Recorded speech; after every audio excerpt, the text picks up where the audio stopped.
We are finally back with day 2 of the North American Strikers League after a 2-week break. And hey, it's summer in Aten City. My name is K-Bot, joined by our panel of analyst desks to bring us, to give us a closer look at the action of what'll be happening later today. Daftgrass, how you doing today for our second day of action?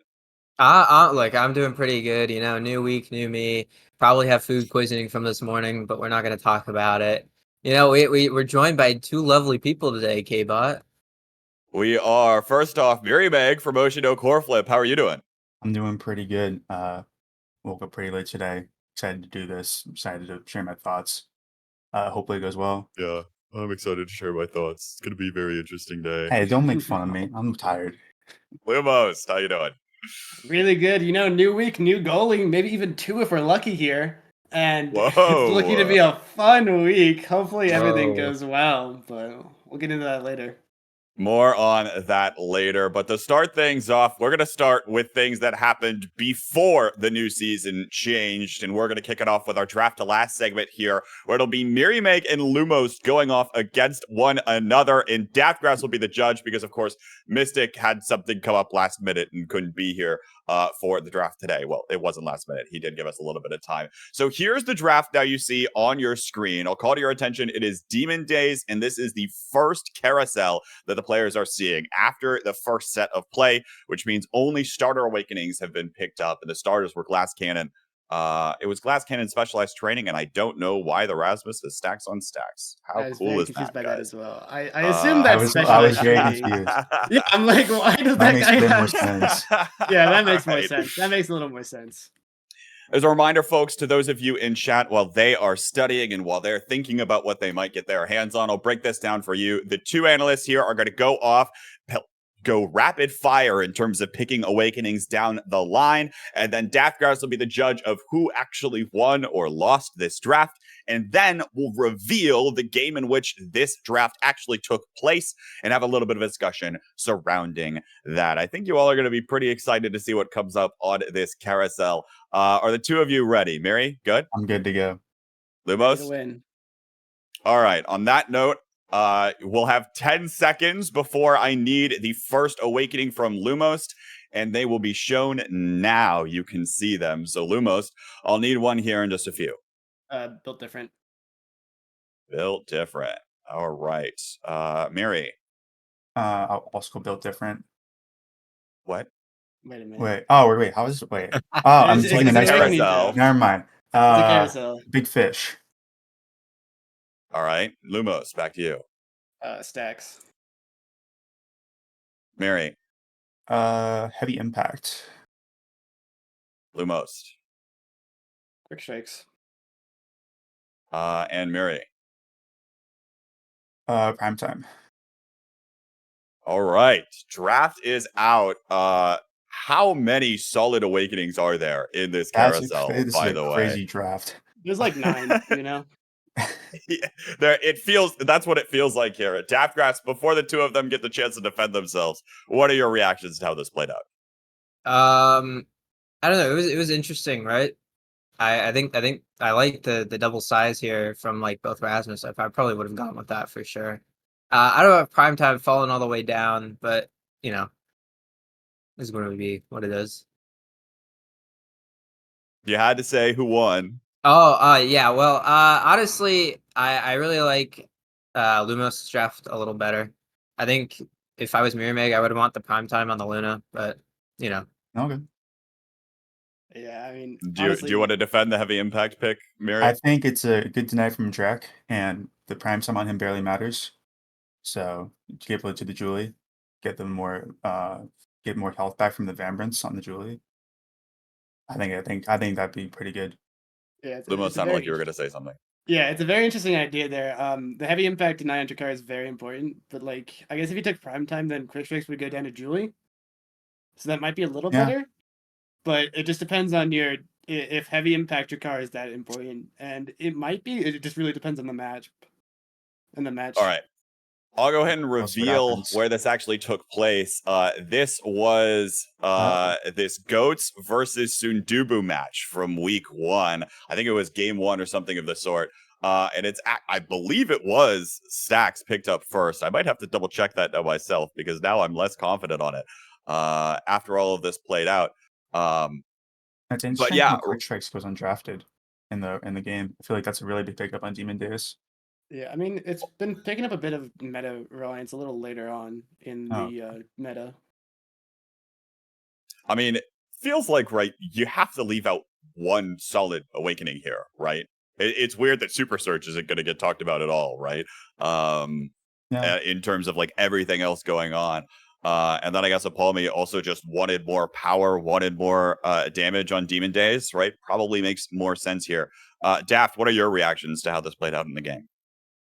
Honestly, in terms of the players, like I think that's pretty much what I expect, but not Obscure Bread's going stacks first. I would imagine he would have taken Built Diff, and then Kilius would have stolen that big fish to then have the stacks there, and then everything after that played out exactly how I thought it would. All right. Well, interesting little exercise there. But of course, that was on an old patch, which means there is new content yet to be discussed. Not much of which, of course, will actually impact Awakenings drafts, but will probably be worthwhile at all because Demon Days is one of the maps that is completely taken out of competition and out of rotation. We'll cover the rest of the bugs before we get into the incredibly new content. Here comes out as now you see a beautiful MS Paint graphic that Saya whipped up in about 5 seconds a I love moment to see it. ago. With Demon Days and Anton City out here, Lumos, what's going to be the thing we miss the most from seeing these two maps?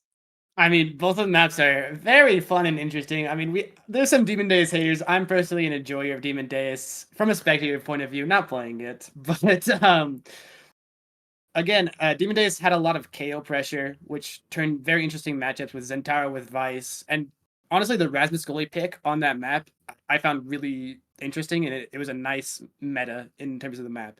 And in terms of Atan City, of course, you had the orbs. Just literally everyone took orbs. Orbs are great. We love Orb Replicator. We love Orb Dancer. So it'll be interesting no longer seeing those differences in the map pool. On that note, knowing what we know about Rasmus Goli, Daftrios, I'll take this over to you as local Rasmus expert here.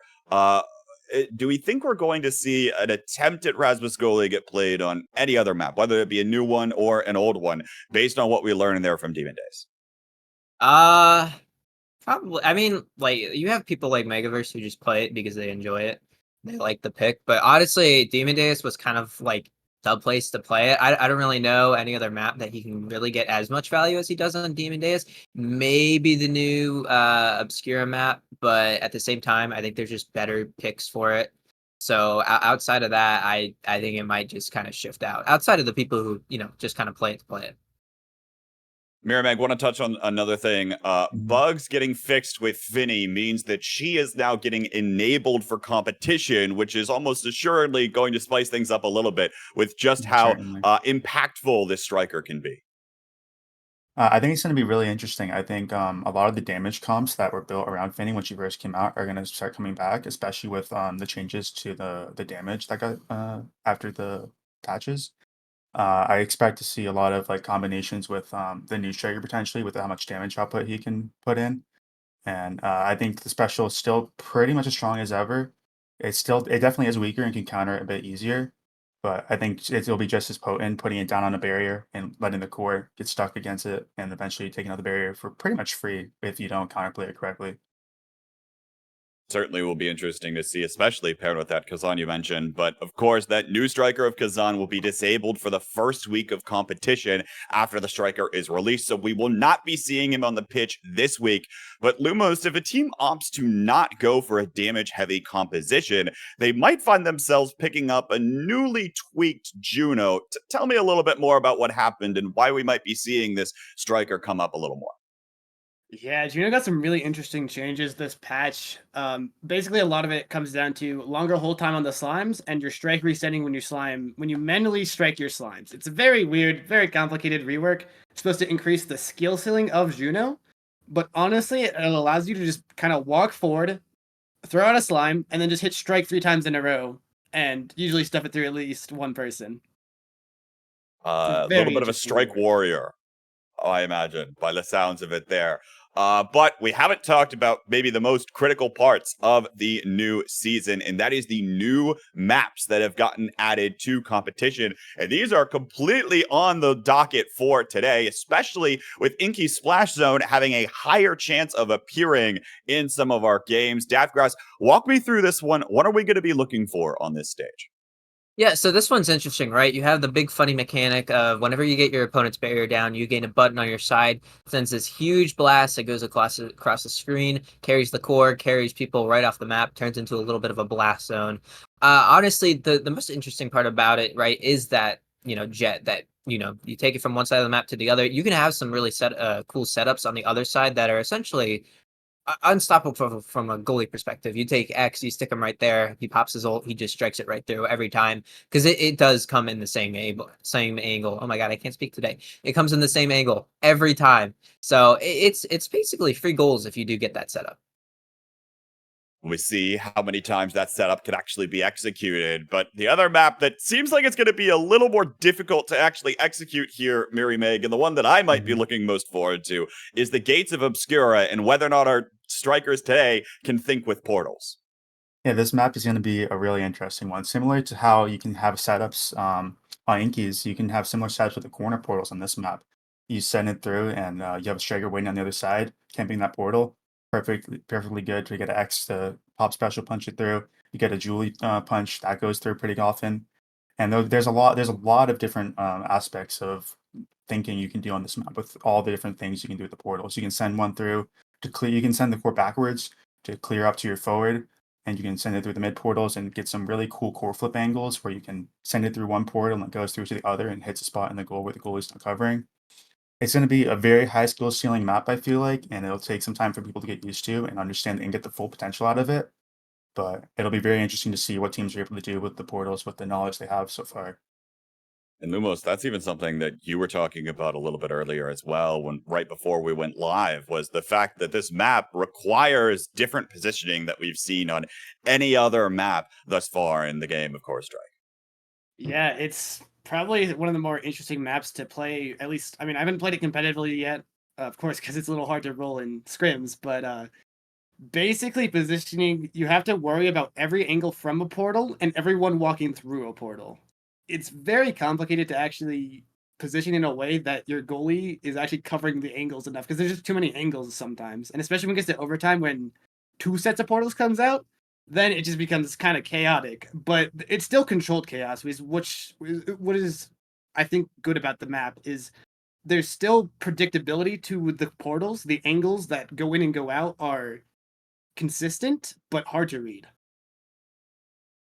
Well, we'll be looking out for what exactly happens and whether or not these stages will actually make an appearance at all over the course of the day. But of course, it's something that we've got to be prepared for as we lean into our matches. And let's take a look at that schedule real briefly, just to give you the rundown of what we'll see today. Up first is Winterfall versus Soon To Be Strikers, Core Overflow versus Finesse, Sad Boys versus Oshino Core Flip, Demons Raw versus Goat Esports, and Orbits versus Chikara Chatting to round out the day. I'll go down the line here for your match. How you feeling heading into things before we do the predictions here? Daftgrass, I'll start with you heading into this one versus Sundubi Strikers.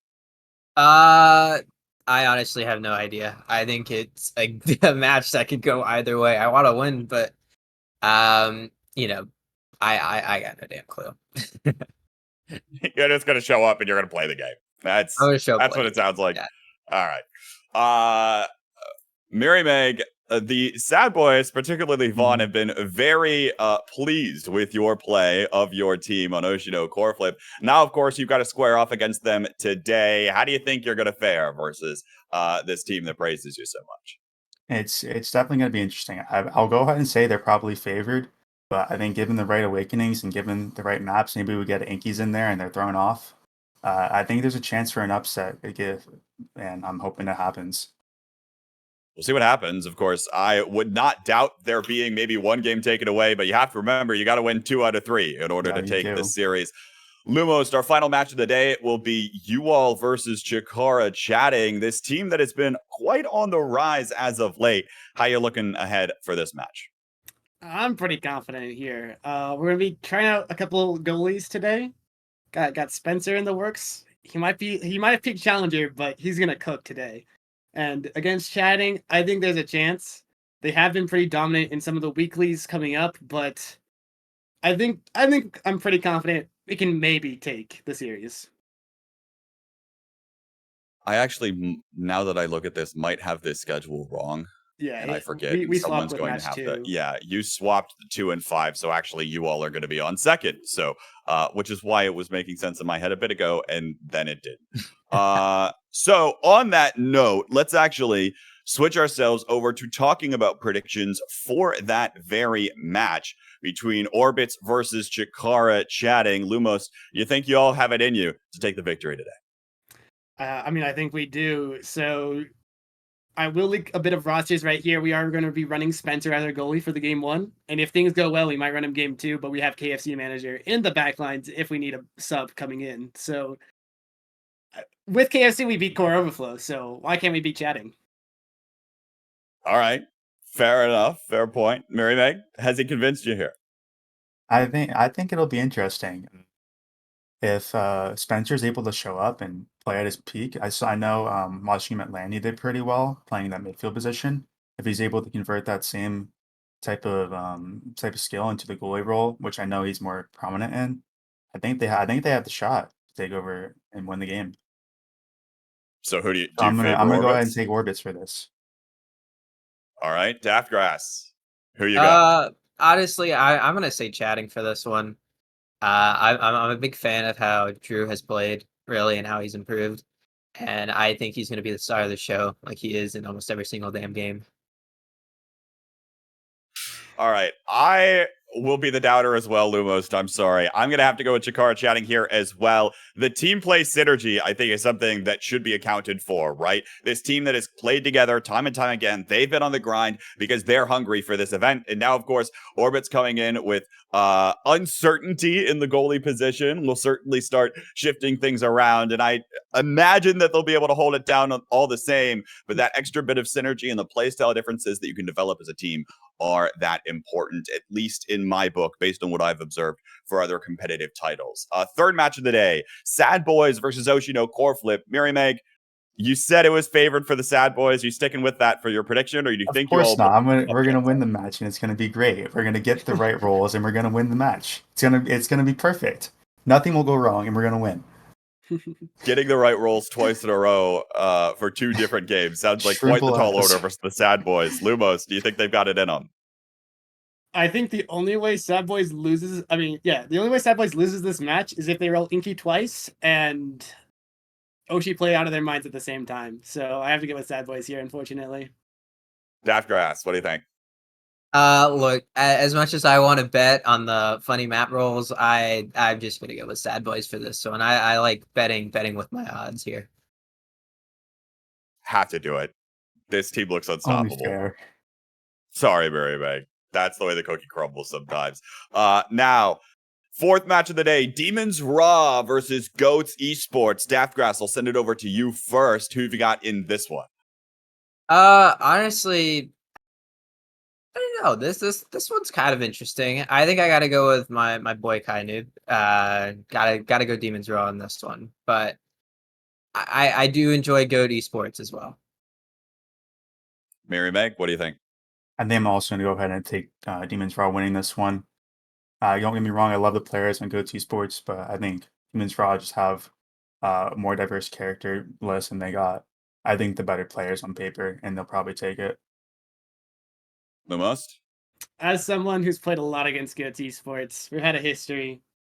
I hate to break it to them, but Raw is just a little higher up on the totem pole for this game, and they will be taking it. Probably the case for me too. they look like the solid team, even including some of their performances last night in Big Fish Friday there as well. So last match of the day, correctly, will be Core Overflow versus Finesse, which is interesting for Core Overflow. Didn't get the chance to talk about this, but of course, we'll be seeing Leo, Leon, Slop, and Shreddy play for this roster versus Finesse, with Lilybun coming in for the goalie slot for I think one of the first times in a real competitive setting, especially in a high stakes competitive setting. Mary Meg, who do you favor here? I think I'm going to take Finesse for this one. I think the combo of Joker and Puffy are pretty unstoppable when they get cooking. And the Lilybun people, a lot of hype around Lily. I think she's going to be really strong in these matches. She finds her place within the team, and I think they're gonna get the win here. Lumos, I'll head over to you. Who you got? I actually have Core Overflow here. It's a little interesting with how they're running their sub roster. I believe it's Slop and someone else. Slop and Treddy. Treddy. Yeah, Slop and Treddy. But last night they beat Demon's Row in a BO1, yes, but they still beat Demon's Row with this roster. I think Lilybun is a good player and deserves to be on this roster, but the issue is it's such a different playstyle from Barcode. Barcode just holds it down and waits for his midfielders to win, but I don't think I've seen that from Lilybun. It's more of an aggressive midfielder goalie playstyle, and I think there might be an issue with synergy there. And this early on in the season, with the basically first NASL game they've played, I think Core can take this. Daftgrass, split desk so far. What do you think? I'm gonna go with Finesse for this one. I've been kind of feeling their play, and I think Joker's a really outstanding player who sends me random crap from time to time. But you know what? I definitely think that they got this one in the bag. I'm super confident in that.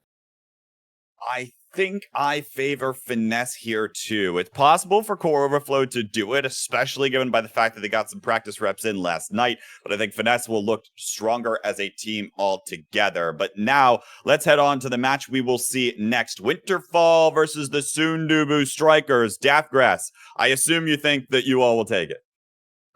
Look, me, Fiery Vens. That's our little roster for today. I'm feeling decent. I would put myself, obviously, right? I don't want to bet against myself. That would be kind of bad. So I think we're gonna win today. Lumos, you look like you're laughing. What's going on? That's an interesting roster right there.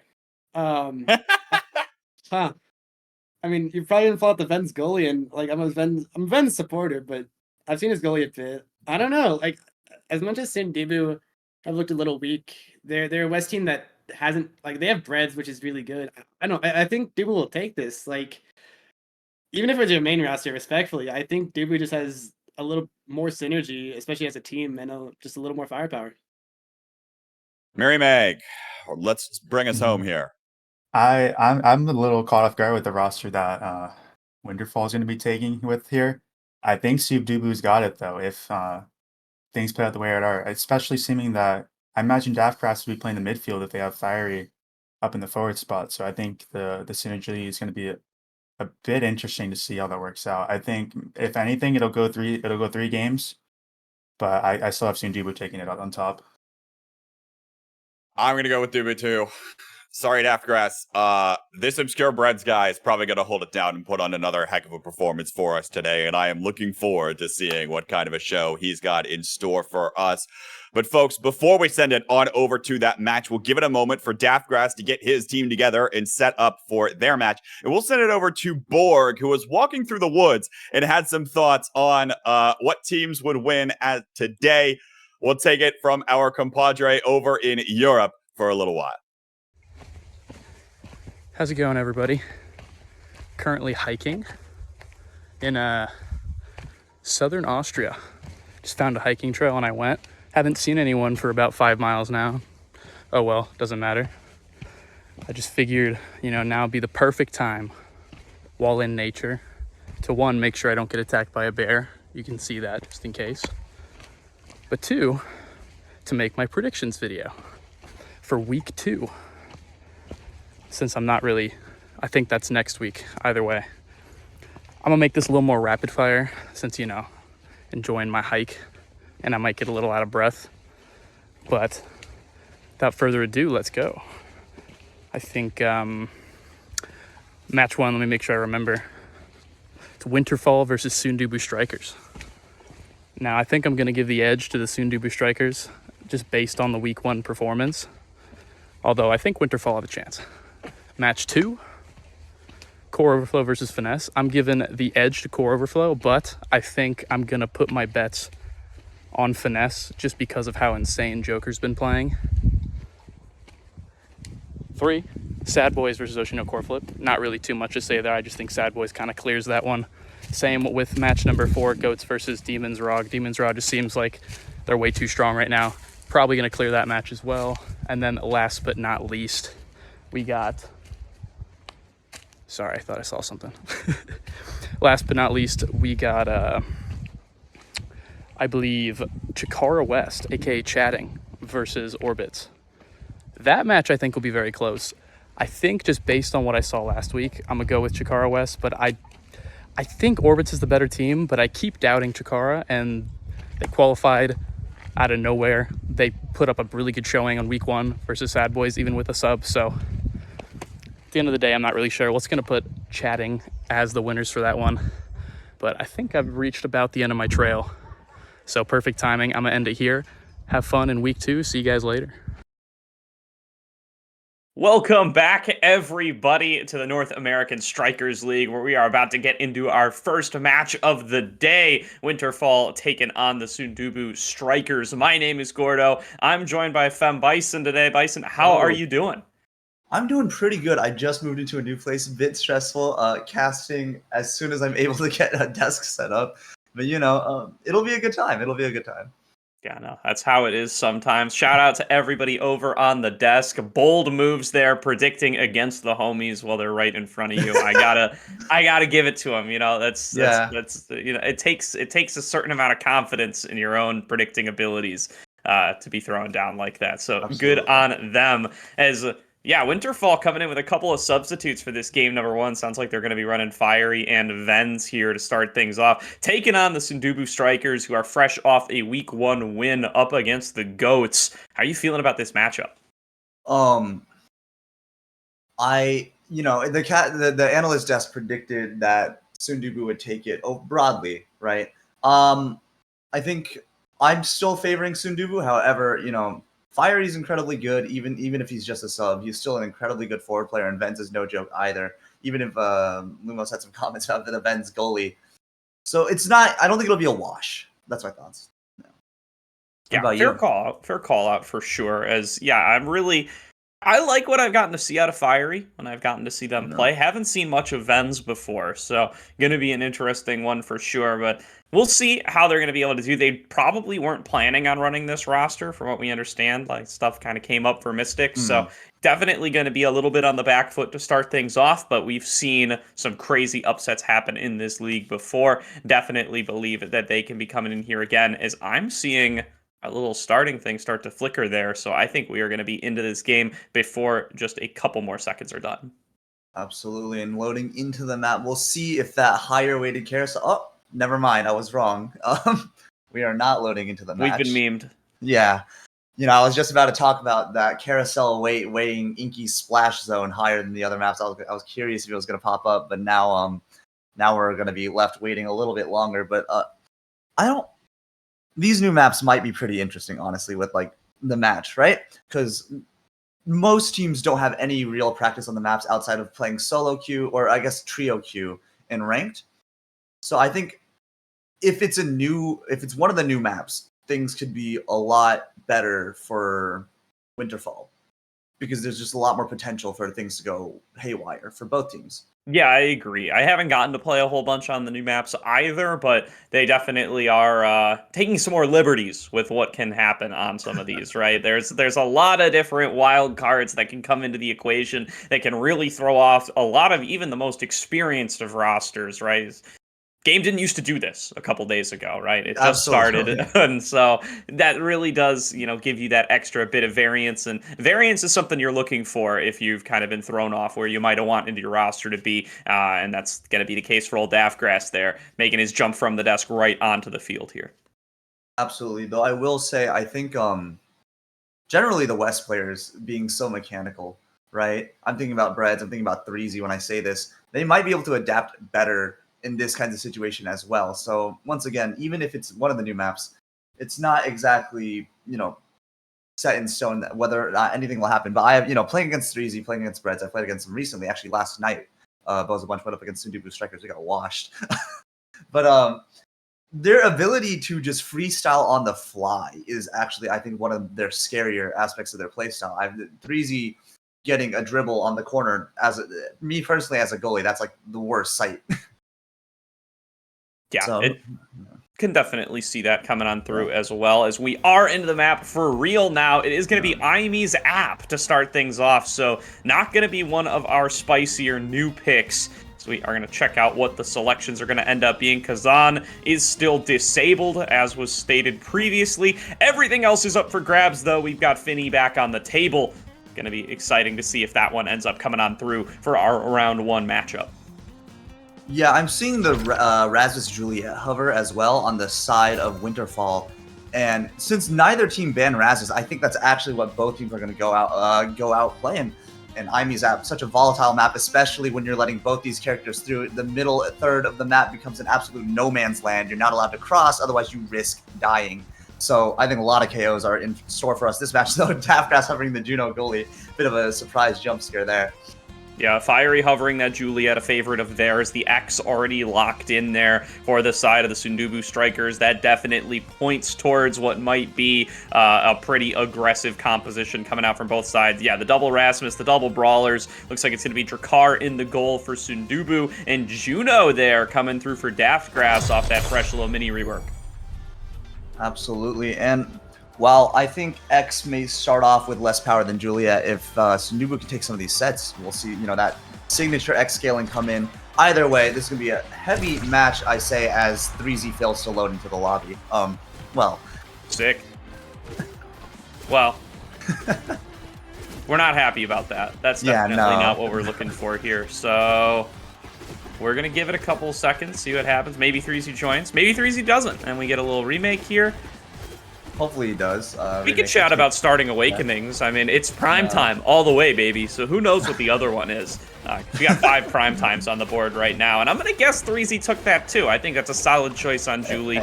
And if Fiery's willing to go for it, it's probably a little BestieInSlot action. I think 3Z actually picked the X, no? And hey, there is a chance that it was something like a cast last or happy start. Then true. 3Z might have probably gone for that instead of prime time. But I guess we're not finding out as we're a little over 50 seconds into this match, and 3Z is not reconnecting. I assume there's going to be a remake soon. Unfortunate. This is the kind of action I'm here for, though. A nice Strikers League. Yeah. We got a few players just striking in place. Nobody's moving. 3Z's back! Oh! All right. Can we gentlemen's agreement this? Are we going to play? It looks like we're going to play. Everybody's stepping out here. Huge. All right, let's go. We're into the map. It took a little bit longer. We're starting off in overtime for round 1 in set 1. But if nothing else, we've got ourselves some Omega Strikers action. Absolutely, and now action indeed as Ven looks to give the core to Fiery. Fiery immediately capitalizes with the pass, wins a strike war against Breads, takes down that barrier, and the goal is open for Sundubu Strikers. And as I say it, not enough time to speak. Fiery pockets a shot in the top corner, and they go up 1-0. Beautiful shot there by Fiery. I mean, Obscure Breath just wasn't ready for it. Nice, a little bit of a space there in the top right corner, and does end up with that first goal going over to Winterfall. So was perhaps one of the strangest round 1s I've gotten to see in my time casting here, but it does go over in the favor of Winterfall, as Daftgrass going to start coming on out of the goal. Knocked back and forth. Breezy Breezy trying to be that big bully on the X that he wants to be, and I can confirm that he actually did take the reverberation. So you called it there, Bison. It was actually a different selection.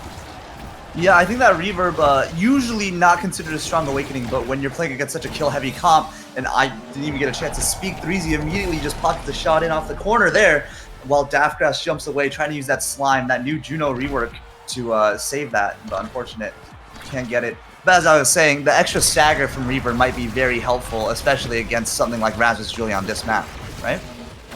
Yeah, definitely can see that there. You want to have access to those X abilities just a little bit more often as well, and you want to get access to that extra stagger to just keep on stacking up each and every one as it ends up coming your way. We'll see if 3C's going to be able to pull that off, as he's already got himself a little numbers advantage here on the left side of the map. Cleared back on out by Vens, but Grimella going to be ready to receive on the bottom as 3Z moving on forward. Trail going back and forth with Daftgrass, but Grimella is there to knock it into the goal barrier. Cleared back out by Daft. 3Z already a little bit low here. Has to watch out for Fiery coming down, and one more lock-in load will knock it right past Daftgrass and take a 2-1 lead for the Sundubu Strikers.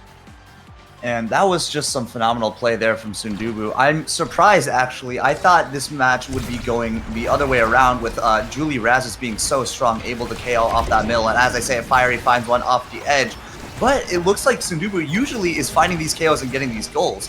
Now Bread's put under pressure, but finds it clear from behind the barrier. Excellent defense there, uses the pendulum swing to make sure it does not get back to him. And they managed to stall Gramella's death timer, and now they're looking to start an offense of their own.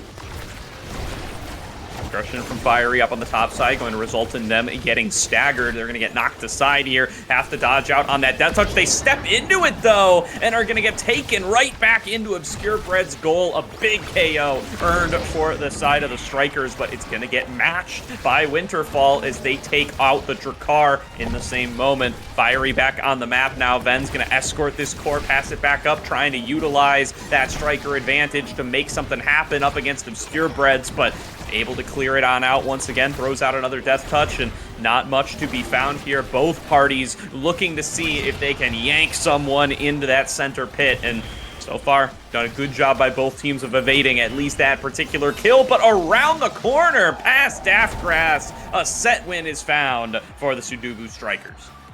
Absolutely massive stuff there from Breads. What an incredible angle. 3Z also there to back it up. You saw him flip. He was ready to take the shot himself. Actually, also a bit of an interesting dynamic here happening at the Winterfall goal line, as 3Z is just sitting on Daftgrass, right? So there's a bit of a Juno, the puppet master character, controlling her slimes from the distance while getting absolutely beat up. But it does seem like if it gets to the line, 3Z is managing to put these shots in. And also, huge draft here from Sundubu Strikers. Raz getting stacks on stacks, X getting Catalyst, especially into the damage-heavy comp, and Missile Prop from Drakkar. It's looking rough for Winterfall after that draft. Missile Prop from Drakkar especially just so strong, gives him so much range on that shot and so much more core control. This might be dangerous. Yeah, if you were to give one criticism of Drakkar, it would be that, you know, the shots don't last quite long enough, don't take quite as much distance as you would like, and Grimella going to be solving for that very early on. Already, though, the goal opened on up, and Grimella stepping forward, trying to clear it back out, but then sneaks it through. Obscure Breads can't get his hands on it, and it's going to be a goal starting off for Winterfall once again.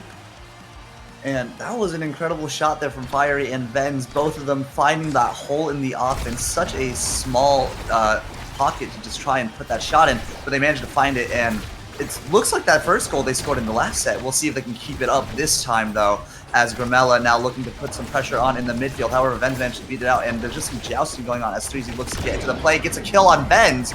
Now he has the flip and is a dangerous, dangerous man. The goal is opened up for Daftgrass, so Daftgrass is leaving, trying to get a barrier of his own, finally teleports back. This flip is out, though, and it's rough, but he misses the shot, and Daftgrass manages to find the save.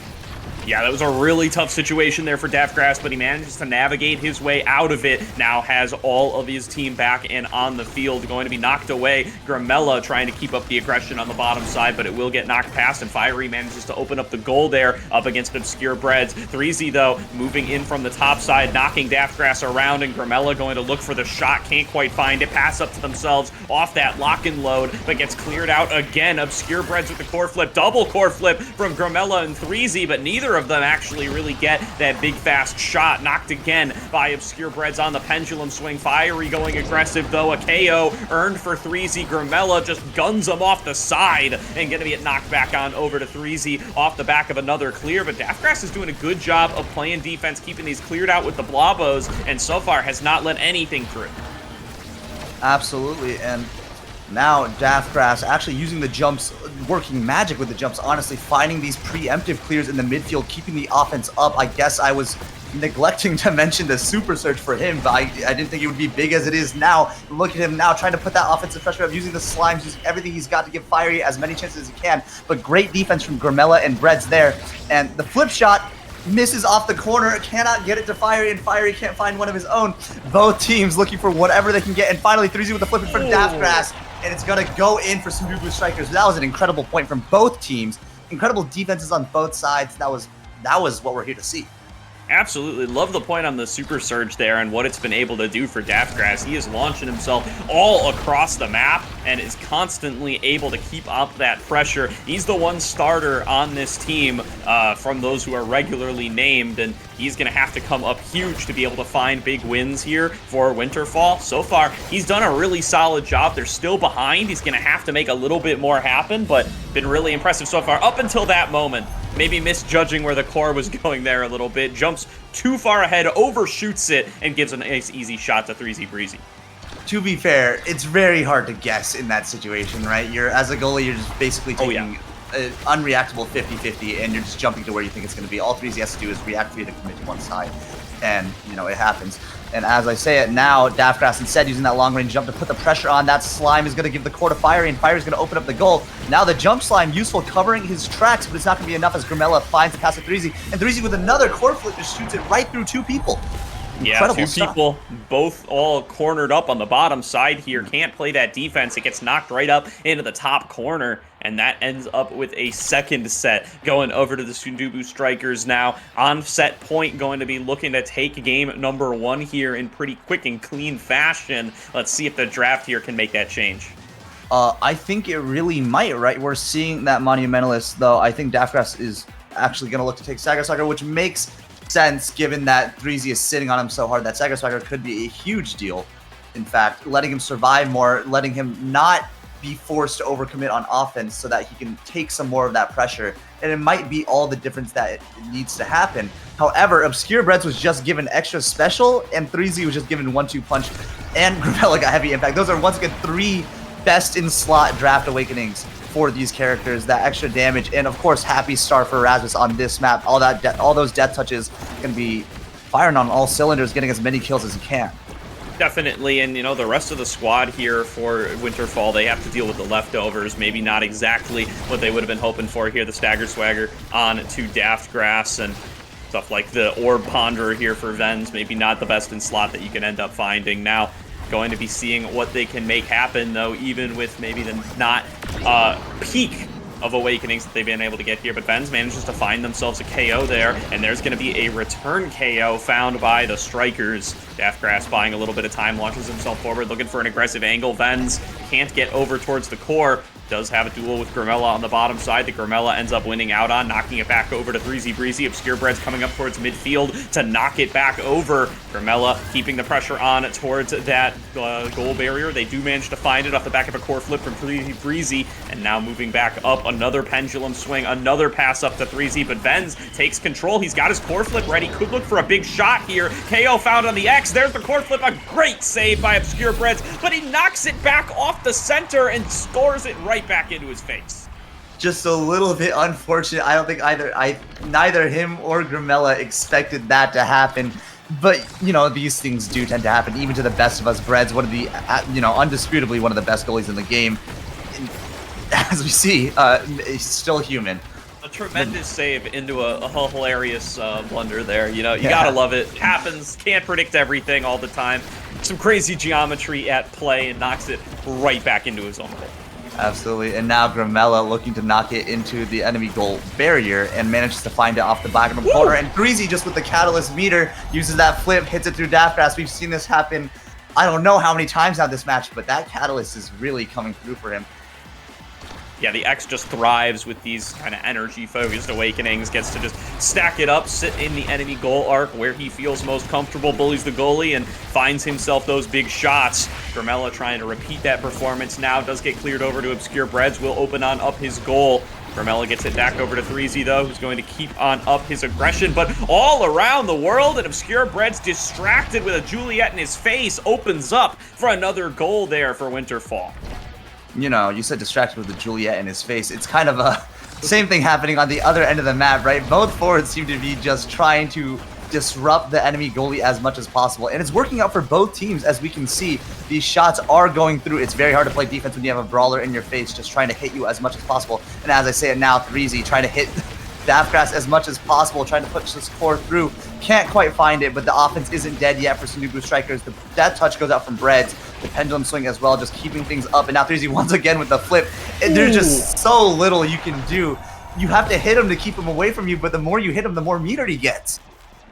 Yeah, little catch-22 coming through from the Sundubu Strikers, gets themselves another goal, and what was looking like it was favorable for Winterfall is now 2-2 in set number 3. A goal here for the Sundubu Strikers will win them game number 1 in pretty quick fashion, and immediately going to be some aggression coming out of Winterfall. They step up towards the right side, but they are going to end up losing a member for it. Now Ven's going to have to make up the difference. Staggers Grimella, who's out here snagging away some orbs, but is still going to be very vulnerable. A core flip comes through from Daftgrass, launches themselves back out of the goal arc, trying to find themselves a nice little barrier, but it gets snagged back away. Obscure Breads finding the mark with the death touch. Goal now opened by Threezy Breezy. Obscure Breads still playing defense, knocks it down towards Grimella, who gets it past Vens. Daftgrass on the defense, Molten Bolt to clear it out again, and they need to get it in Threezy's hands. He's going to have access to that core flip here before too long. Finds a big KO onto Vens on the bottom side. Now Obscure Breads passes it back up to Grimella, but Fiery takes Grimella right off the map. It's a 2-on-2, and the core flip is now down for Threezy, going up into Daftgrass's face, trying to push him back, but it's just not going to happen.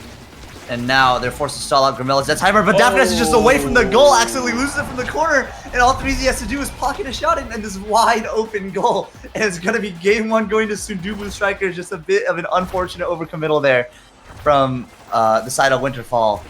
But it was looking rough anyway, I have to say. Those drafts were so hard to contend with. I mean, as I was saying, Threezy getting Catalyst, and you have to hit him to keep him, it's just, something's happened. Definitely. It was a tight last round there for a while. A lot going back and forth from both sides. Got to give some praise to the fight back that Winterfall was able to show, but at the very last minute, they find one spot where the goal's open. Threezy Breezy gets a very nice bell ringer right into the goal and is going to earn themselves that first win. Absolutely. And while I was kind of doubting the Juno goalie pick, it worked out better than I expected. I still don't think it's super optimal. However, getting sat on as Juno seems to be not so bad for Daftgrass, as once again I was talking about the puppet mastery, right, with those slimes, but also that super surge with the eject button allowing him to just get away from the goal box, get away from Threezy, really, and have some impact on the map. But that match was just rough. I don't know what adjustments need to be made. I'm trying to think of things that could be done, but sometimes you just get unlucky with the carousel and your opponent gets best in slots on all 3 characters 3 drafts in a row. Yeah, you can definitely chalk it up to that a little bit. I agree with your analysis. I'm not saying that. I'm sorry, not to discredit Sundubu Strikers. Let me be very clear. Yeah, definitely. Yeah, no. They played very well. Yeah, no, but and I agree with your analysis on Daftgrass, right? I think he was able to get a lot done there with the Super Surge, was able to get back out towards the middle of the field pretty often, was able to avoid getting taken down by a lot of the pressure that X was putting out. But at the end of the day, it just didn't really end up getting them enough momentum to really be able to turn it into goals for their side. Daftgrass managing to keep themselves safe, perhaps, but the goal, still ends up getting found after enough pressure eventually. You can look at, the shot count, right? Grimella getting more than anybody over on the side of the, or on the side of Winterfall, and the same can be said there for what Threezy Breezy was able to get done. There's just too much pressure coming in from too many angles, and there's not much you could do about that as the goalie. I mean, absolutely. We will see, however, if Winterfall decides to opt for a more defensive play style. The offense was working quite a few times there, but I think with X sitting on you like that, you might actually. I don't know. I'm saying that, but I'm thinking about it. If you play defensive goalie, you might just become a sandbag for Threezy. It is definitely not an easy thing to do, to play into something like that, especially as the goalie. No, and I'm talking a lot about the goalie here, but that is just that. I'm not saying that Daftgrass did poorly whatsoever. It just, I think a lot of the stuff that happened there happened on the side of Winterfall's map, right? So a lot of the interaction there was rough to contend with. But if they can, we'll see what adjustments they make, and they might be able to take this to a game 3 or even take the series. Yeah, absolutely. They've still got room to play with. We are in the best of 3 era of the North American Strikers League. No more best of 2s. We are going to end up with one solid winner at the end of the day today. But the question is, are they going to be able to take it to a game 3 in the first place here for Winterfall? They're going to have to find some fight back here in our second game. See, our queue has just popped. So hopefully we have gotten all the bugs out of the way for game number 1, and we're going to be able to get started here in just a couple of seconds.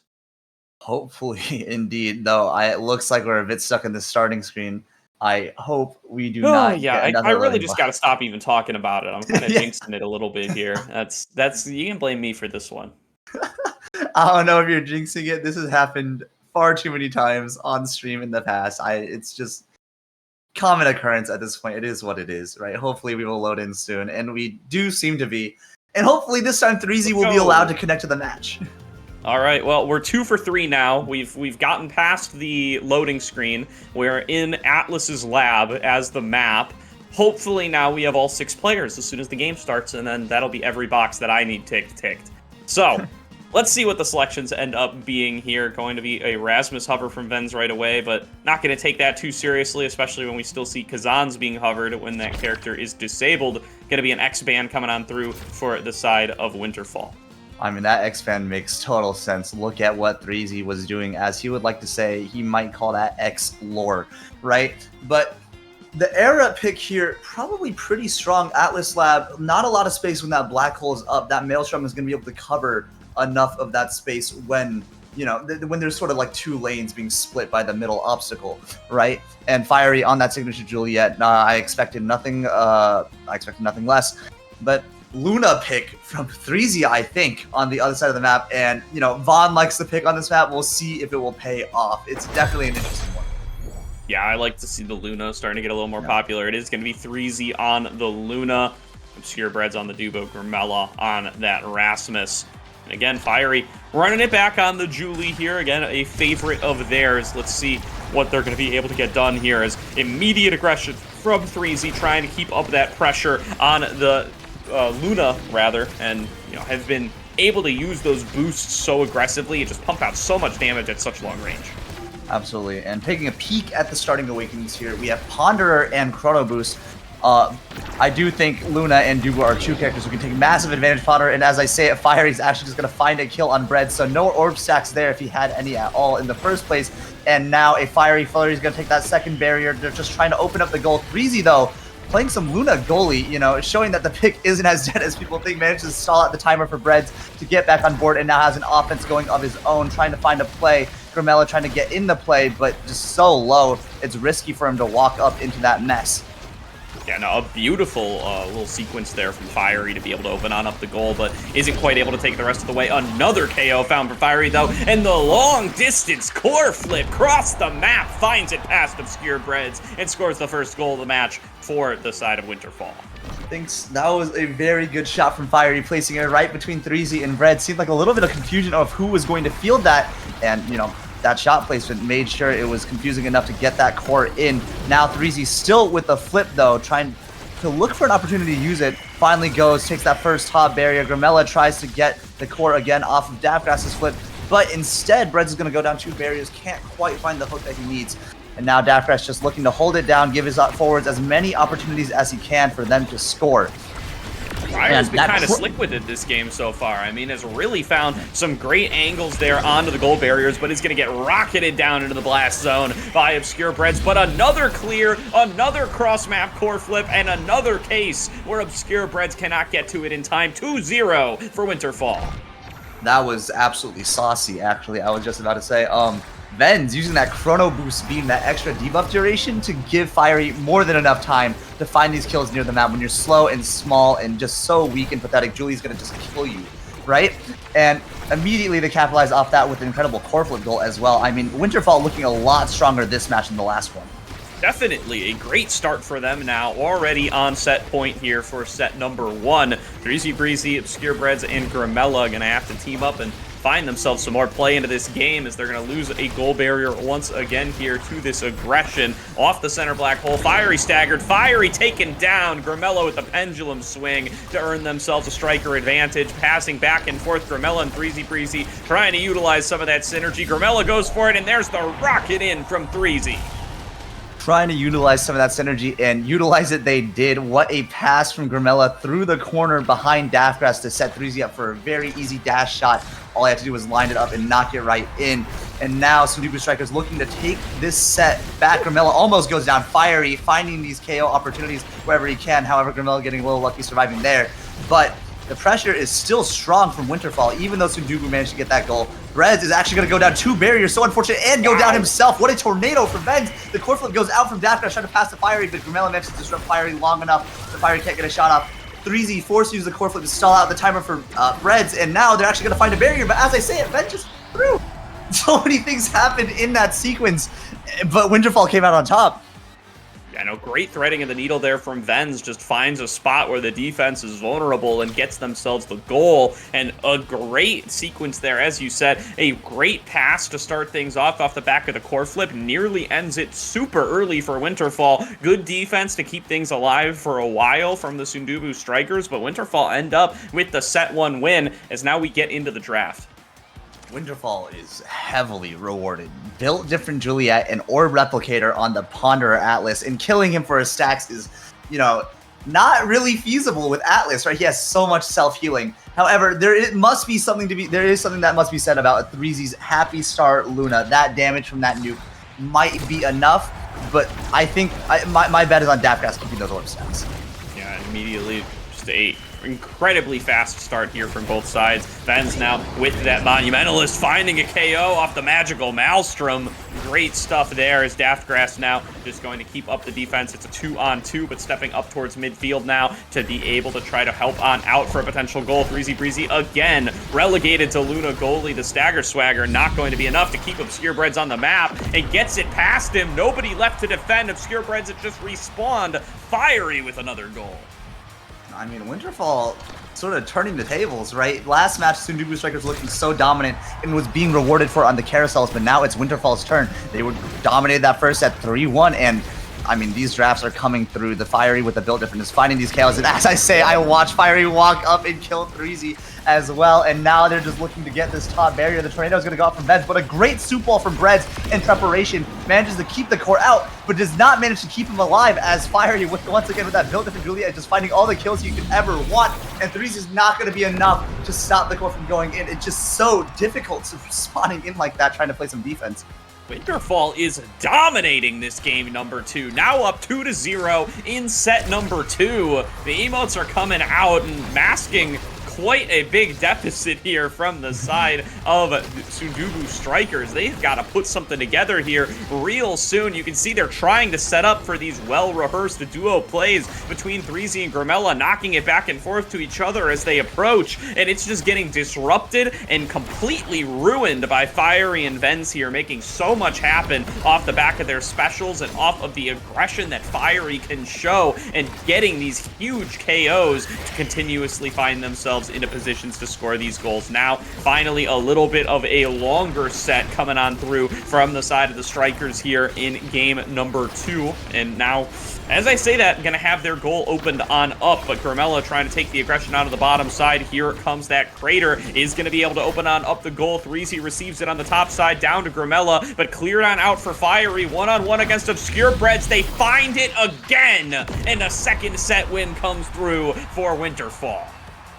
I mean, what can I say? Fiery is firing on all cylinders. He's finding these kills, he's finding these goals, and now he's rewarded again with the first pick of the draft. He has options, right? He's got Prize Fighter, he has Spec Training, he's got Bulk Up. So many ways to continue, and stacks even. There's just so many options for him to continue getting these kills. And now Venz kind of forced to deny the Dancer right from Daftgrass here, but Daftgrass is just going to get Twin Drive Atlas, and we all know about Twin Drive Atlas. It's not as strong as people used to think it was. Still, though, one of his best picks easily, and this is looking like an uphill battle for Sundubu Strikers. Yeah, no, just constant cosmic expanses are definitely something you've got to be concerned about still, even though it might not be the most broken thing in the game. And as you said, though, you had to deny the Dancer. The orb stacking was just getting too strong. And kind of stuck between a rock and a hard place there if you're the Sundubu Strikers, is now Winterfall going to look to close this one out cleanly. Fiery and Vens looking for a place to take that bottom goal barrier. Fiery does manage to get it. Now going to be Fiery in control once again. A nice little double found on the other side, but Obscurebreds really has their work cut out for them here. Had a lot of difficulty defending against Fiery so far, and all three members down here in the corner just stopping this goal at all costs, but Fiery gets it through anyway. I mean, it's so hard to defend with Juliet with size, and now you're just under kill threat as well. If you stand too far back to try and get that defense going, right, you might just end up dying in your own box along with getting scored with. And Fiery is taking full use of that, and he's playing so well right now, taking advantage of every advantage he's got. Now looking again for his opportunities on the flamethrower. He's going to go out, but what a flip from Grimella, manages to save the barrier, get the pass off to 3Z, and finally Sundubu Strikers have an opportunity of their own. But as I say, Vens manages to steal the core right out through the midfield, and it's just going to be so much to deal with as actually just another person goes down. Grimella. Now 3Z and Breads forced to hold this corner, managed to find the clear as Fiery bounces it off the back gate. However, it's just Breads. Now the tornado is going to come through, and the save is incredible from Breads. I was going to say it's going to be a difficult one, but Breads is just absolutely holding it down, showing why he's one of the best goalies in the game. Finally, under all of that pressure, it crumbles, but there's not much he could have done. He had just so much pressure put on him there. He really did, and now with the full force of all three members back on up, it's going to be the time to look for a little bit of clapback here from the Strikers. Nice clear out from Obscurebreds once again. 3Z down on the bottom side, opens things up. Grimella keeps up the pressure, and a pendulum swing to close it out. 1-1 here in set 3. This is going to have to be the start of the comeback from the Sundubu Strikers if they don't want to go to game number 3. I mean, and what a start of a comeback it was. Incredible defense from Breads there, and Grimella finding a creative goal, but 3Z looks to have disconnected. That is incredibly unfortunate. It actually just lags right out. Respecting the disconnect, shout out Winterfall, but we'll see how long this goes on. That's so unfortunate. That's so, yeah, I mean, that was such a good point to have scored, right? Just for your moment to be shut because the internet is just not working out for you. That is, I don't know what to say. Yeah. It's a tough position to be in. We'll see when 3Z is going to be able to rejoin. Emote's coming on across. Everybody's chilling. Obscurebred's taking a nap up there. Gonna have a little bit of time, a little bit of leeway, and maybe a little bit of a mental reset here from both of these sides. Yeah, no longer taking a nap. Now he's dancing, hubble bubbling, even bug abusing. I think we should ban him from. I was gonna say, yeah, Grimella managing to not. Wait, what's up with that? Actually, hold on. Yeah, how are they doing this? How is this possible? I was making a joke about hubble bubbling back in the. For those of you who were around during like what the first 2 months of release, but now we're seeing some actual interesting stuff from Grimella here, just managing to stand in the middle of the black hole. No idea what's up with that. I don't know. A lot of circle walking, a lot of striking. We're gonna have to research this a little bit. How exactly is this being done? I mean, my bet is if he moves, it explodes, right? Like it has to be. Well, I mean, if it does, that's going to be an issue when 3Z gets back. So, for his sake, I hope not, but yeah. We'll have to see. My guess is it's the camera angle, because, you know, it's panned down, and 3Z's finally back and Vens walks into the bubble. Right, there we go. Yeah. And, okay, it looks like we're playing this one out, and Vens is going to find the passes to kick off. Yeah. The kick off the game again as 3Z uses that extra special nuke, gets some damage on Daftcast, but as I was saying, right, so much self-healing, it's not going to matter. I mean, that damage is so inconsequential. He's just going to keep pondering those orbs, keep giving his teammates those cooldowns, and we've seen what Fiery is doing with those cooldowns. Finally, Fiery fails to find a dash punch, but I mean, he's found so many before. It was bound to happen at some point that he missed. And as I say, he just finds the kill ending with flamethrower. But 3Z, with one of his own, what a rocket, and manages to find the shot on the bottom corner as well. Ben's just too slow to stop it. And I mean, they came back and they're here.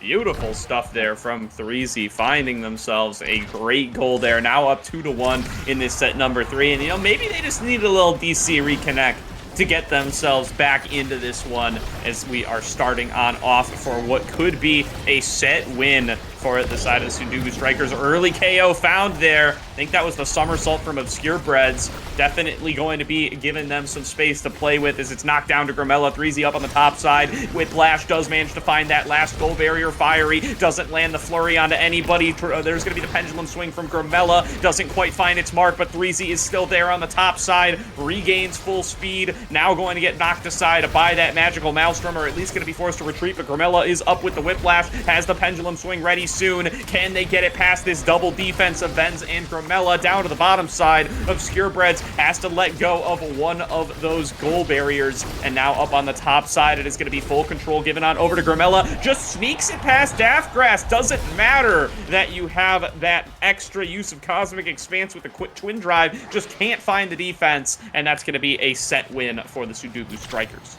And this might be the start of a huge comeback. And now Deadeye up for Luna. Now that might be the difference maker in terms of that self-heal I was talking about with Atlas, right? He has so much healing, but when Luna has Deadeye, it's just so much damage to contend with, not to mention the knockback. And if I'm not mistaken, yeah, 3Z already found a kill on Daftgrass, so those orb stacks might be getting continually reset. Not to mention Grimella getting that big fish as well. Raz with the size is no joke. However, there must be something to be said about Venz getting Castle last. Those beams with the Chrono Boost as well, right? He has like 105% debuff duration. I'm not sure if Grimella's going to be allowed to play the game at this point. I am not either. It's going to be a tough position for Grimella to be in here. They got the big fish, though. They got a little bit of size to play around with. Now going to be 3Z trying to clear things on out there, but going to get thwarted by a little combination of the Soup and the Maelstrom. Grimella now knocking down towards the bottom side, again opening up the goal super early here for the side of Winterfall. Grimella now up on the top, going to be 3Z finding one of the barriers, but Fiery on the bottom, one-on-one against Obscure Breads. This has been favoring Fiery for a lot of this matchup. See if they are able to find themselves the goals once again. Clears have been good from Obscure Breads, though. He's got the Core Flip available as well. Core Flip comes through from Grimella, gets thwarted by Fiery as it's down towards 3Z. Trying to find their way onto that second goal barrier once again, but the damage is coming on through for this Juliet. And Fiery with that flip available for themselves, going to go for it, but can't quite get it past that Soup. Finally, and 3Z actually gets an incredible dash there, manages to start the offense and immediately take that barrier. And now, as I say, Grimella's going to go down to Fiery once again. I mean, that builder from Juliet's still definitely something to be concerned about. However, we've seen Breads hold it down in this situation before, and it looks like he's about to do it again, but what a play from Fiery. Dribbles off the back corner and managed to stuff it through 3Z and Breads. Incredible stuff there from both players. I mean, Fiery just came out on top in that interaction. Great stuff from Fiery this whole game long. Now at level 9 and really looking good in these kind of one-on-one 1v2 situations, able to just sneak the core right where they want it each and every time. And now here comes another one, gets it up around the corner, finds its way onto Obscure Breads, keeps the pressure on, gets a good punch onto 2.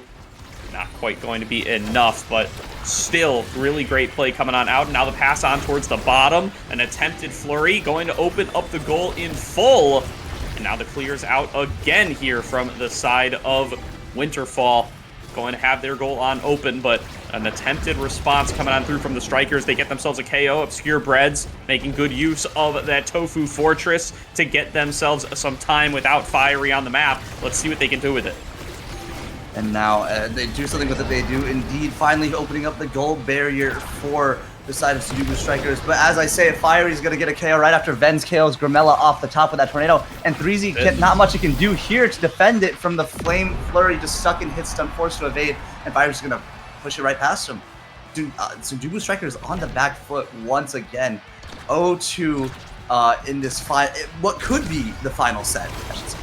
Yeah, absolutely. A goal here will take us to game number 3. Going to be a huge comeback needed from the Sundubu Strikers. Let's see what they can get done. Soup to block things out. Grimella back up, but Fiery with a little breakaway does find themselves the first goal barrier. There's the second, and the goal is opened on up. Fiery could just get the score here. An attempted clear away from 3Z. Magical Maelstrom knocking him back over to the side. Fiery again with control. 1 versus 3. Gets cleared back away by Obscure Breads, and Grimella now knocking it back and forth with Venz at midfield. Another core flip comes on through, but Whiplash is going to stuff it. Fiery takes it back towards Obscure Breads. Magical Maelstrom can't quite find its way into the goal. Grimella with control again, but Fiery still ready to receive. Obscure Breads just keeps knocking it towards this bottom corner. Needs to trust Grimella to be able to get it past him, but Venz is trading it back on up to Fiery over and over again. Finally, they're able to get it through, and a beautifully placed rocket is enough, but it can't stop the goal. Fiery off the back of another core flip takes the win for Winterfall. That was an incredible sequence from both teams there. The defense coming out from Sundubu Strikers, so good, but Fiery is just too strong. Manages to core flip it in a spot where 3Z is forced to make an incredibly awkward save and just cannot quite find what he needs. I mean, Winterfall playing out of their minds that match. Incredible stuff. Really great stuff there from Winterfall. I mean, a team that Analyst Desk was counting out a little bit. A lot of folks were predicting against, given the roster changes that they were forced to make here. Fiery especially, I think, comes up huge here. 8 goals in this game, 9 KOs, most damage, super high participation across the board there, and making so much happen. I have to say this, right? I'm playing against PP Legends at like what 8 today. I'm nervous now. I was far less. You're fired up. Yeah. I was far less nervous for that match before casting this one. Watching Fiery just do that put some fear in my heart as a goalie player, and I'm certainly not Breads, but we'll see what happens later today. That's for 8 p.m. However, I must say, Breads was absolutely holding it down. So many times there, I thought he would just get scored on, but like the pressure he was able to contend with, the amount of strike wars he was winning, the amount of just checkmate situations it looked like that he was able to just wiggle his way out of. Incredible stuff there, showing us why he's a top 5 or 6 goalie. Just not very few players better than him in the box.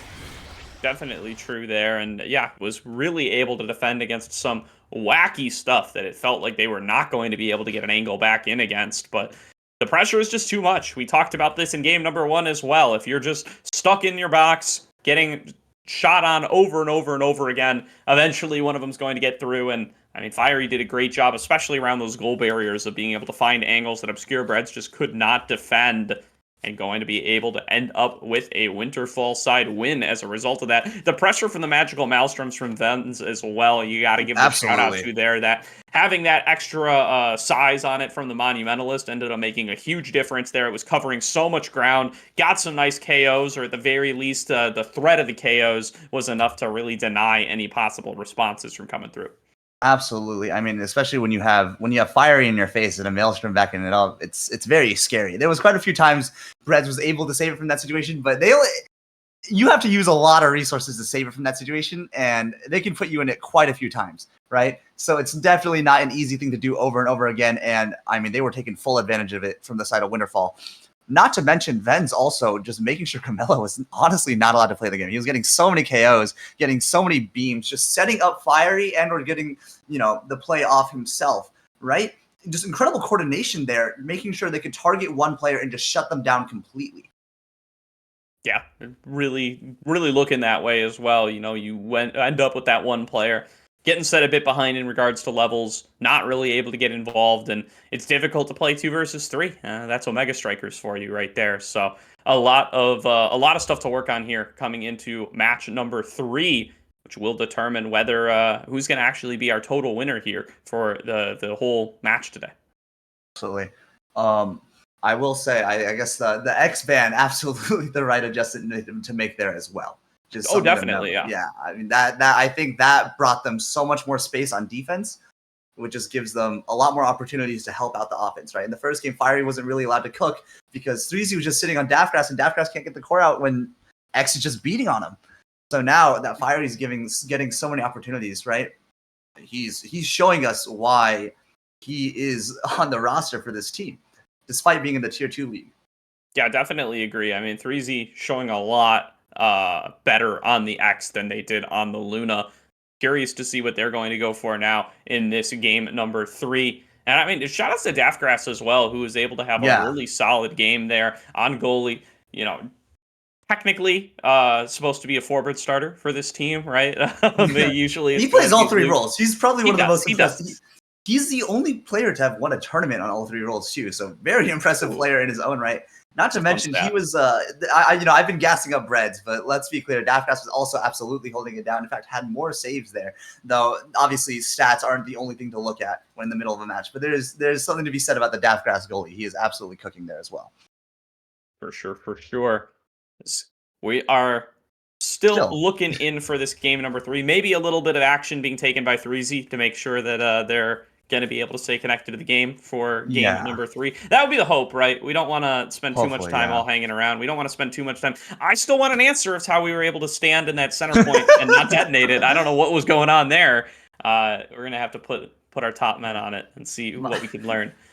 My guess is it's really just a camera angle thing. I think the object looks like it's clipping through because, the map is angled sort of upwards towards you, right? And, finally, the Inky Splash Zone making an appearance. This is look, I know a lot of people hate this map, but I personally love it. My teammates both hate it as well. They complain about it to me when we're playing the match.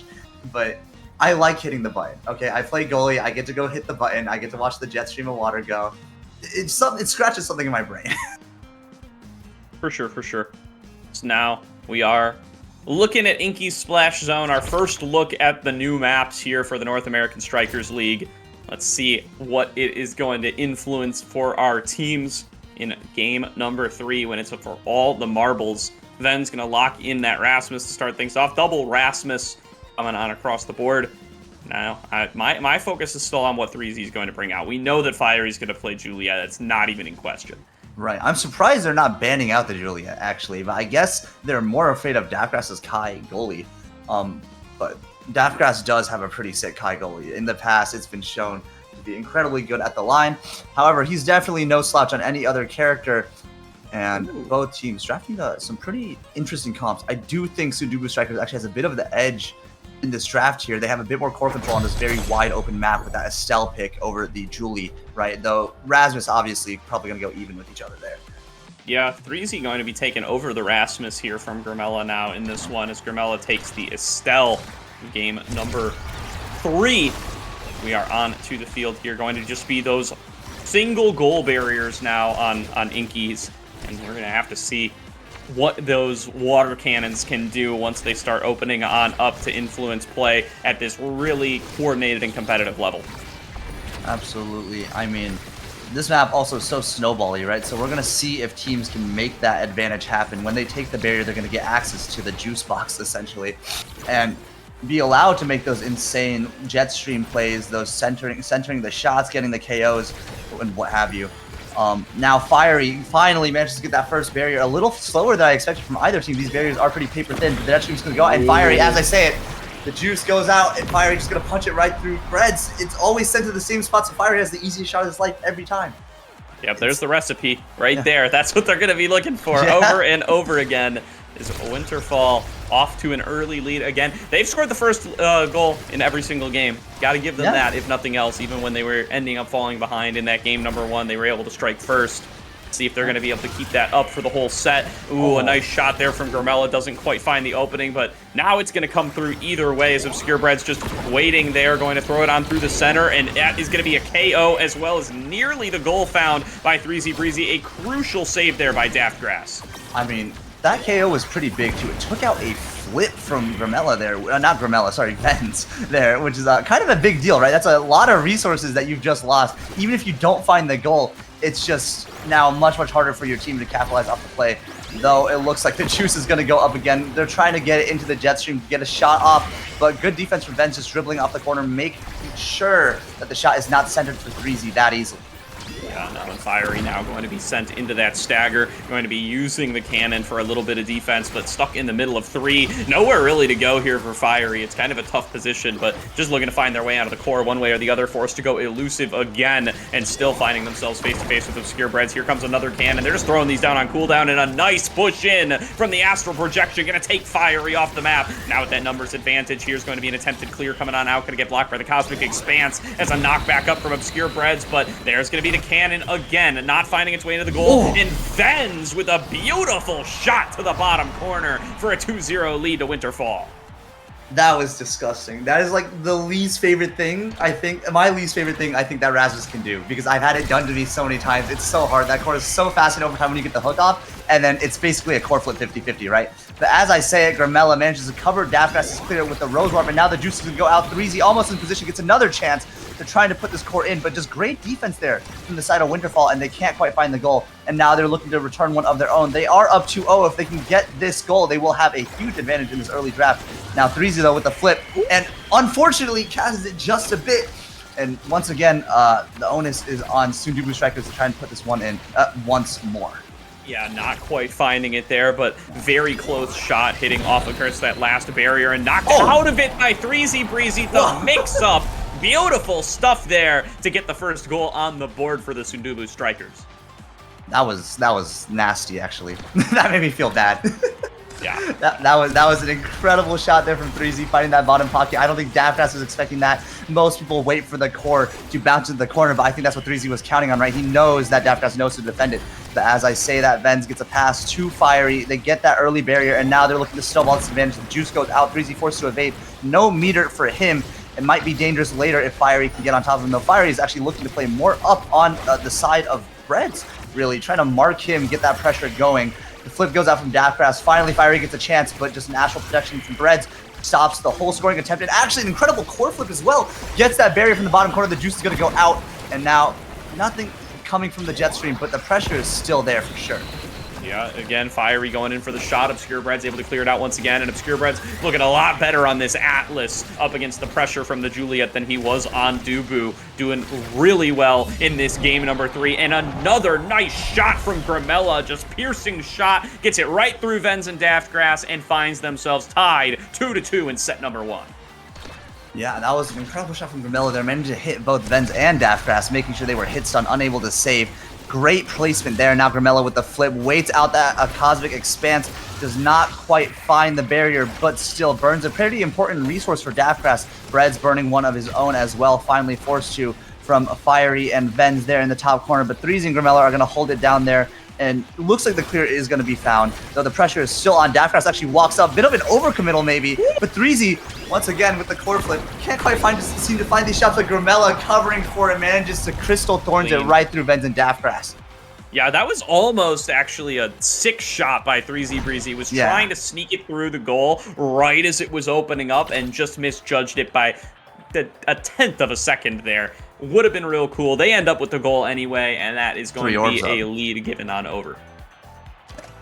All 3 orbs up. Interesting draft that we're staring at. The fire up, going over to the Gramella, trying to get that meter, trying to get 3Z as many flips as possible. I mean, we saw what 3Z could do with the core flip in game 1.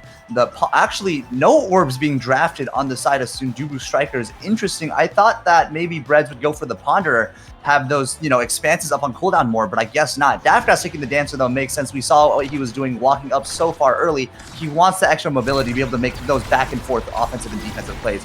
But as I say, Gramella, incredible kickoff from Sundubu Strikers there, actually so fast taking that barrier. Now that jet stream is going to cause problems. Centers that shot for Gramella, but great defense from the side of Winterfall, and they managed to find the clear. Now 3Z just stalling out with this core in the corner, looking for an opportunity to start up the offense again. Not too much pressure for Sundubu Strikers right now to contend with, and they are going to manage to find themselves another possible scoring opportunity. But great defense there from Venz, wins the 50. Fiery and Venz now on their own offense. Fiery tries to punch it through Breads, forces the Expanse, and now Venz trying to do what he can to get it to Fiery, but looks like Sundubu is going to hold it down here. Yeah, it's tough stuff there for Venz so far.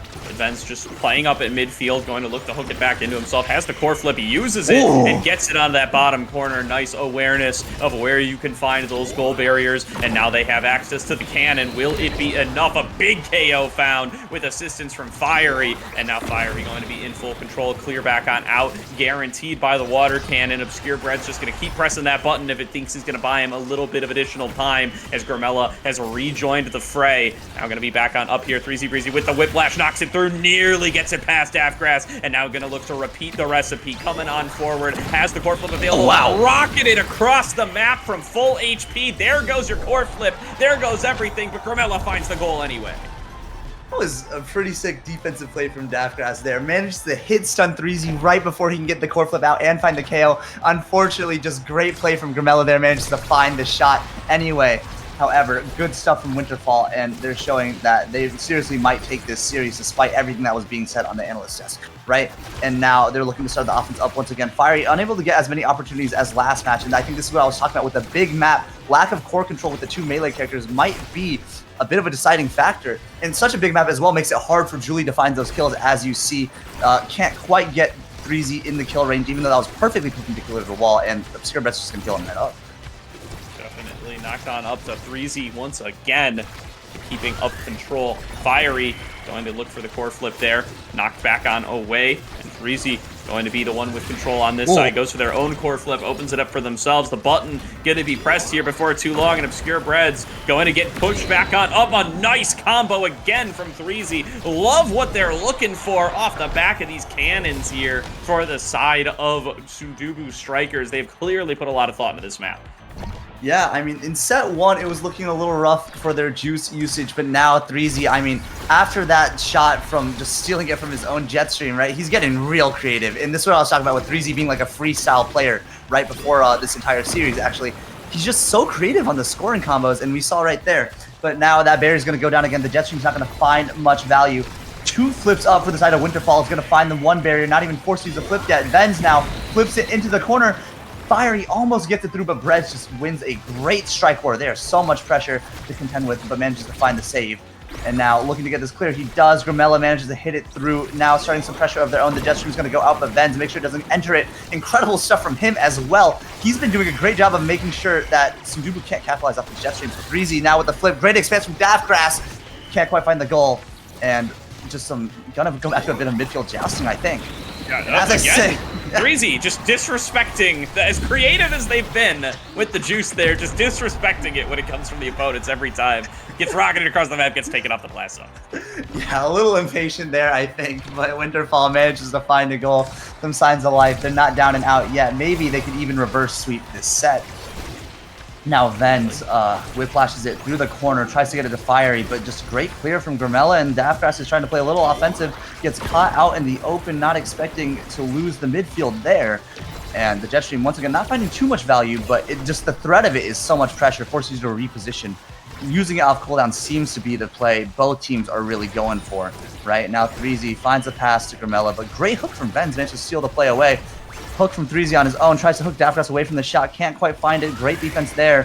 Venz trying to give Fiery another opportunity. Fiery just has not been able to pop off this game as hard as he did in the last one, but it looks like if you can get an opportunity, it might be a huge deal. The jet stream actually kind of makes it hard for Sundubu to get the goal there, and now they're just looking at the stall out this timer for Venz. Definitely. They did get the KO, though. Yeah. Fiery, though, buying so much time, like, just not moving the core, keeping it in their own control the whole way, and nobody on the strikers can really get up and deal with it. Now Venz is back on the map, and that disadvantage has been nullified. 3Z, though, with the core flip back available, going to pair it on up with the juice. It comes on through, but it's not going to be enough, and Obscure Breads actually going to lose their goal barrier for it. Now the button's available on the other side. Across the map, another score is found for Winterfall.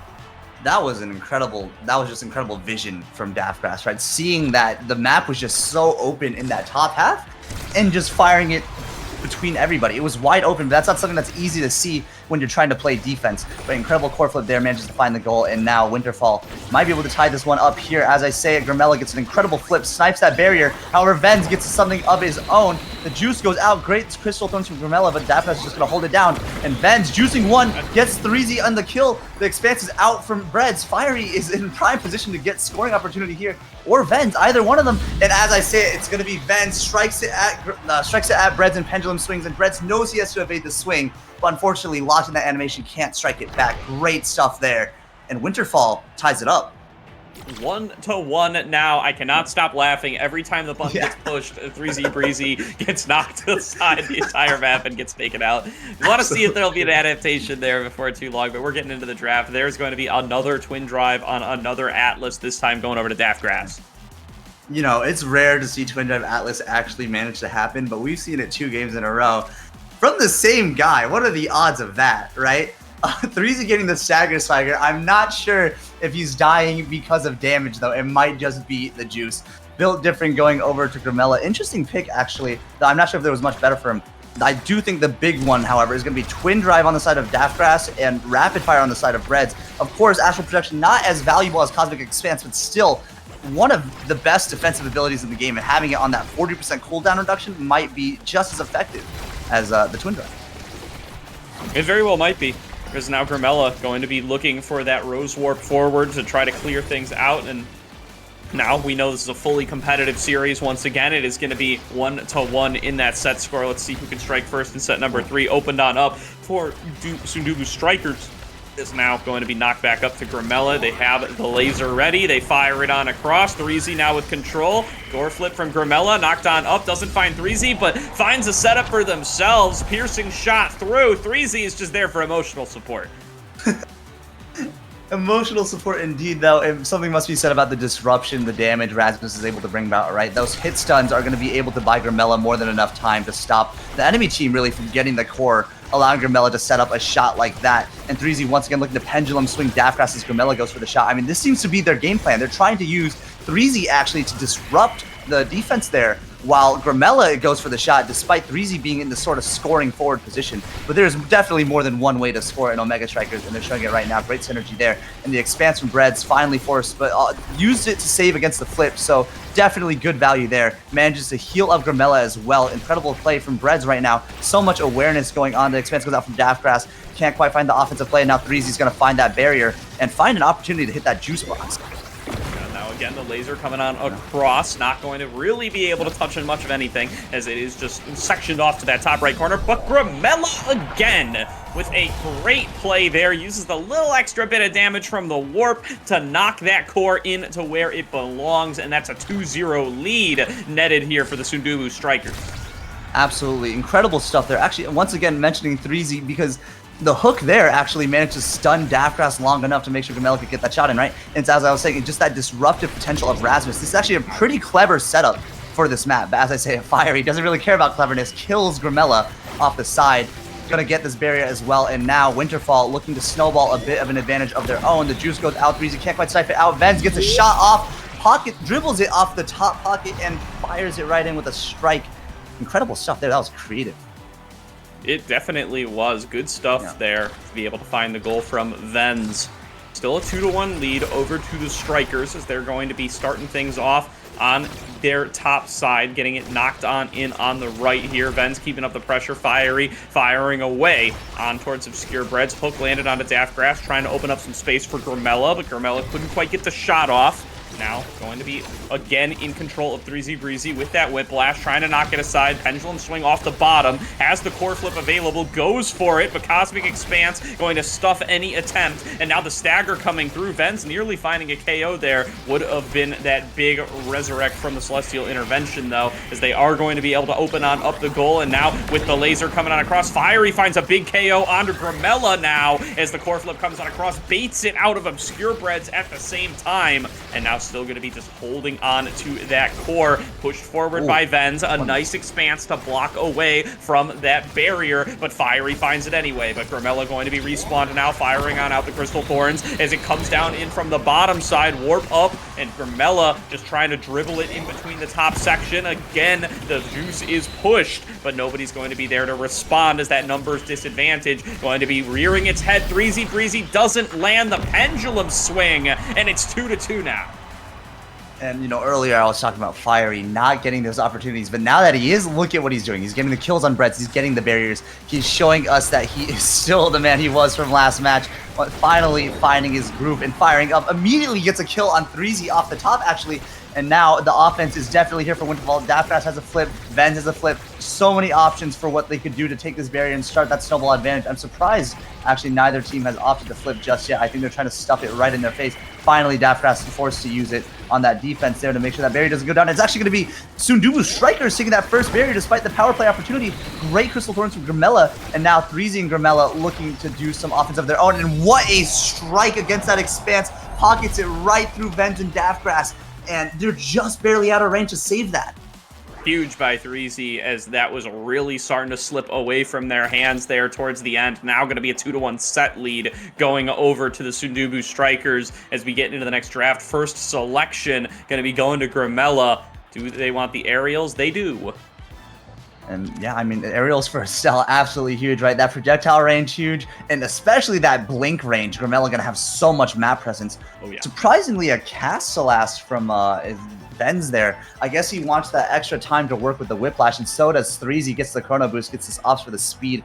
Instead, Timeless going over to Daftgrass. He has Twin Drive. This might be a huge issue, actually, for Sundubu Strikers. They've been struggling a little bit on the offense there, as we saw, but now that Expanse is going to be even more of a problem. It's just, and it's not much of like, as I said, Fiery just dribbles against Grimella 4 times in a row and hits it right through Breads. I didn't even get a chance to explain. Oh my god, Fiery.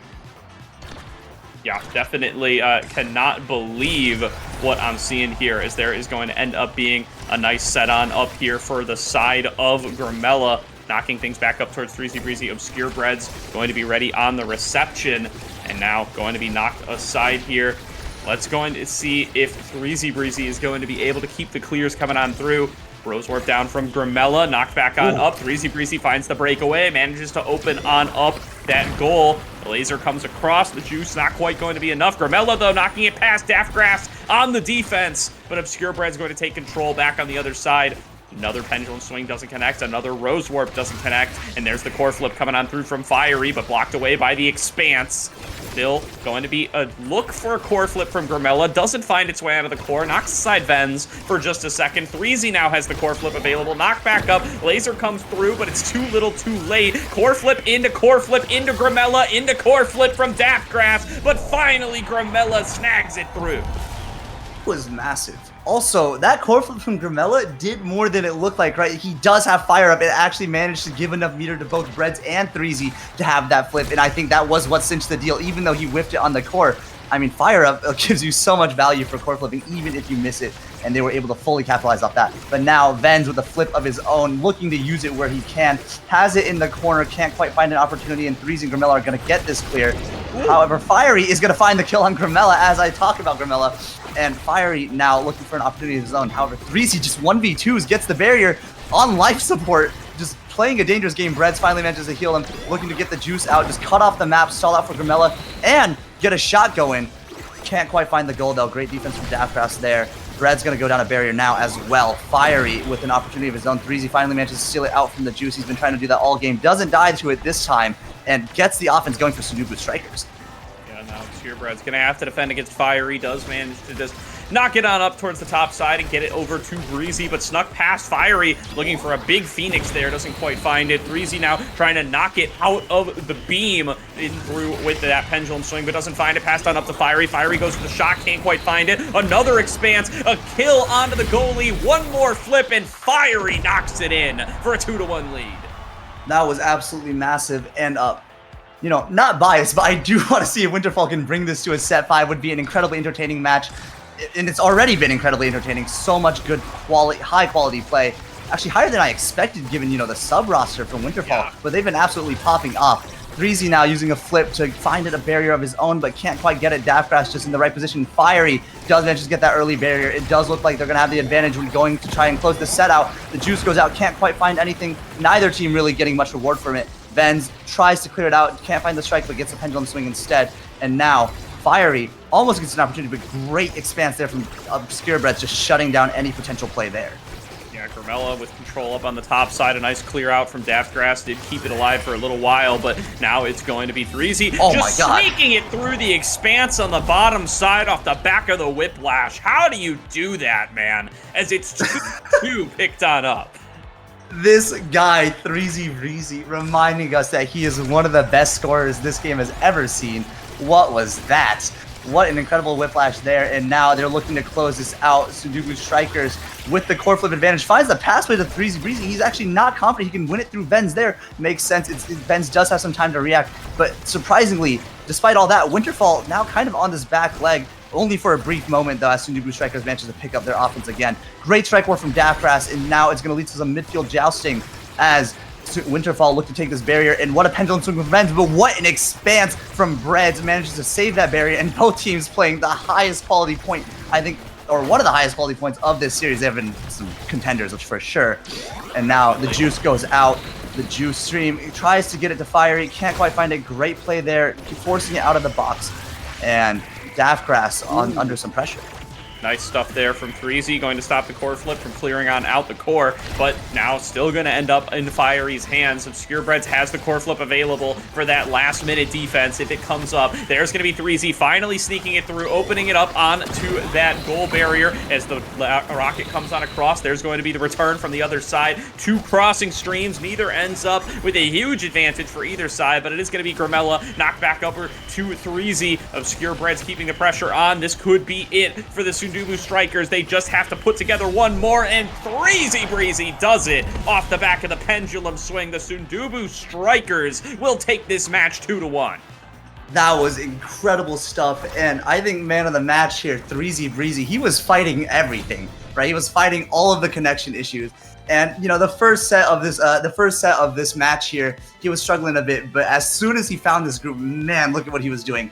Not to mention, Dafka's 103 saves, absolutely holding it down, but 3Z just too creative and too precise with these strike placements, these whiplash placements, manages to get so many goals. Grimella, of course, getting 7 of his own with assistance from 3Z with the disruption there, as I was talking about earlier.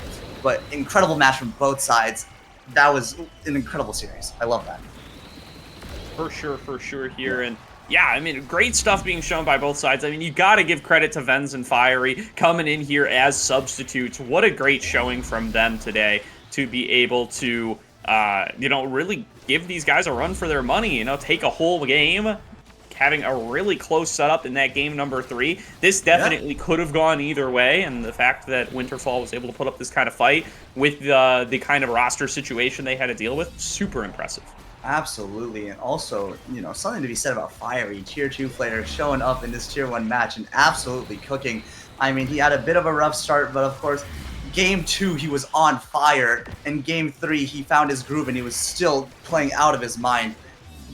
Props to the Winterfall sub-roster. They were certainly no joke, even though the analyst desk thought it would be a bit of a wash.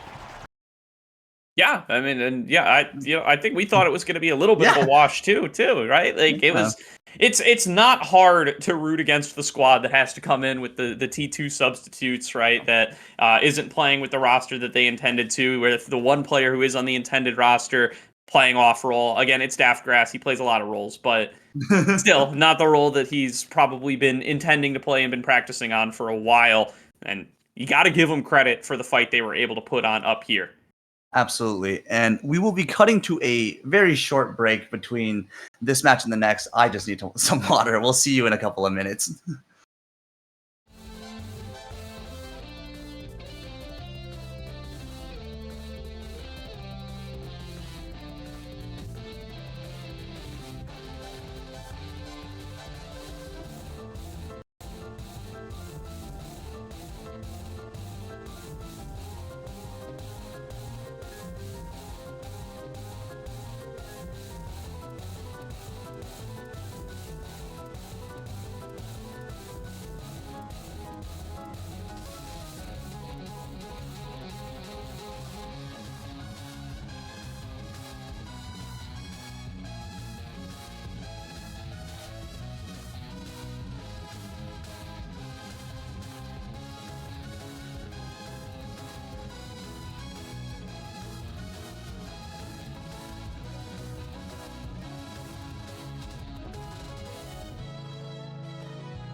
Hello and welcome back. I have gotten my water, no longer dehydrated. Back here with Gordo as we're waiting on some proceedings between now and this next match between Orbits and Chatting. And actually, Chatting, kind of the topic of conversation here. Gordo, do you want to talk about this one? Yeah, I mean, well, definitely going to be a exciting one coming in between Orbs and Chatting, but maybe a little highlight here for Applebug on the side of Chatting. It is a certain individual's birthday today, if I'm not mistaken. Yeah, it absolutely is, and we do have a surprise prepared in just a moment, just waiting to assemble some things. But this is, I think we have an interesting match lined up. I do not quite remember what the Orbits roster was, but I do, if I'm not mistaken, they are not playing their full main roster, right? The Barcode's being subbed out this week. Correct. For Spencer, who was actually I remember now. It was Spencer. I played with him at LAN. This dude is good at the game. We played together. We hit top 8 at the Philly LAN. Of course, he was playing midfield, so he's probably even better goalie, and I'm excited to see what this man can do. Now, he was a homie. I hit it off with him.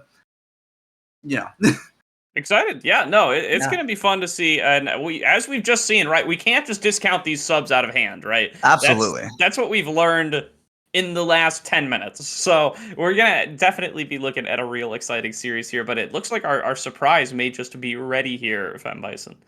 Absolutely. And I guess we're just waiting on the producer here. Hello. Hello. All right. From NASL staff, Bug, we very much appreciate you having you in our games, helping out with casts and all of that stuff. So for your birthday, we know that your mom watches the stream. We would love to sing a happy birthday for you today. Okay, I'll count us off. On 1, we shall ride, and we will sing happy birthday. Wait, do we want a note to start on so we're not all singing in 8 different keys? How is fine. Nobody else in hands, by the way? This is just Bison and I. It's fine. I got it. It's all good. Okay. On the count of 1, we shall go. Okay. Right. 3, 2, 1. Happy birthday to you. Happy birthday to you. Happy birthday, dear Abba. Happy birthday to you. All the way to We promise we're actually excited despite how we sounded. We were all so slow. I was trying to accommodate for the Discord lag. Yeah, stay on the same thing. If we all talk slowly enough, the Discord lag isn't there. Yeah. True. Well, anyways, happy birthday, Bug. Good luck in your game out there versus Orbits, but I believe we will be bringing it back to our casters for this one. Excellent work, ladies and gentlemen. We've done it. We've sung happy birthday. We did. I immediately robbed from the final conversation. We're in the separate Discord channel. It's just Fem Bison and I again. That was the most challenging thing we've had to do on stream. I don't know. I had a good time. It was pretty. Oh yeah, it was fun. I'm sure I gotta watch it back later. I'm sure we're all out of sync though because of the Discord lag. So, Indeed. But that's part of it. That's part of the business. All right, though. Now getting into Bug's team and Orbits. Just waiting on this match a little bit longer. Of course, we're going to see if Chatting can continue to prove that they are the hottest up-and-comers on the block. I mean, this team might have the most potential in all of NASL. They formed, a week? Or not a week, a couple of days before Launchpad 2 and Liftoff, if I'm not mistaken, right? Oh, yeah.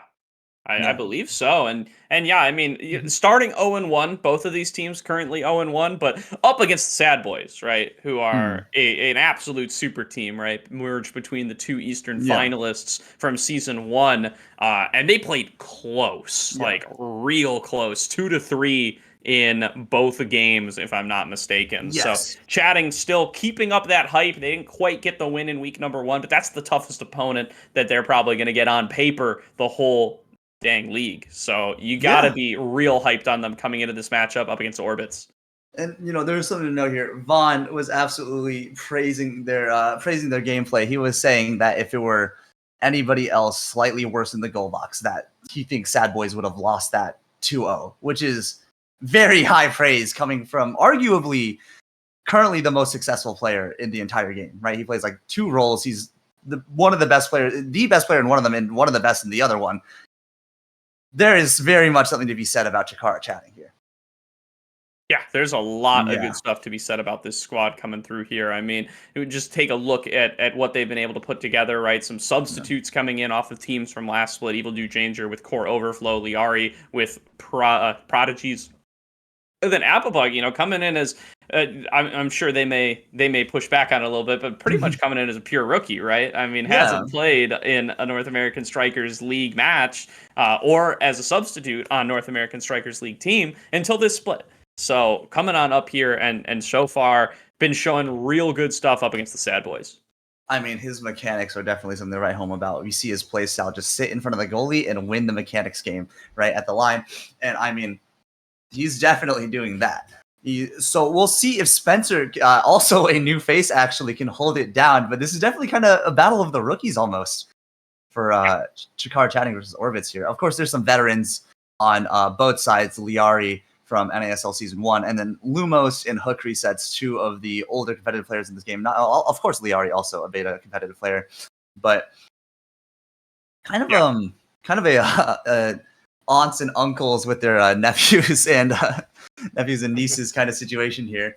Yeah, and if we're just talking about NASL, right, treating that as kind of its own beast compared to the rest of competitive Omega Strikers.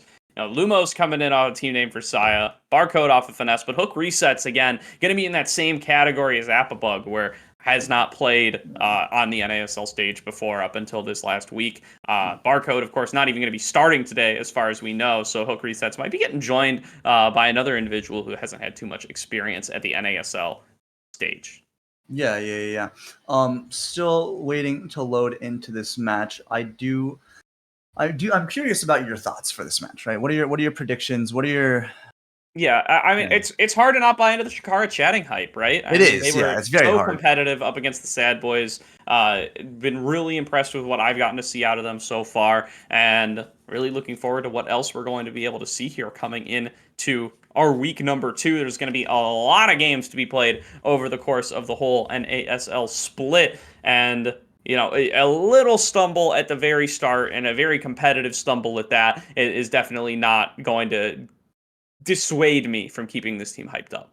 And, something to be said, Alpha actually said this on a different cast, but if you're going to lose a game, it better be the one against one of the best teams in the league in the very first week, right? Like, that would be the game, that would be one of the games to lose. And for sure, I don't think Chikara Chatting is too mad about that one, especially with their performance in that match, actually outplaying for a time some of the best forwards in the game, Corey and Bells. But of course, Sad Boys is able to bring it back in the end there. And we're loading into the match. Inky's Splash Zone. The Atlas band immediately comes out. They do not want to see the Evil Drew Orber Atlas pick. Spencer with some interesting picks here, picking more offensive goalies with the Ymir Rune. I think he's trying to play for just sort of snowballing the barrier, right? We've seen what getting that juice early can do for a team, and having that extra offensive pressure could be a huge deal. Of course, Estelle and Imi incredibly good at taking the barrier on this map as well, and with the stuffing power from Lumos Juliet, one of the more consistent Juliets to ever play this game at the top level. Definitely. So going to be looking at what Lumos and Hook Resets are going to be able to do up against this rookie superstar squad that is Chikara Chatting, coming in with their full intended roster. Spencer coming in as the substitute for the day. See if they're going to be able to live up to the hype that the subs showed us in our first match. So we are on to Inky's Splash Zone once again. Saw a lot of shenanigans on this game before, and we'll see if we find it again. Is Applebug going to immediately find the first KO? Hey, happy birthday to him as guest. Gifted with something real early as Drew Danger hits the juice, finds the KO, and Applebug just going to score it right off the corner bounce there. I mean, when you get to the line against Juliet like that, not much she can do. Perhaps a more defensive goalie was the pick there, but we'll see if they're going to be able to snowball this offense now. They get a little more time to reset here. It's only the first point of the match. Yeah, Spencer steps out here as a substitute and immediately finds himself with no teammates. Going to be real difficult there. You know, was expecting to maybe have a little bit more assistance. We'll see if they're going to be able to turn things around as this starts again. A real early shot there from Apperbug trying to find themselves an early goal. And there's the double KO. There's the goal again. Chatting coming out swinging here in game number 2. I mean, Drew Danger is getting the value off of these juices. This is 2 in a row now that they've gotten a KO, and actually a double this time, right? So 3 total in just this set alone from the juice. Liari now looking to put the pressure on Spencer. Apperbug gets a dash punch through. The barrier's going to go down, and I mean, we've seen what Drew is doing with this juice. This is dangerous, and finally, hook resets managed to hit it out, but Appa managed to get the core and just strike where Spencer at the line. It's going to be a quick 3-0 for Chatting in game 1, in set 1. An incredibly fast set. I mean, it's over. It's already done. It's you blink and you miss it. Apperbug MVP. What's the draft going to look like here as immediately some crazy adaptations going to be needed from Orbits if they want to fight back in this game number 1, because they are struggling here on Inky's Splash Zone. They are getting KO'd by the juice constantly. Okay. This draft, I think, is looking rough for Orbits as well. Drew is, I mean, evil Drew Orber, right? He gets the dancer. He gets exactly what he wants. Lumos gets a heavy impact, which is going to be good. And of course, Spencer getting the happy star on Aimee, 2 of the best in slots for those characters. But Appa ignored his best in slot because it's 6 catalysts. He has fire up. There's going to be so many core flips out from the side of Chatting. It's going to be so much pressure to deal with. Doesn't matter if he has a best in slot or not when the core is constantly going red. Definitely true here as Apperbug keeping up the pressure on the top side, going to be able to open on up as now here comes the juice once again. Liari passes it down to Appa, cleared back out by Lumos. Evil True Danger now going to be the one on reception duty. Lumos on the bottom side, a nice knockback away with a nice glitch pop from Liari, going to keep things in play, but Apperbug now staggered already, but that's not going to stop them from taking a little bit of an aggressive angle here on the top side. Knocked aside by another glitch pop, but feeling like the kill pressure isn't really there as long as Lumos is on the other side. Here comes the blast, not quite finding it with the core flip is Apperbug, so going to need it to just keep on up the pressure. There's those beach balls coming through from Evil Drew Danger. The core flip is a little too late, and now there's juice available for both teams. Comes through early, finds its way out of the target, and Lumos knocks it in for a goal. Good stuff there from Orbits, finally seeming to find their groove a little bit. Lumos and hook resets playing very well. Their great glitch pop clear from Spencer there as well early in the point to make sure that Chatting could not snowball their advantage. And now the turret's going to go out. The pressure is on for Drew. Easily finds the clear though. Lumos forced to use the flip on offense. Can't quite get it as Appa threatens the kill. Hook resets, tries to go for something of his own, but Drew just holding it down very comfortably. This barrier is so hard to take from him. Dubu covers so much of that space, right? Just being a big hamster boy. Now Spencer with a great glitch pop save against Appa. I thought that was going to hit the barrier there, and putting some pressure on his own, gets the core flip. The turret's there, and finally the barrier's going to go down. That was right. The offensive play from Spencer there, making all the difference. Now the juice there. Appa gets the strike. Can't quite find the shot though, but great defense holding it away from the juice, even though he's on the other side of the map. And now Chatting just looking to stall out Liari's death timer. Yeah, core flip through Evil Drew Danger, the one who wins out on that battle, and it's just sliding on through. Nobody can get to it in time, and that's going to be a goal picked up for Chikara Chatting.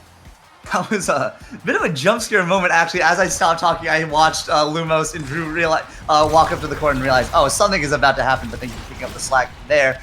Now, Spencer looking to put this turret in, getting that corner pressure there, trying to, you know, just the general approach we've seen from a lot of teams there, I guess only 2, really, right? But putting it in that top corner and then trying to force it through that wide side of the barrier. Now the juice almost catches Lumos again, but luckily he manages to survive as it cuts off right before he dies. Lumos still with the flip. Spencer just trying to hold it down against Apperbug. And just some midfield jousting as both teams look to get whatever advantage they can. But as I say it, the Crystal turns with hook resets, almost dangerous, but great defense from Spencer there, managed to save it from Apperbug. And now great offense as well. Eject buttons away to finish off the play. Gets the kill on Drew Danger with the juice, and Lumos has a scoring opportunity of his own. Can't quite seem to find it. But, and finally, Orbits gets that goal. But Spencer there, what a play from him. Yeah, wow, really good stuff there being shown by Spencer to be able to keep things up and alive. Now taking a 2-1 lead in set number 2. Clearing it back on over towards Evil Drew Danger. Now, Hook resets. Going to be the one playing aggressive now up against these beach balls. Goes in for the core flip, gets knocked back away by Drew Danger as Liari takes so much damage, has to blow the core flip just to try to keep themselves safe and get that dodge angle. But there's going to be a big KO found for Appabug. 4 KO streak for them on their birthday. Now going to be Liari knocked back on over. Appabug looking for it, but a core flip comes on through. Another KO is found for Appabug though, and Liari just needs to get the core over in front of the goal for them to be able to slam it through, but the respawns are coming on through and the opportunities are not presenting themselves. One more glitch pop. Appabug on the top finds the goal. And just great offensive coordination there. Liari making sure to keep the core up for Appa in the corner, giving as many opportunities as he needs, and Appa eventually is going to find that goal, of course. Didn't take too long, though, for chatting, and now they're looking to close out set 2 as well, though definitely not nearly as fast as set 1 when Orbit's definitely finding their groove in this one. Appabug now looking to put the damage on Spencer, finally manages to force the flip. Smart play there, making sure he has no defensive resources, no evades. If Appa can get an opportunity to kill him or, you know, just force some pressure, that lack of meter might cost him in the long run. Now Appa looks for the flip, can't find it. Spencer and Hook resets trying to clear this away from Liari. Lumos can't find it, but the great dash one snipes it through despite being staggered. Now Drew looking to juice as Lumos finally finds the kill on the staggered Appabug. It was going to happen eventually. Liari now looking to make a play of her own off of the juice stream. Can't find the goal, and it looks like they're going to be able to stall out Appa's death timer at the very least. Yeah, that is what they are looking to do. There's going to be the counter core flip from Lumos to be able to clear things out, but Liari knocks it up to Appabug, and another goal is found for Chikara chatting. That is going to be a 2-0 set lead in game number 1. We'll call that game point. That pass was absolutely golden, by the way. Through like 2 people right to the respawning Appabug. I mean, what kind of birthday gift could you ask for your teammate that's better than that in this match? And now Drew Danger with this first draft gonna get the replicator. I mean, he has Dancer, he has replicator. Oof. It's dangerous. It's dangerous for Orbits. I have to say it. Evil Drew Danger with these orbs. We know what he does. We know it's his nickname at this point, right? And not to mention both Juliet's getting size. I mean, even though built different. For Lumos, when you have a 40% speed buffed Juliet with Big Fish as soon as Drew Danger gets those 10 stacks, right? It's going to be very, very hard to stop Appa. Yep. Both of these Julies now going to be a little bit more dangerous with that little bit of extra size. And the extra stagger going to be helpful for Appabug as well, who has been getting staggered quite a bit in that first couple of sets. Now Liari knocking it on down, another follow-up with the glitch pop. Great pass up to Appabug, who isn't quite able to find it through. Good defense getting shown here by Orbits to keep themselves up, but Appabug finds the KO. Liari knocks it to themselves and finds themselves a goal. There's a 1-0 lead for Chikara chatting. Yeah, I mean, they're just rolling through this match. There was a bit of danger there in that second set, but once again, it just looks like they are so dominant. And Orbits is not doing bad, but there's just so much pressure from the side of Liari and Appabug, and now not to mention Drew Danger with the orbs. I mean, he picks one up and his whole team is going faster. Still, though, incredible play from Lumos there, gets the punch through it, forced to use the flip, but still gets the barrier. The juice stream almost gets something going. Spencer tries to make some offensive play of his own with that eject button, but now it's just gonna be Appa punching it through. Liari tries to get the glitch hop pass. The juice stream's still there to pick it up, pick the shot up again, but great clear from Spencer with the turret to make sure that Appa does not get the opportunity that he wants. Definitely is. Liari knocked up towards the top side, takes him out. Appabug now going to be the one in control, but wow, a great KO there found for the side of Orbits, and they're going to turn it into a goal. Good follow-up from Spencer as well to close that one out. Spencer looking a little binary on this map, right? It's hard for him to hold, and it makes sense. He's against such strong pressure, and he's on Ivy, not exactly the strongest defensive character. But when Spencer's allowed to cook on the offense, I mean, we've seen what he can do. He had that eject button play with the juice earlier, and now he gets a goal. But unfortunately, that defense is going to cost, that lack of defense is going to cost him again as Appabug finds that early barrier and the juice. But once again, the offense as well. And as I describe the binary nature of his play, it happens right in front of us. And once again, not much Jaime can do against Julie at the line like that when Julie's just throwing a punch in your face. But, I mean, Spencer kind of showing up, actually, despite everything. Definitely want to highlight that core flip coming on through there from hook resets as well was really able to clear things out and was able to prevent that combo from coming through from Apabug. But they find it one way or the other. They are inevitable, and they do manage to get themselves that goal. As now here's going to be the securing of that juice. Not quite enough, but does manage to open things on up. There's going to be the core flip from Apabug, keeping up the pressure, looking for the closeout with the flurry. There's going to core flip from Lumos, doesn't connect, doesn't find the core, and now Apabug with control going to punch it on in to close out the first game win for Chatting here in the NASL. That was, I'm not gonna lie, there's something special there. That was disgusting by Liari. Okay, she hits Lumos with the glitch pop right before Lumos is about to flip, because she knows Lumos is going to flip, and then it forces Lumos to whiff the flip because it's buffered and wastes the resources, and immediately to capitalize off that play. Just something to be said about that kind of nasty awareness from Liari. Appa, though, 6 goals with only 52 redirects and 7 shots. What kind of scoring efficiency is that?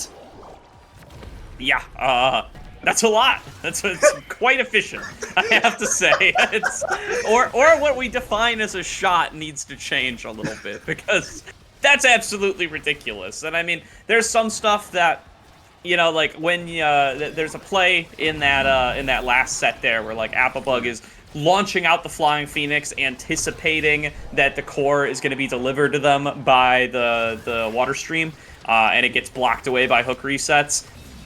That counts as a shot to me, you know. Right. Like there's stuff they went for where they were looking to take shots that maybe didn't quite work out, but yeah, I mean, what crazy stats there for Apabug. Even then, essentially, it's still like 1 in 9-ish redirects, not even shots, resulted in a goal, right? The scoring efficiency, even if you count all of the whiff shots from like the stream and like people, you know, stopping that stuff, it's like at least 50%. That was it's insane. Not seeing anything like that since Aromatic Mint Tea and OSAS, where I believe they had 1 in 3 with it was something like 90, not 90, I don't remember, like 27 shots and 9 goals across the board or something like that. I don't know. I think Brickbat remembers the number, but he is not here with us right now. But still, while that was a bit of a wash in that first game, it's not complete total destruction, right? Spencer had his moments, definitely not like he's performing, and I think if they can just get some, you know, if they can hold on to the possession long enough to let Spencer play that offensive goalie style, which he's been showing up with, right?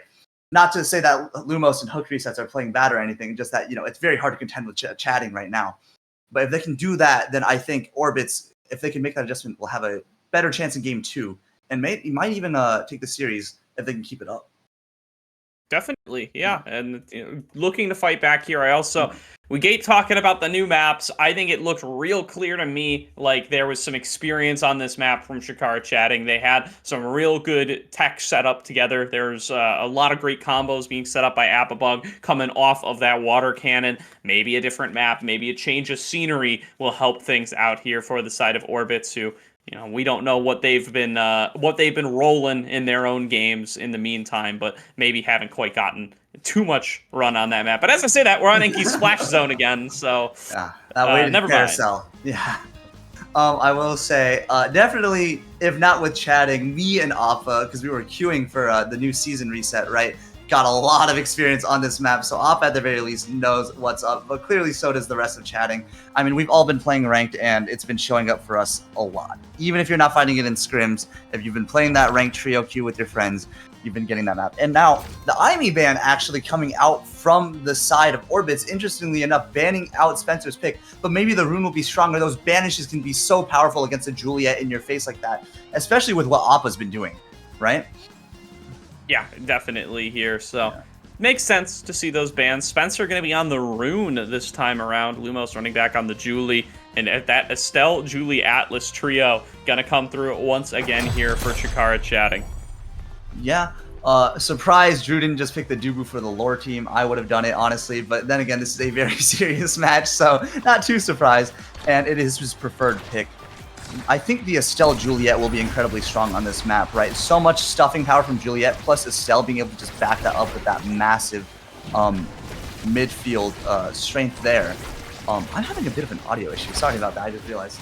But... Oh, all right. Well, Well, you can try to get that figured out if I'm Vice, and I can take on over, as it's going to be a lot of aggression coming out here to start things off from the side of Orbits. Spencer playing up at midfield once again as Lumos goes in to get a little bit of healing done. It's Applebug going to be here ready to receive off the back of that water cannon again, back and forth. Liari knocks it on up, but nobody manages to find it through. They do get a KO for it, but they do not end up with the actual score. Applebug, though, back in control, knocking it forward. A nice knock away from Spencer, but it doesn't stop the follow-up from the Flying Phoenix, and Applebug gets the first goal of the match. Yeah, that was great play there from Appa, making sure to stop that pillar from forming fully so that the core will guaranteed go through, and it does. Evil Drew Danger actually just walks up and immediately core flips it, finds the barrier with his team, and now Appa looking for a chance of his own. The Lumos doing a great job of keeping that core away from the jet stream, making sure that nothing comes of it, and gets a flip of his own as well. Now it's up to Hook Resets and Lumos, as Spencer surprisingly doesn't opt to go for the juice, instead places a pillar down to cover, but it's not going to matter as Lumos basically 1v1s Drew for this goal. Good stuff there from both sides. Now going to be tied up at 1-1. Liari and Applebug not able to keep the control that time, and it sneaks past Evil Drew Danger. Great setup there from Lumos, and Hook's Resets is a ton of damage coming on across there onto Applebug. Lumos now taking control on the bottom side. Evil Drew Danger going to use the Cosmic Expanse to clear it on out, but there is that water cannon once again, and Applebug ready to receive. Slams it in up against Spencer. That was incredibly, I mean, as you said, they've got the tech locked down. That was seamless. That was textbook. Everybody watching, you know, pay attention, take some notes. Applebug and Liari absolutely cooking with these jet streams. Of course, Drew Danger also firing it off at the right time. Now Spencer, though, playing some more of his offensive goalie style that we've seen, gets the early barrier. However, loses one of his own, gets the jet stream going, though. Lumos and Hook Resets, unfortunately too far to capitalize off the play, but the clear is found. Forced to use the core flip again, though, and the banish unfortunately stuns the core right in front of his goal box, and it's just gonna go right through, unfortunately.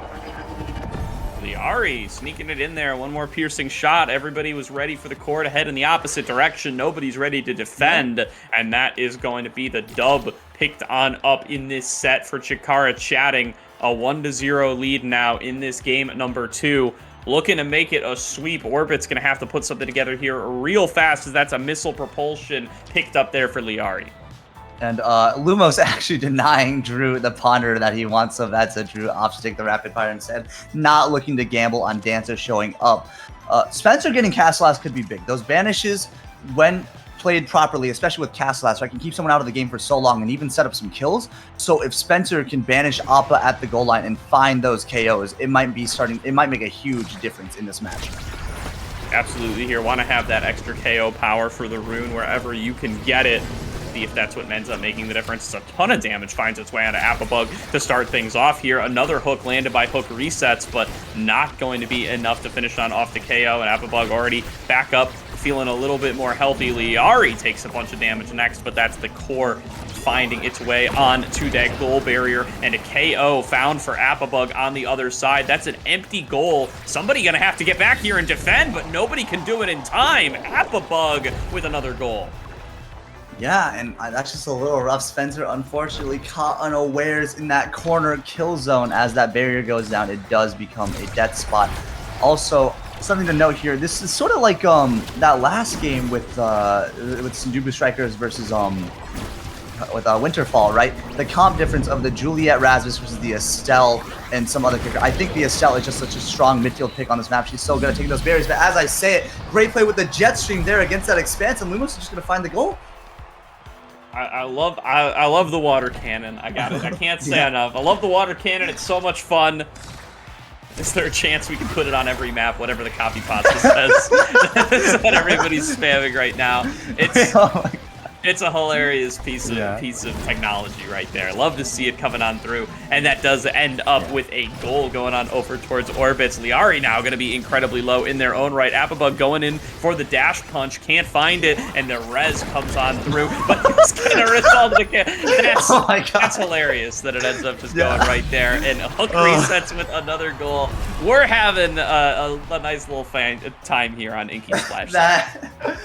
Good awareness from Spencer, realizing that Resurrect was placed in a bit of an unfortunate position, unfortunately baiting Liari into dying against that water cannon. you know, not something you usually expect, but now I think Drew is going to be looking out for where he places those.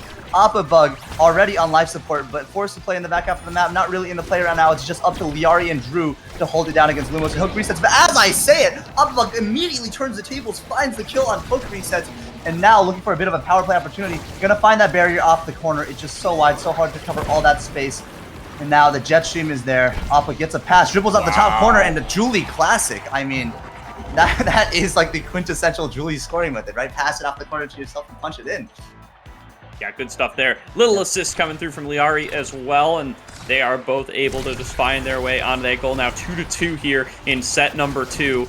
Could be a tie up, could be a 2-0 lead for Chikara based on how this ends up going. A nice banish, finds its way into Appa Bug. There's the combo, tons of damage comes on through. The res was ready there from Evil Drew Danger if it became necessary, but it does not. Nice dodge away from the death touch there as well. Appa Bug doing a lot to stay alive, but staying alive not going to be enough to end up winning you this set as Spencer's clearing it back on down. Lumos looking to receive. Hook resets has it now on the top side. The clear back on out from Liari. They do manage to open on up the goal with help from Appa Bug. Here comes the cannon. Appa Bug finds a KO on the goalie, but they are going to get taken out. But Drew Danger sees the angle across the map, rockets it to the top corner, and finds themselves a goal.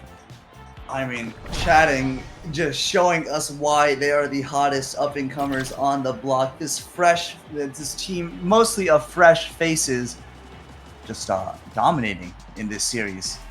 And now Drew getting quite a few options. Glass Cannon, Twin Drive, and Timeless. Surprised he didn't go for the Twin Drive, but that extra size kind of necessary to cover this barrier, so it does make sense. Hook resets, getting that quick strikes though, and I personally think quick strikes is a big momentum swing, but it depends on how you use it, right? Gives you so much more offensive pressure in those strike wars with the goalie, gives you those dribbling options, but I don't know if it's going to be enough to swing it, especially now that Liari actually has the Twin Drive. Now it makes sense why Timeless is being picked. Estelle with those double blinks is going to be a huge problem. Definitely is going to be an issue here. Hook coming on through, not going to end up on its target, and Drew Danger now with that Timeless Creator going to have a lot more structures in the way of these potential goals. We'll see if that ends up making the big differences. A nice little angle from Hook resets, nearly finds the goal on the top corner, but Evil Drew Danger able to keep up that defense. So here comes that blast, going to stop anything from crossing over midfield for a little while. Liari now back down to Appa Bug, punch off the bottom. Here's the cannon, back up to Liari, knocked on through, Hook resets, clears it out. Lumos now on the top side, core flip from Evil Drew Danger, stuffed by Lumos, and the first goal of set number 3 goes to the side of Orbits. Incredible strike word there from Lumos, reminding us that he is still one of the best scorers this game has ever seen. Puts it right through Evil Drew Danger, and now Orbits finally taking the lead in a set. And Hook resets, living up to the name, hooks it out of the corner, looks for some offensive pressure there, trying to give Lumos any opportunities he can. Can't quite seem to find it, and instead it's going to be Appa Bug taking that early barrier. A lot of twists and turns going on right now on this offense, but as I say it, Liari just hits it right through Spencer and scores. It's 1-1 in this, what could be the final set, especially with the way chatting is playing right now. I love the water cannon. Can we get it on every map, etc., etc.? It finds itself another KO there, and Chikara chatting again find themselves tied up 1-1, having a dominant showing in this series so far, looking great up against Orbits. Can they keep it up? That's going to be a little bit of a wrench thrown into that plan now as Hook resets, finds themselves a very nice goal in that top corner, sneaks it right past Evil Drew Danger. Yeah, good strike placement there, and I think actually quick strike's coming into play a little bit, as I was saying, and it's been showing up in the offense as well, but this is the first time it's been rewarded so heavily. Now Appa Bug forced to use the flip to avoid dying to Lumos. Great awareness there, seeing that Lumos was looking for that dash punch, especially with the 1-2 that he has gotten. You are definitely in kill range. Now Lumos takes some damage of his own, does find the KO on Appa Bug though, does reset that dash punch, and now I guess that Ponder came into play as well. Now looking to core flip on his own. The jet stream though, too strong. Liari almost scores, but great defense from Spencer there, manages to find the save. Now they just need to stall out this death timer for Lumos as he was standing in the middle of that jet stream. Once again, I love the water cannon, am I right? So much so much as they do manage to find themselves another KO picked up, but now we're back in 3-3, and in the bottom side, almost snuck through by Liari. A great save by Spencer, but you can't do that more than once, and Appabug gonna push it through for another goal. I just realized, by the way, I did not notice this when this happened, but Appa took Super Surge. I looked at that dash, I was very confused why that went so far, but he is Tokyo drifting these dash punches to hit it through Spencer, and that was an incredible use of, a bit of a niche awakening pick for Juliet players. Bell seems to hate it. But now, as I'm talking, Lumos in hook resets managed to find this barrier on Evil Drew Danger. Hook resets using that quick slice to dribble, trying to find options to give the core to Lumos. Lumos finally hit away by Liari and Appa, but they are going to find the KO. And now power play opportunity from Orbits. They might be able to take this set and, even out this game a little bit. Drew forced to find the flip. And now just looking to get an opportunity to hook resets with a flip of his own. But Appa perfectly cutting off the pass there. No options there. And they managed to stall out Liari's death timer. Still, though, the pressure is on for the side of chatting. The job is not finished. And as I say, a hook resets and Lumos punching it right through Evil Drew Danger. Great coordination there. Flip into the punch. And Orbits brings this game back a set. All right. Not over yet here. Orbits fighting their way back now. They are looking to see if they can pull off a massive reverse sweep and potentially even take us to a game number 3. First selection going to end up coming on through here for old Lumos. They are hovering on to this Catalyst, and they are going to end up taking it. Now, looking to see what else we can secure here. Interesting pick from Liari there, taking the hot shot over the aerials despite having the twin drive. Those massive blinks might have been a huge asset, but I think she wants to stop Spencer from having any real options at all. Perfect form, kind of rough on Rune, who does not have a lot of multi-hits, who is not stacking that CDR, right? And I think that was a pretty smart play, just making sure Spencer isn't allowed to scale. He already has Prime Time and Castellast. Those are big options for Rune, but she just wants to make sure he stays a little more weak. Yeah, for sure. There's the button. It's pushed. It gets over to Appabug. Liari nearly finding it, but not able to push it through. Actually, great defense being shown here by Orbits as they manage to save themselves up against that really rough situation. Great clear. The drift comes on through here, but another good clear from Spencer. As you say, getting a lot done and able to keep them on the aggressive. A nice ricochet there from hook resets off of those unstable anomalies, just trying to find themselves the space. Flip from Orbital Drew Danger, going to get thrown on down into the water blast, but doesn't actually get carried over to Appabug. Appa trying to defend, but knocked away by the unstable anomalies once again. Liari with control, loses it though, and there's the opening found by Evil Drew Danger. Here comes that blast. Again, up to Liari. Lumos keeping on the pressure. There's the core flip. There's the goal from Lumos. That was very good by Orbits, and an interesting adaptation here made by Spencer. It's called the Unstable Anomaly, but with that jet stream, it seems to be a bit of a stabilizing factor on defense. Just throw it down in the middle, and the core is not getting through, especially with that cast last extra creation duration. Smart observation from Spencer to make this adjustment. We're going to see if it can continue to be of value. I mean, the jet stream has been setting up Appa so much with these shots, right? But if you can keep blocking out the core, I mean, he throws it down there just in case the core gets in there. It might be able to buy him a lot more time on the defense. Now, Lumos with a Flame Flurry gets the barrier, hits it through Drew, puts the pillar down from Spencer. But unfortunately, unfortunately, scoring off his own pillar there with the flip. And it's now a 1-1 in this set 4. Yeah, rough look there for Spencer. Stuffs himself a little bit off the back of that one, but timing is tough. Nice shot by Liari, though. Leads it around the entire map and does manage to open on up that goal. Now Drew Danger passing it back up to Liari. Appabug in position to look to make it 1 strike, 1 goal, as they did in game number 1. Knocked back up by Liari. Evil Drew Danger not able to get into position. Appabug passing it back on up, dribbling, looking for the shot, gets it. 1 more big punch. There, Appa just so patient, waited out all of Spencer's pillars and resources, and knew that Juliet is always going to win that 1v1 at the line there. I mean, not much Rune can do about getting punched in the face, and he's just going to find that goal. Now, Lumos looking to play some offense of his own, almost kills Liari off the side, can't quite find it, has a flip of his own, but now it's dangerous for Orbits once again. Liari misses the flip, but even then the jet stream is going to set up Appa. Great flip from Lumos, stalling out the jet stream, making sure Appa doesn't get another shot. Actually, Appa's barely touched the core of this map. He's level 6. They've been doing an incredibly good job of cutting off that coordination on the side of chatting. And it's been paying off a little bit. This game's a lot closer than the last one, and a great kill there. But now Appa scoring opportunity in his own. Killer there from Spencer, though. Great patience. And they're going to manage, it looks like they're going to manage to stall it out, but I'm wrong, as Liari finds an incredible angle, just sneaking right by the pillar and closes out the series. Huge there for Chikara chatting. They take a 2-0 win on their first match win of the series and of the North American Strikers League in general. Congratulations to Chikara chatting there. A big win over Orbitz. Absolutely, and I guess happy birthday to Appa, winning the series on the day of your birthday. Pretty good deal. This time, Appa's scoring efficiency a little less, but still pretty insane. I'm just looking, 19 shots, 47 redirects, and somehow still with 5 goals. What is this man cooking? Just a great series from Chikara chatting overall, though, and Spencer, despite being a sub, still showing up a lot, especially on the offensive plays. Definitely really good stuff coming through from, we saw a lot for both sides here. And Spencer coming in as the substitute. Lumos able to get a lot of aggressive looks as well. Some great shots, some great KOs found for themselves. But, the team play of these rookies, so much to be said for what Liari, Appabug, and Evil Drew Danger have been able to put together. Even Evil Drew Danger, he had some really great shots across the map there. Thinking about that one core flip where he was able to find the angle at the empty goal.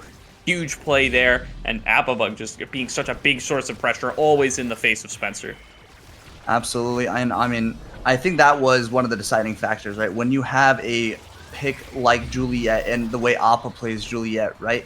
Not having that anti-stuff at the line was seeming to cost them a bit on defense. There's just not much Spencer could do. Appa was just punching and kicking him all over the place. And even when Spencer was able to leave the goal box on offense, there's just not too many opportunities for him to do that. Yeah. And really does feel that way when these two teams have, really going to look like a more dominant showing from the side of Chikara chatting, of course. And they're the team that we really gave a lot of hype towards coming on into the match. So gotta, give them respect for what we knew they were able to show, what they did end up showing, but especially for coming on in with a substitute here. You really do have to give some of that credit on over to both what Spencer was able to do coming in as a substitute goalie, showing up on the rune, had some really great angles there with what he was able to do. You called on out those unstable anomalies to try to counter on out what the water cannon was able to do. It's a good idea, maybe needs to be refined a little bit further, but definitely showing some good sparks there. And Lumos and Hook Resets still growing over the course of this split. Hook Resets especially coming into his first split of the NASL. Going to take some time to get adapted, but are going to drop to 0-2 here in the NASL. Absolutely. Something that's been a bit of a theme today, actually, I think, is that Estelle pick on the Inky Splashdown. It's just so strong. Right, Crystal Thorns covers so much of that barrier space, can take it from like any corner. We saw it with the Sundubu Strikers match when it was Gramella and 3Z, and then we saw it today just now with Liari and Appa. Also, Gordo smiling a bit because Borg has just joined the video call that we are all in. Hello, Borg. But a bit of a jump scare from, I don't know where he is right now. It is great that Borg has joined. I'm actually smiling because Chad is making fun of me for calling them rookies, which is also that's fair. That's life. That's the North American Strikers League. A little bit of a different game than the weekly tournaments. At least I'm going to continue to maintain that because it helps with my narratives. So hey, this is our job as casters. Okay, cut us some slack. We are allowed to lie for the narrative. All right. Well, that's going to do it for myself and FemBison lying to you guys today, as we are going to be moving on up to our next duo of casters as we move on to our second block of games for the day. But it's been a great time, FemBison. Thank you so much for joining me for these two matches. And let's send it over to the next group. Send it over to the analyst desk for a little bit of time while we wait to get into our next round of matches. Bye-bye.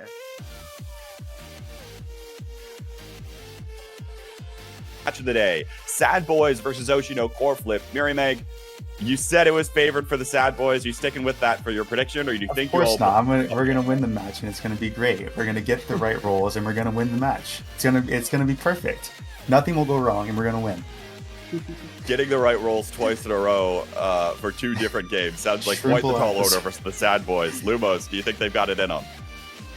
I think the only way Sad Boys loses, the only way Sad Boys loses this match is if they roll Inky twice, and Oshi play out of their minds at the same time. So I have to go with Sad Boys here, unfortunately. Daftgrass, what do you think? Look, as much as I want to bet on the funny map rolls, I'm just gonna go with Sad Boys for this one. I like betting with my odds here. Have to do it. This team looks unstoppable. Unfair. Sorry, Mary May. That's the way the cookie crumbles sometimes.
Welcome back to the North American Strikers League broadcast for day 2. I am now joined by Threezy and Liari on the analyst desk, each of whom just played their series. To give a little bit of a breakdown of what all happened there, Threezy, I'll start with you since your match ended up coming first. You all were able to take the victory earlier today over Winterfall. What was playing in that series like? It was pretty cool. I wasn't able to warm up, but that's okay. My two teammates carried me the whole time, so that was a chill vibe. I played like a little bit of a bark doggy dog, but that's okay. Our first match went well. I DC'd in draft select, so I happened to pick X with slick kicks, but as you know, X needs his Jordans, so I went in slickly kicking and we won that game. Daftgrass picked Juno for fun, so shout out to him, helping me out there.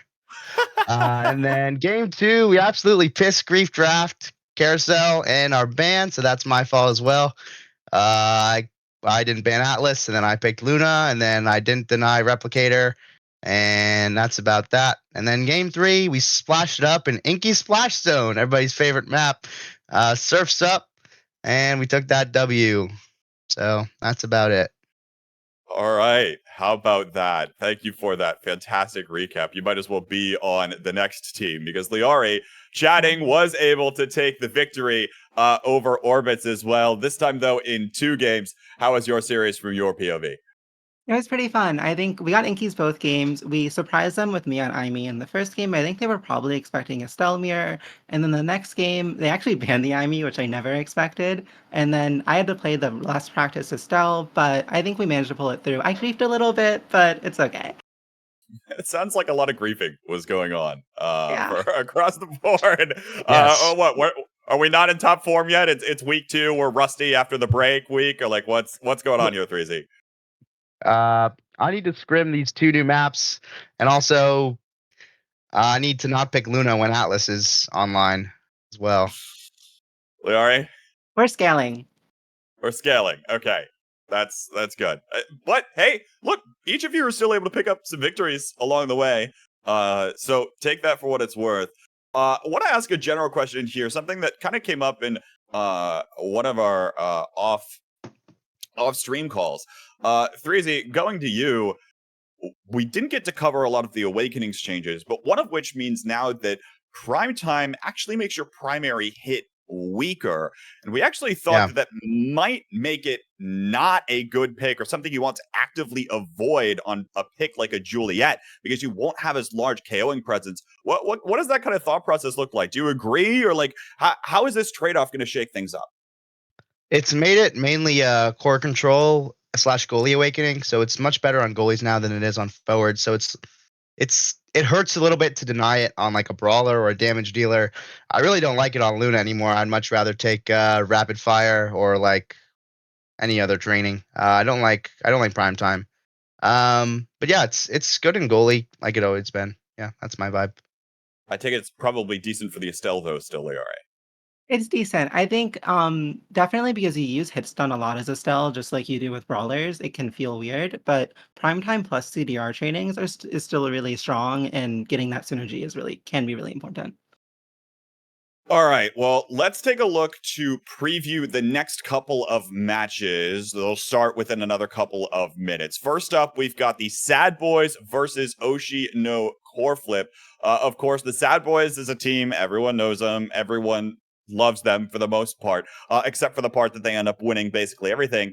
But this Oshi no Core Flip team, Liari, has been coming together as of late and might be able to pick up at least a game victory here and potentially even take a set. Yeah, I'm really excited to see them. I know even Merchant's been practicing new picks, and I'm really interested to see how this team evolves over the season. They're known for kill comps. I really want to see if they can manage to do other things, and also if they can beat Sad Boys on the kill comp. That would be fun.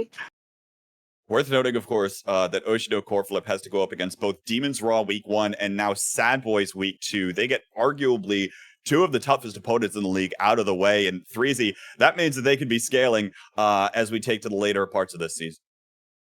Yeah, I mean, Demons Raw, tough opponent. Obviously, they play similar style, right? You had Gumi in an interview or in a cast a while ago talking about how Oshi no Core Flip inspired his team, as well as the EU meta, to kind of pick that KO style with that Vice goalie. So interesting to see what the bans and the picks will be in that series. But I do believe Oshi no Core Flip, I mean, like all of these kind of newer teams that have come together, I think they're scaling for the late game. So interesting to see what they'll be like later in the season. Second match we'll see in this block is Demons Raw versus Goats Esports. And this Goats team kind of coming back together, trying to get the band back together and keep coming through. But again, up against this Demon Raw roster, although I will say it feels like this Demons Raw roster has been a little shaky recently. They've picked up a couple tournament losses here or there. Liari, didn't you all beat them at some point recently? We keep running into them on Fire Up Otten start. Otten isn't even in the game anymore. Very curious to see what happens next time. We play them next week, so stay tuned. See what happens there. But 3Z, Goats Esports, right? I mean, obviously both teams, Western matchup here. You're probably pretty familiar here. How does Goats have to try to approach this match? Yeah, I mean, I think Goats has to take away some of the KO power. Try and play through Fudgy Waffles, enable him in some way. Obviously, get him on that Rasmus, get him on an Era, something that he can really just get that core to a Palmy and whip through that midfield, because he's one of the strongest midfielders in the league, and really just like kind of puts that team on his back. So he's a really good player, and I think if they find a way to just play through him, they can win. Got to neutralize some KO threats from Demon's Raw, though. That's the most important thing. On that note, let's go through some predictions here. Demons Raw versus Goats Esports. I already said I favored Demons Raw overall earlier today. 3Z, I'll send it right back over to you. Does Goats have a shot here? They have a shot here, but it's probably not likely, right? Yeah, I mean, I wouldn't say they're favored. Obviously, both of my Westie teams here. Gotta love my brothers, but gonna have to go with Demons Raw here in this matchup. Liare, what are you thinking heading into this match? Outside of Inkies or Obscura, I'm pretty sure Demon's Raw wins every time. But new maps get picked? More of a toss-up. I know Demons hates the Portal map.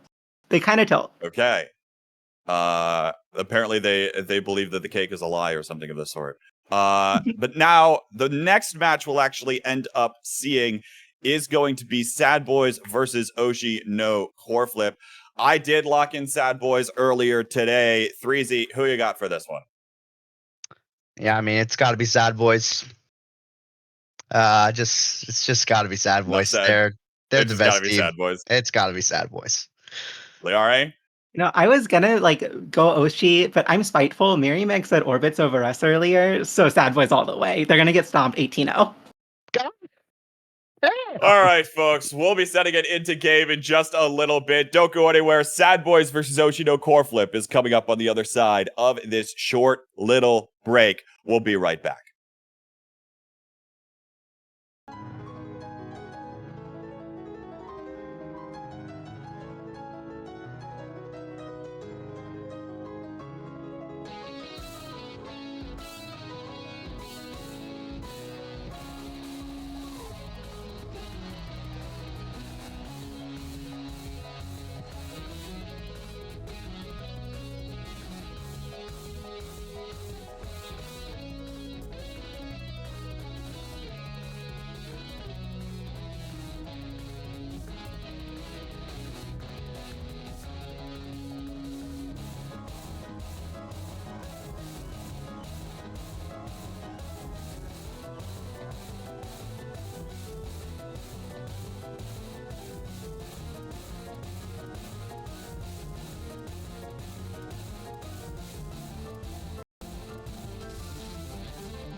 Hello everyone, we're back with the North American Strikers League. I'm here with Brickbat and Brickbat's Drink, here for a very, very high matchup, the Sad Boys versus Oshi no Core Flip.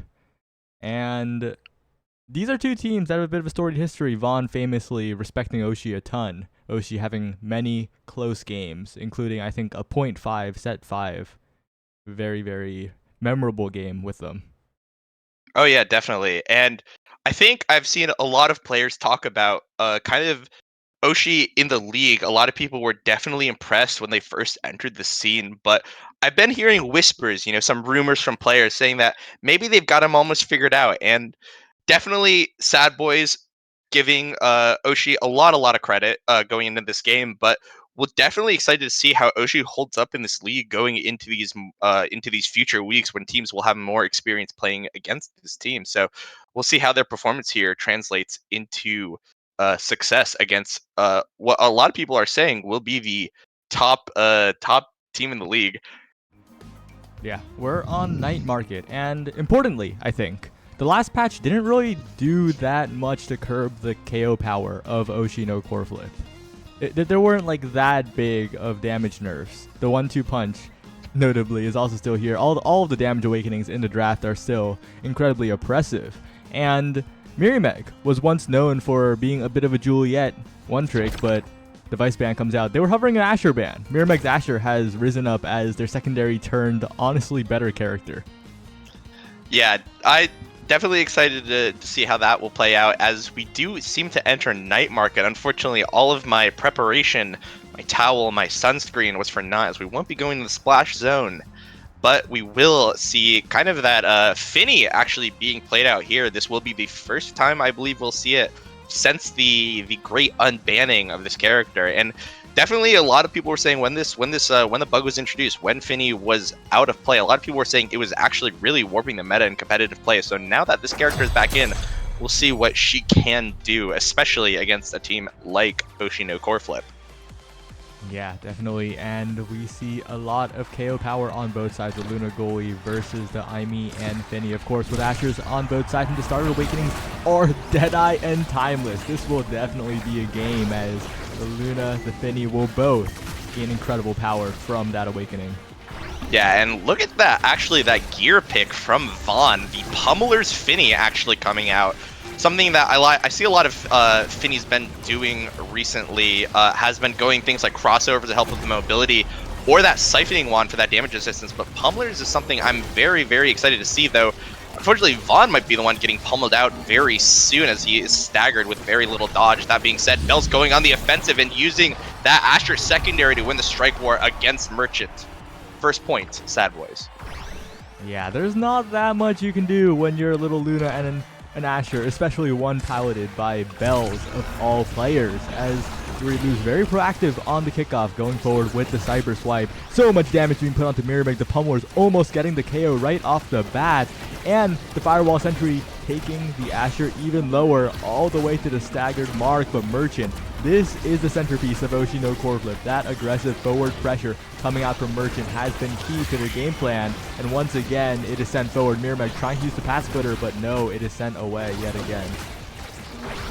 Yeah, and already looking at health bars again, Vaughn already kind of being worried himself about that knockout potential, but it just hasn't come forward yet. Mirimek focused so much on that scoring, Kashikoma focusing on that core control, even with the assistance of a Deadeye Luna. It looks like they're having a little bit of trouble sending other players off the map, and Bells himself using that core flip to get the goalie barrier and also dodging that Luna ultimate as well. Something that we'll definitely be seeing as the game goes forward is, can Sad Boys manage their dodge meter well enough to avoid a lot of that big damage coming out from the Luna? And it looks like they're doing just fine so far, but an excellent strike from Mirimek, crossing up You Already Lose, able to get it into that bottom pocket. First point for Oshi no Core Flip. Yeah, and those are situations you want to find yourself in if you're Oshi against that Aimee goalie. When the cooldowns are down, there's not much the Cat can do, but right now immediate damage being put onto Kachikoma. So much pressure coming out, taken completely low, almost fully staggered, has to regen here, but there are plenty of cooldowns from the side of the Sad Boys. Bells is taking it with the dash, going in to try and score the Finny. special as well. Yuri Luz has split. Mirrormeg working on one, but a double barrier by Kashikoma turns the entire situation around. Oshino core flip have a situation here where they can, oh, Merchant flies around the map, barely finds land in time to blink back. A very clutch eject button there as Merchant, oh, the core is so fast, gets it out of the corner in time for Bells. Mirrormeg now has possession, now has Flip in front of the net. The follow-up from Merchant gets the KO. Bells still in front of the net. Merchant has no cooldowns, but the shot misses the goal. It's sent up by Kashikoma. Vaughn defending over and over, and finally Mirrormeg finds the goal, but what a point. Yeah, and so much aggression coming out from Mirrormeg and Merchant. Merchant timing his dash literally perfectly to catch You Already Lose off guard, getting that very, very high impact KO, getting them their second point of the set. As it looks like teams will be trading strikes in the middle of the net. Spacebar does come out from Finny, or secondary comes out from Finny. Mirrormeg will have to play a little bit more passive to avoid that damage, but the court does manage to get to him from a good pass. Vaughn himself staggered, but a lot of dodge to work with to keep himself safe. Ball goes into the side of Oshino Coreflip's court. Not able to find that last goalie barrier, unfortunately. Turret from Kashikoma, able to keep the thing able to keep the core up. Merchant, though, unfortunately, dribbled around him, and he's not able to get anything. That pass splitter comes out from Asher, not able to find the goal, but You Already Lose, already on the aggression to keep it up. And pass to Bell, setting up for an advantageous core flip, able to get it past Merchant, 2-2 on the set. Yeah, that pass into the strike war was so critical. Bells able to strike war the tiny little Luna, but importantly right now, it is the last point situation in the first set to lead in the draft. So important when so many characters are power picks, but Bells using the flip to get both barriers. Now Merchant unsuccessful on the dash forward. Kashikoma dribbled around as You Already Lose and Bells are approaching. Meter burn from Merchant to elusive the turrets. Bells taken low. If they can get this KO, this would be critical. Kashikoma still staying alive as You Already Lose has plenty of meter to work with. Merchant dashing forward to try and keep possession. Kashikoma needs to cash out soon. Does so. Gets one barrier. Mirrormeg looking for two, but Bells takes Kashikoma out, and Merchant is forced to make the long trek. You Already Lose has flip. It's so dangerous, but blinks back with the eject button. Oh, and I'm about to say that You Already Lose gets the flip up to the top corner. And Sad Boys, although it got close, they do manage to squeak out the first set. Oshino Coreflip putting up a fight, though. Yeah, definitely. And those draft timings are going to be very important. We do have a lot of mirrors. The Amy and the Asher currently being mirrored will be wanting to contest things like that build different that has been picked up. But a lot of things up for this Luna to pick. We have the twin drives, the ponders, even something like the 1-2 punch does opt into that twin drive. It's a very, very strong awakening, even game warping, I'd say, for a character like Luna, as it looks like we will be having a few hovers coming out. Looks like Mirrormeg picking that Monumental. It's big to deny that Finny, that Grand Finale, I believe it's what it's called. I could be wrong, but that increased size on it will make it so hard for something like a Luna to defend coming in. So good deny going into this next set. Yeah, but I'm looking at Merchant, like you mentioned, that twin drive Deadeye, double best in slots on the Luna, but there's not much the best in slot can do if Bells is approaching. But Merchant is so patient, but still Bells finds the strike after the pass from Vaughn, and that is another lead going to the Sad Boys as Oshino Coreflip need to find some defensive stability fast. Yeah, and even with that twin drives, the defensive pickups from Luna are still going to be hard. It is a Luna goalie after all, so if you are losing the damage war, you are losing the goal control war, like Sad Boys or like Oshino Coreflip is now, you're going to have a very, very hard time. But as we see right there, it goes into the side of Sad Boys net, and Merchant with that twin drive, so much offensive power. Oh my gosh, getting himself the goalie barriers and the goal himself. Merchant is doing it all. I do believe he is buying stocks right now. Yeah, absolutely playmaking. And that is the team of Oshino Coreflip. Kashikoma and Mirrormeg can play as far forward, as creatively as they want because Merchant is there to back them up. Basically both the goalie and the midfielder. But the thing is, right now it's looking a little dangerous as once again the Finny Special takes a barrier. Merchant tries to pass the core up, but it is defended away by You Already Lose. The flip is out from Bell, flip from Merchant, but a little bit too early, and it's blocked by the primary. The barrier beam takes the goal, and Sad Boys extend the lead. Yeah, and this Asher from Bells is just so oppressive, especially against Luna, which doesn't have things like the Expanse or a pass splitter of his own in order to make those defensive plays. It's just so hard to get it out of the Oshi side of the court if it does end up going there. But as of right now, look at it's already in the side of Sad Boys' court, and that twin drives from Merchant, able to keep that offensive pressure up, able to get a goal barrier for his troubles, but it looks like it's on his side of the field again. Can he defend? No, he cannot. as the second goalie barrier goes down, but Mirmeg trying to get a one-on-one with You Already Lose. Vaughn there to assist, able to get it out for now, but a good strike or win from Mirmeg, able to get that final goalie barrier. Merchant trying to keep it up, but Vaughn's secondary able to push it forward. Fireball Sentry comes out and gives it to Mirmeg for a good strike war win. The second point for the side of Oceano Corflip and the second 2-2 of this game. Yeah, both sets so far going to 5 points. Absolute banger on our hands right now. But the important thing is, can Oceano Corflip close? Because they've been in this situation before. They've gotten the clutch plays, but Sad Boys have been decisive when it matters. And now Kashikoma trying to pass it up. Vaughn accidentally sending it backwards, but it's okay. Just a pass to the goalie. As once again, Merchant's coming in. Not too much damage is found on You Already Lose. However, as Mirmeg is about to take a ton all the way down, almost being KO. Does use the flip though. Oh! Almost getting the barrier. Oh, what a KO on the I'm Yuri loses off the field. No goalie left. And now Kashikoma and Mirmeg in position. Merchant dashing back and forth, looking for a bit of a KO. Doesn't even need it as Mirmeg with the barrier beam will secure the first set win for Oshi, tying up the game against the Sad Boys. My gosh, and the MVP of that point, absolutely Merchant, as he flashes his MVP card, absolutely well-deserved. An extra special missile propulsion, glass cannon, all on the table, rapid fire even, whatever Merchant desires, does opt in for that extra special, as all Lunas like to do. Absolutely well-earned and well-deserved, and that awakening might awaken Oceano Corflip coming into this third set. Yeah, that's just so much more damage and constant pressure for the Sad Boys to deal with, especially because their team is a little bit vulnerable to getting KO'd. Well, both teams are. Very glass cannon-y, both of these comps, as You Already Lose picks up the glass cannon himself. Will help in the defensive prowess, but he is getting hit quite a lot. Yeah, definitely. And already Merchant on the aggression again with that first dash forward, but he's got another one if he'd like to. You Already Lose. Has to be sweating a little bit in his side of the net where he might be able to get KO'd at any point, but as of right now, it looks like Sad Boys briefly had the advantage, but with bells going off, things might change in a bit. Vaughn also very low on that dodge. Not a lot to work with in terms of defendability, and Larry goes, the extra special from Luna into the pass from Kashikoma to Mirmeg, stuffing it through You Already Lose, and yeah, so many best in slot awaitings for Merchant. This guy is absolutely Thanosing Sad Boys right now. Yeah, this is the best case scenario for Oceano Corflip. This is the game they wanted. Merchant getting everything he wants, Kashikoma and Mirmeg being able to play their game, not the other teams. And once again, Mirmeg puts the pad splitter down, Kashikoma in there, Merchant as well, but it is defended away. But even as those plays fail, it is Bells who is taking so much damage, almost being taken out, being secured by the flip of Merchant, and Mirmeg has a flip. Another extra special bomb comes in, and now Vaughn and You Already Loses health bars are being shredded. Mirmeg and Kashikoma secure the kill on Vaughn. Merchant is back in. Bells managing to defend though, and Kashikoma, oh, the barrier is still saved by Merchant, but they need to find this goal fast. Oh, and bounce off of You Already Lose. Mirmeg finds the recovery, and Oceano Corflip are looking so dominant with this damage. My gosh, yeah, this Merchant guy, he is currently being a KO machine, dragging people into the meat grinder that is Luna Ultimate. Bell's already forced to burn that dodge, respecting this extra special Luna so much, but as I say that, they do get that first goalie barrier. That being said, Mirmeg Kashikoma able to answer in kind, and it's just an absolute fist fight in the top side of the map right now.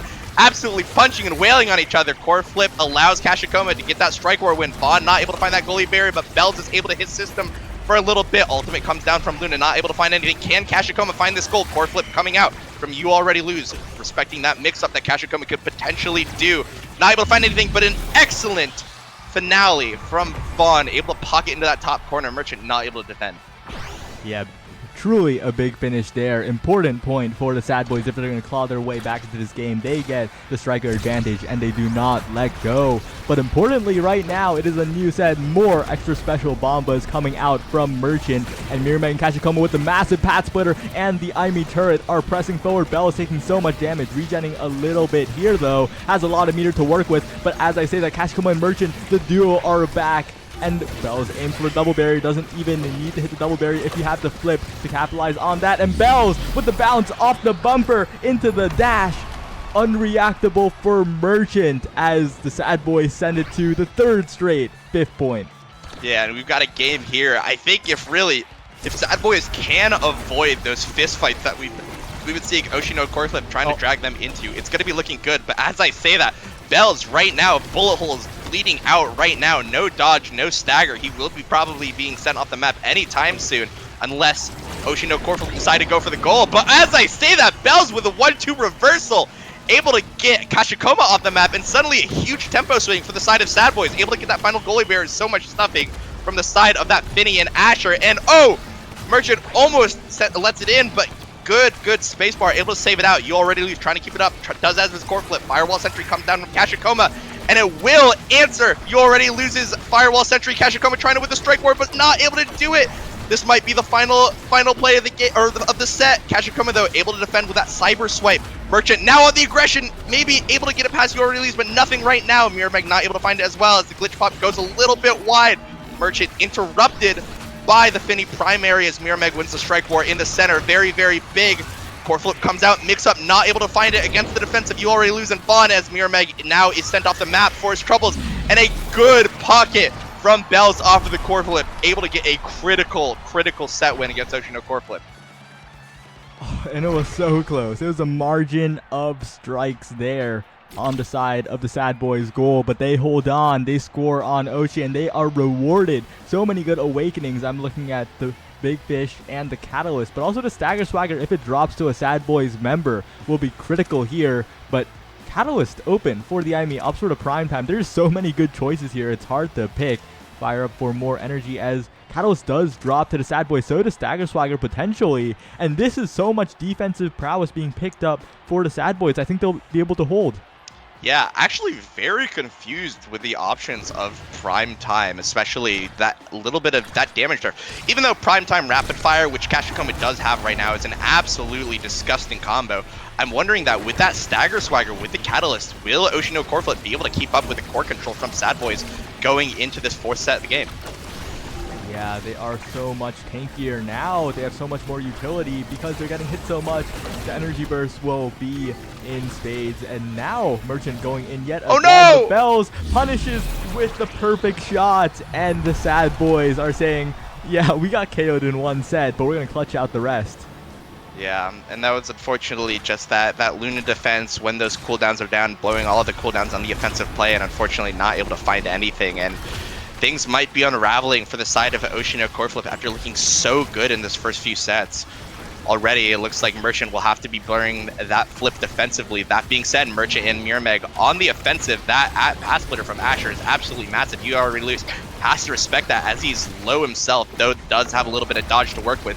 Twin drive dash does come out from Merchant as Kashikoma is sent off the map, I believe, by a core flip, if that was right, but a good secondary from Vaughn, able to snatch that second goalie barrier right under Merchant's hands. He's a little bit of a thief for the prankster trickster right now, Finny. Merchant, though, trying to go on the aggressive, an excellent dash forward, able to keep that pressure up on You Already Lose. Mirrormag, though, stagger, no dodge to work with. Things might be looking really bad, especially with that Pummeler's Finny, but it does go onto the side of Sad Boys' net. Bells this time is the one that has no stagger or dodge to work with. Pass splitter goes a little bit wide. Unfortunately, would have been a goal if it hits. Mirrormag, though, on the aggressive, trying to dribble, but not able to find anything. Bells is right there in the net. Not able to sit it in, though, as Kashikoma is able to win the strike war, but a good strike war win against the glitch pop from You Already Lose gives them their fourth point of the set. Yeah, incredible patience from Mirrormag. No panic in front of the goal. Secures yet another one as they try to make it to the 5th point yet again, as Bells has no meter at the moment, taking 3 million damage. But Kashikoma's got to watch out. That Asher does have a lot of knockback. That Finny has a lot of damage, and Kashikoma is almost sent off the map instantly. Both berries being taken off as well. Bells almost gets a strike, but just barely, not enough, as Merchant goes in yet again, gets one barrier, but will it be enough? 4 seconds until the Kashikoma respawn. Merchant has no dash left in the resource tank, and Bells wins the strike war on the flip. The Sad Boys 1 point away potentially from taking this game 1. Yeah, that was just so unfortunate. Bells getting an absolutely critical strike for win on the core flip in front of the net. Now going into this next point, Mirrormag will have no dodge to deal with any of the damage that comes out from Sideboys. But already we're looking at that win condition for the side of Oshino core flip. It's an absolute fist fight in the Sad Boy side of the net. Unfortunately, they only get one goalie barrier for his troubles as Kashikoma trying to go on the offensive, trying to regain. Mirrormag trying to win a strike war, able to do it against Bond, but not against You Already Lose. possession now on the side of Sad Boys, but nothing can be found of it just quite yet. Good strike over from Bell, is able to get a second one for that first goalie barrier. Can he get a second? Pass player does come out, but the extra special ultimate actually able to save it. That chaos coming out from Merchant, able to get them their second goalie barrier. Now it's Bells that's first to burn elusive, looking a little bit low. Has a little bit to work with though, as the stuff attempt from Mirmeg goes a little wide, but the pass back to Kashikoma, able to pocket into the top side of the net. And Brigbat, 4th straight 5th point. My gosh. What? These teams are going at it. They are at each other's throats, tearing and clawing right now. We'll be able to see if any will come out on top of it. And a crazy offensive play from Merchant. Able to get that first goalie barrier, almost gets a McDouble for his McTroubles, but not able to get anything just quite yet. Defensive core flip comes out from You Already Lose. The Finny secondary, able to keep it up, setting Bells up for a strike war win, able to get that first goalie barrier. Path Splitter comes out, not able to find anything, and Vaughn is unfortunately set off the net. But a last minute breath of dying breath pass from Vaughn over to Bells, able to get that second goalie barrier into the core flip. What a quick reversal. Excellent play from our most iconic forward duo in Omega Strikers. Yeah, and it was so close, but in the end, Merchant just ran out of resources. Oh, the game's done. Boys. Yeah. Oh my gosh, I was not expecting that. They were going at it. I was not keeping track of the score. Wow, that was crazy. And I mean, look at the damage numbers coming out. 90,000 damage from the side of Oshi no core flip. Such an insane damage advantage, but Sad Boys able to hold on, able to make sure that Oshi no core flip cannot get as many fist fights as they want and maintain that much coveted core control. So powerful against something like the Luna goalie. So absolutely hats off. They are proving why they are the best team in the league right now, even against someone so strong like Oshi no core flip playing their game. Yeah, and Oshi, I think the critical deciding factor was that singular draft, in my opinion, where they just gave Catalyst and Stagger Swagger. Yeah. They were overwhelming them with damage. I feel like they had to take those beefy awakenings away. After that, the Sad Boys were not getting chain KO'd at all. Yeah, absolutely. And I've got my Coca-Cola out. I've got my towel. I've got my sunscreen as we're queued up for the next game. We'll be seeing what we get. We'll be seeing if I was dressed for the occasion, as I will be expecting that increased odds of rolling Inky Splash Zone might be a bit hard for the Sad Boys to overcome that map. Right now, very, very chaotic. A lot of teams not sure what to do on that map just quite yet with how new it is, but we'll see what strategies both teams will pull out coming into this next game. Yeah, it'll definitely be a question, especially with the boosted rates of Inky Splash Zone. There's a higher chance you get sent to the water gun, to the juice. But we'll definitely have to see when we load in. We should be doing so soon, but again, what an incredible game between Sad Boys Oshi. Somehow, games between these two are always bangers. Yeah, definitely. Absolutely. These teams are just a movable force, or unstoppable force meets immovable objects, just so back and forth. So many crazy plays coming out from either side. And yeah, if both teams want to take a quick breather after that one, completely understandable. I've got my my refreshments here. Borg, you saw on the desk, was enjoying himself, as we are here. Summer has arrived in Autumn City in August. We are not sure what hemisphere it's on, but it's in its own world. As we are going in potentially into our third game, 2 minutes 30 seconds on that queue time. Both teams taking in those much needed breaths to get into this game. Oh, but it looks like we have a pop. We might be getting in the game very soon. Both teams readying themselves up, putting those bandages on, ready for that next fist fight. Mirmeg right now slipping on those brass knuckles. Merchant bringing out his hidden and very illegal Damascus steel knife.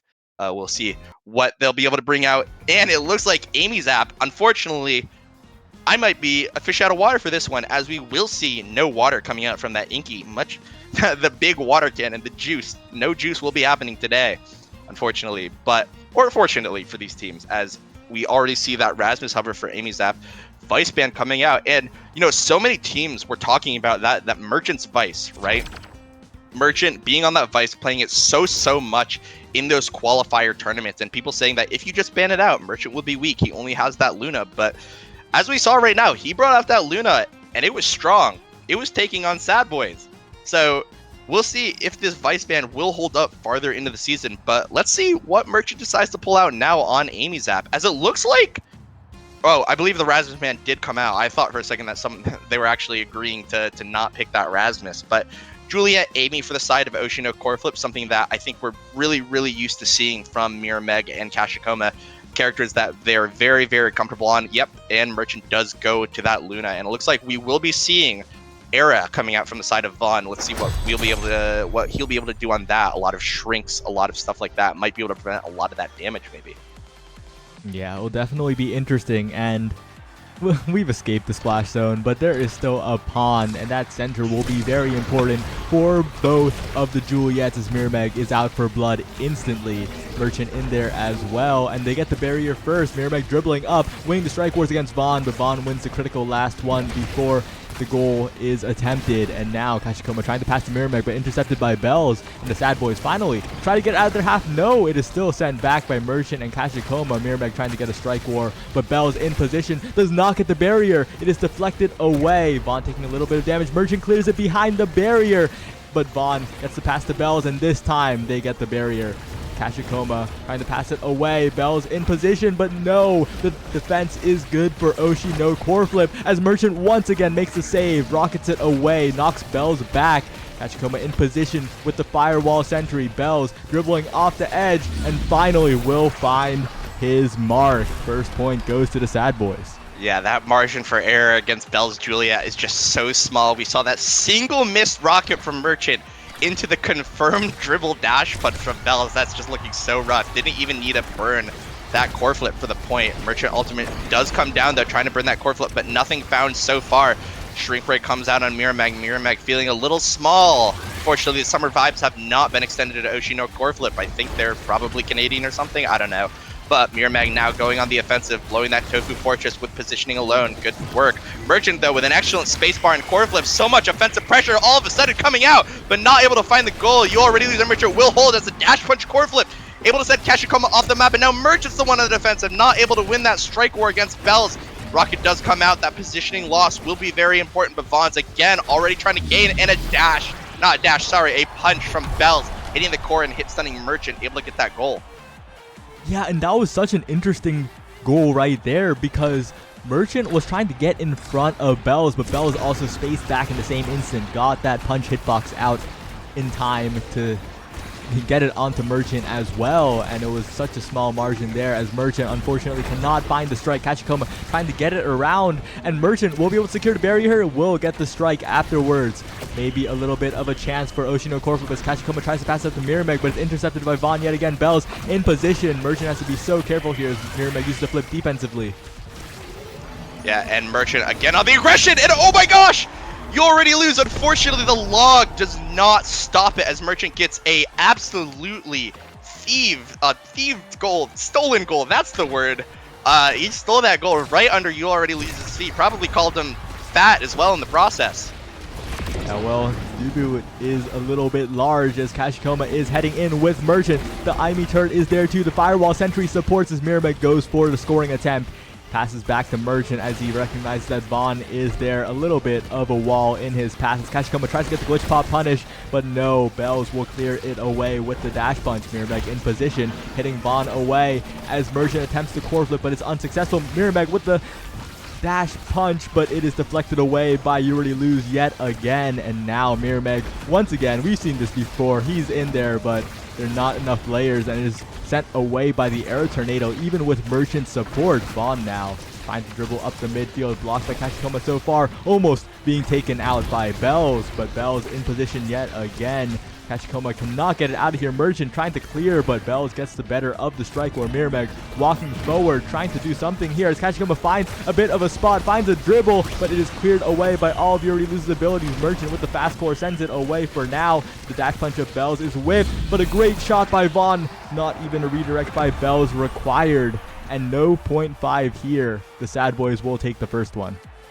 Yeah, and just so much offensive pressure now, so much core control that Bells and Vaughn have, absolutely showing that dominance. They're getting to play their game, and it's reflecting in these scorelines. No 3-2 this time, as they do get a built different for Bells in this trouble. Now all of that KO pressure coming back from Bells, but also so much scoring potential.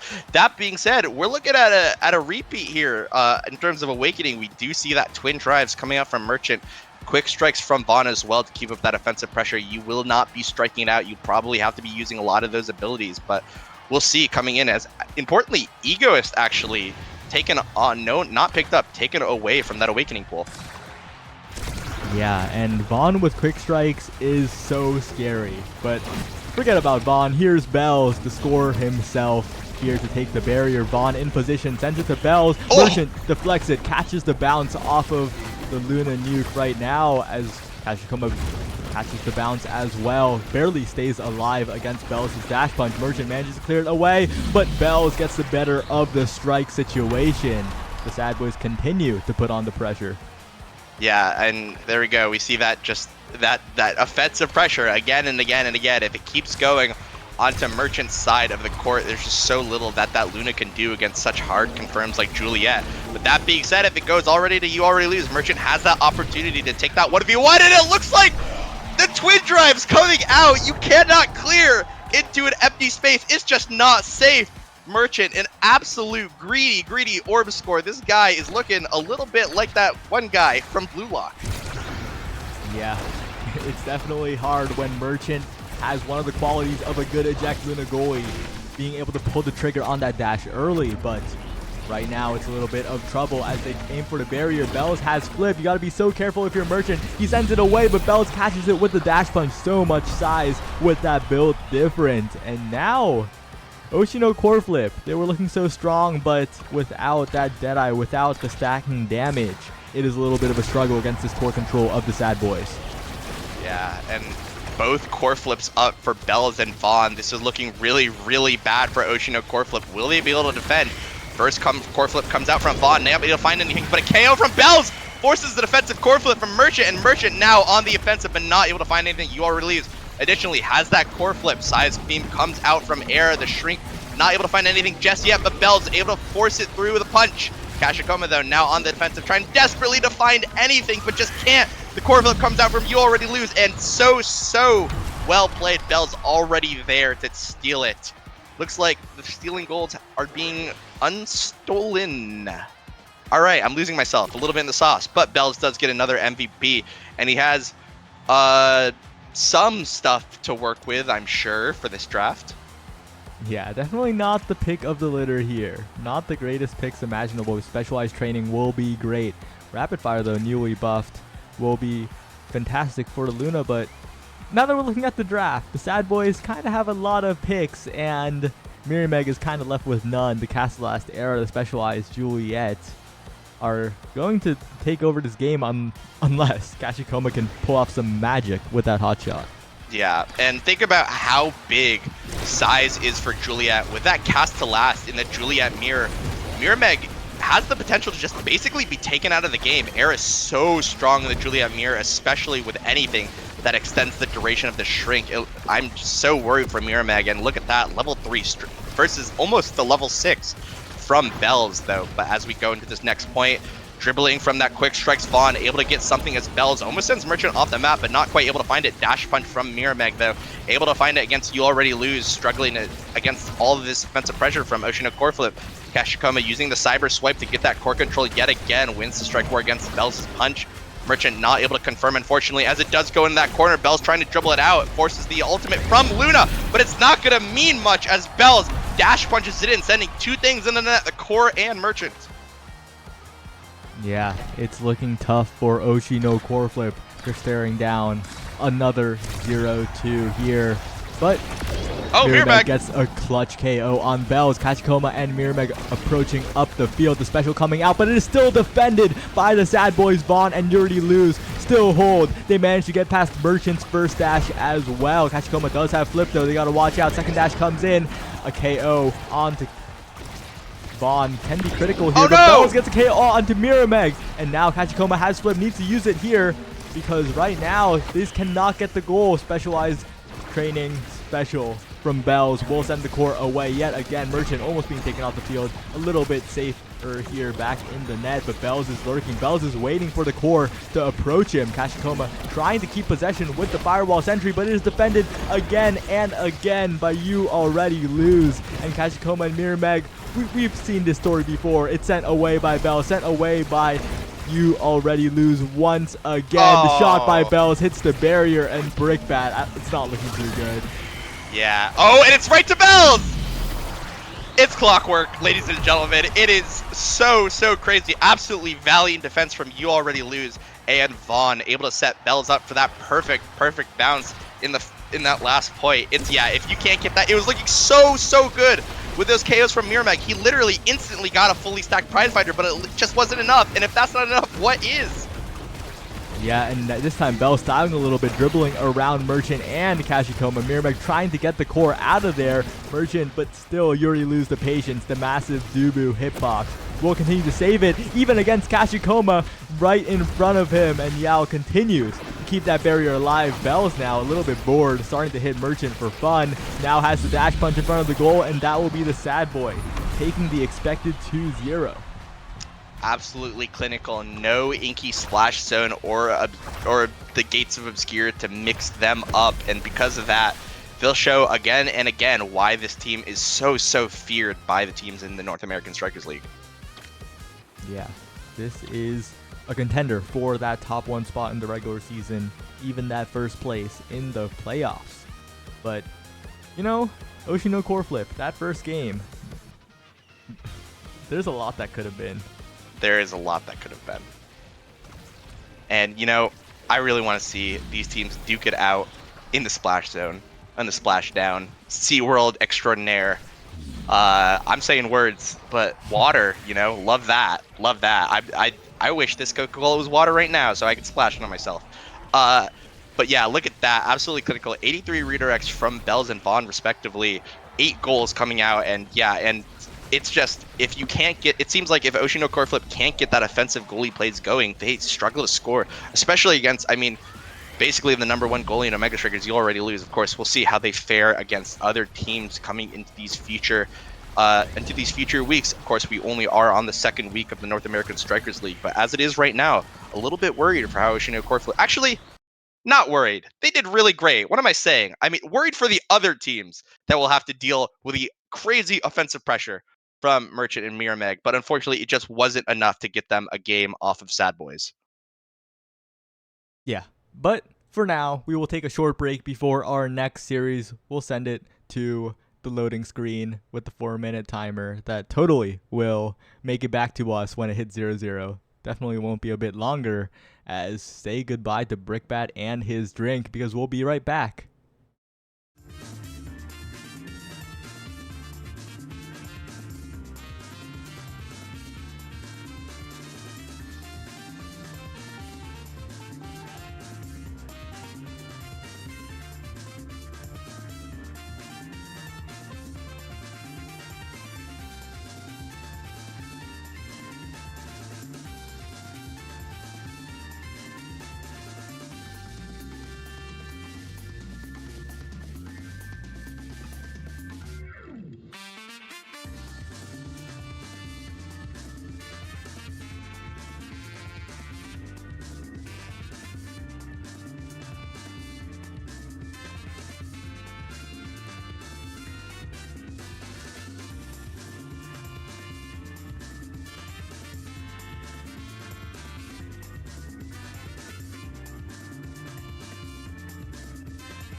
Welcome back to the North American Strikers League Season 2. We are here with another matchup with another duo of the top teams of Omega Strikers. It's Demons Raw versus Goats Esports. Oh yeah, we'll see him. And hopefully dressed up for something. Inky, you got to pull some strings over at John Odyssey's house, man. You got to get that map going. I know neither of those teams want to go to this map, so they're probably petitioning as well. Probably riding on the streets if they grab it, but I want to see it. I want to see the juice. I want to see the juice. I want to see some juicer plays. I want to see it coming out. Or Gates through Obscure. That's okay too. Probably want to see some hijinks going on there. Excited to see what these players.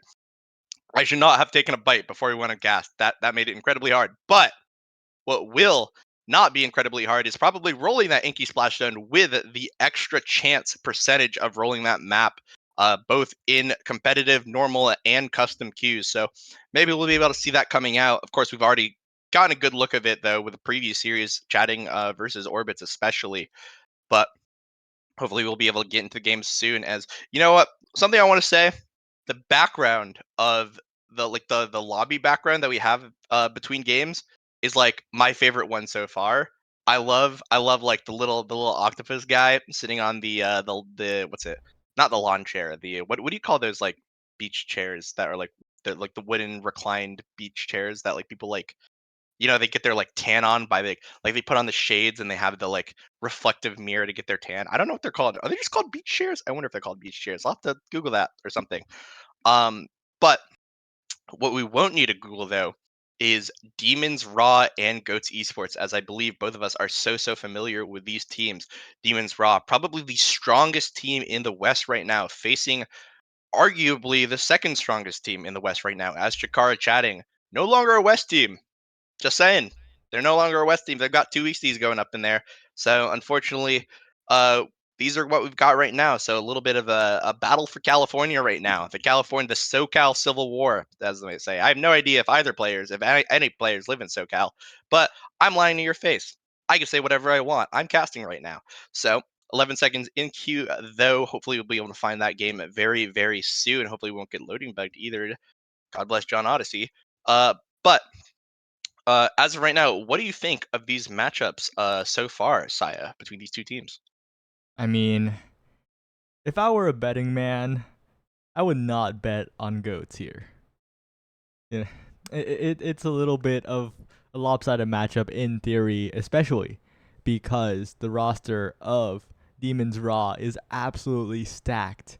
It is Gumi, it is Kainoob, it is Snake. And Snake, although he is not technically a North American Strikers League champion, he did have an incredible performance at the LAN. He is the Pro League Invitational champion alongside Lumos and Streak and technically Slop as well. So, this team is just full of titans. Yeah, definitely. And we are loading into game right now. Let's see if the splash down will be coming to the North American Strikers League yet again.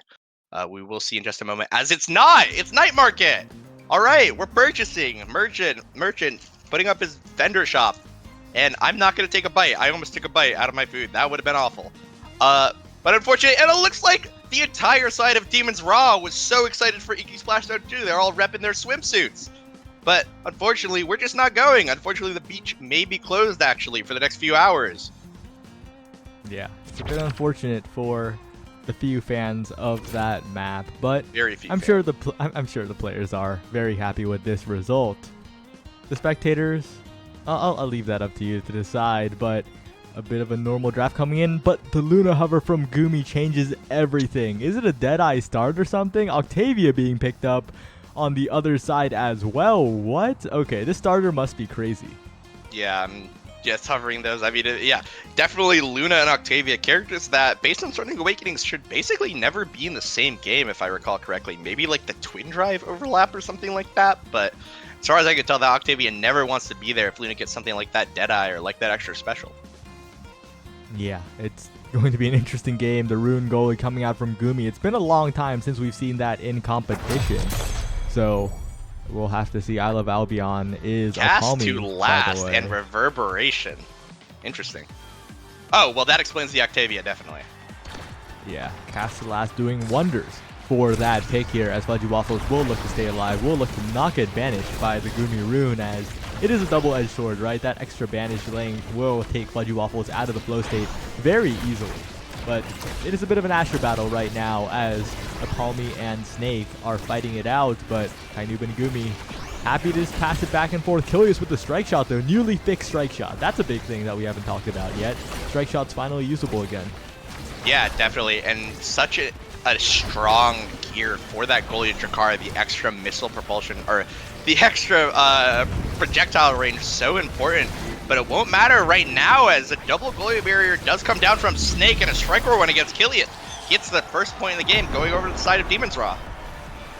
Yeah, what a great play. Just Snake getting both barriers with the strike war wins the follow-up from Kainoob, instantly securing the goal, and that is sort of team play that the GOATs must try and counterplay here, as Kilius sends it down and up away from Snake.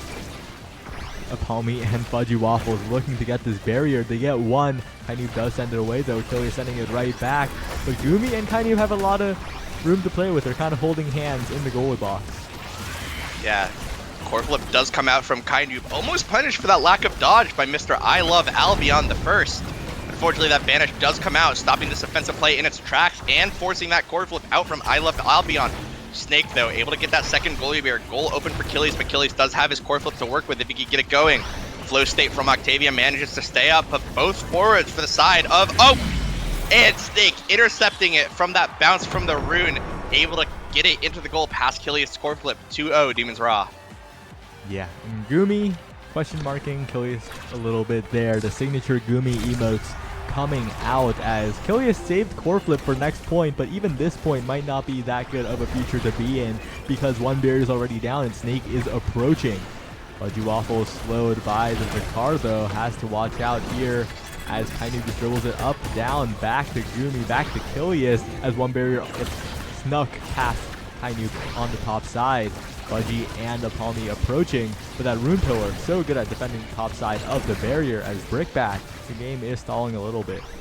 Yeah, and good play from Kainoob, I want to point out, sitting in that corner, using that shotgun to intercept the pass between I Love Albion and Fudgy Waffles, able to stop that play in its tracks. And now, though, it looks like Fudgy Waffles is on the offensive again, but he's going to be staggered and forced to blow that for that dodge early, which means that he won't have a lot to work with, and he is sent off the map as a result. Kilius does have that flip to work with if it's needed. Forced to blow it out. Snake not able to win, but it's passed right back to him from Kainoob, or Snake, electing to go for I Love Albion the KO instead of the goal, and unfortunately he's punished for that, not getting that goalie barrier. I Love Albion winning the strike war in mid, able to get it going, but a good clear from Kilius, able to keep that last goalie barrier alive. Rune Pillar comes out, able to intercept the core before it goes in the net. Fudgy Waffles trying to get it past Kainoob right now, but the flip from Kainoob, making sure that just doesn't happen. Fudgy Waffles now staggered, but on the back end, Snake sent off the map. Fudgy Waffles trying to intercept, the flow state is gone. Kilius trying to get it forward, but a banish comes out from Rune. Core flip comes out from Gumi to keep the point alive, and Rune Pillar able to block that mix-up shot. Kainoob, though, able to get it right between Fudgy Waffles and Kilius to get that last goalie barrier. Both goals are open right now. Kilius on the defensive right now against Kainoob's Molten Bolt. Almost gets it in. No! Fudgy Waffles! The Sonic Burst, the special from Fudgy Waffles, unfortunately own goaling it there, giving Demon's Raw the first set of the game. Yeah, really unfortunate beat drop. I believe that's what it's called. I could be wrong too, though. Beat drop. No, Sonic Boom's a primary, I think.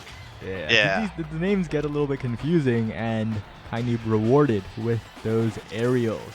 But it's looking a little bit dangerous, that specialized training and Monumentalist on the field. Those Ashers will become very scary potentially unless the Chrono Boost is denied. Both of them going a little bit supportive as Fire Up is being picked up for Snake. And honestly, one thing I gotta point out for Kainoob. Kainoob is consistently saving Molten Bolt to just throw on Fudgy Waffles whenever he tries to go on flow state, and it just kills the momentum completely. Yeah, definitely a good strategy against that Octavia. On Era too, I like to use that Shrink Ray, save it for the Octavia as soon as that spacebar is pressed, as soon as that secondary goes down, using all of your CC tools on that Octavia to shut it down before the Octavia can get going. And yeah, really smart play from the side of Kainoob here, knowing that matchup really, really well.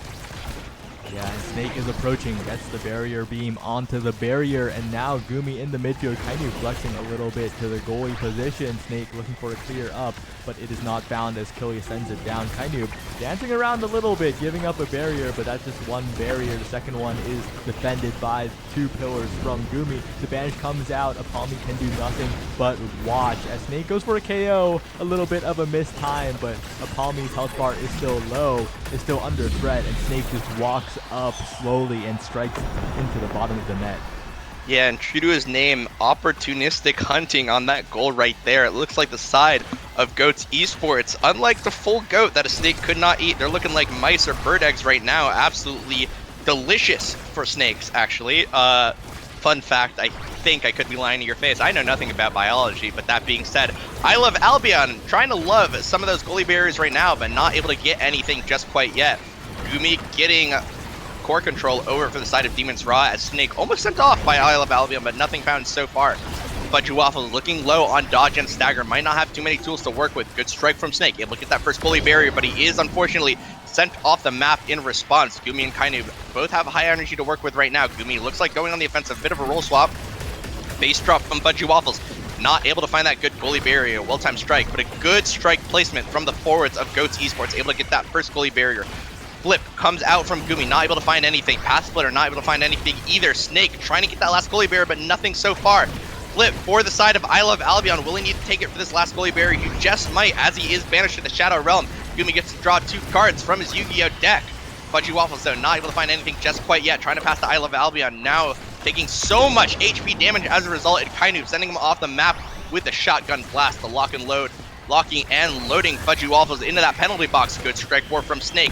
Oh, but he is sent off the map from I Love Albion, playing too close to the net right now, forcing that core flip from Kainu to get that final goalie barrier. Fudgy Waffles walking a bit too forward, unfortunately, giving Kainu that one shot, but able to punish with that base drop. Pillar comes out, stopping that play from I Love Albion. Banish comes out. Gumi going in the offensive, trying to score something himself.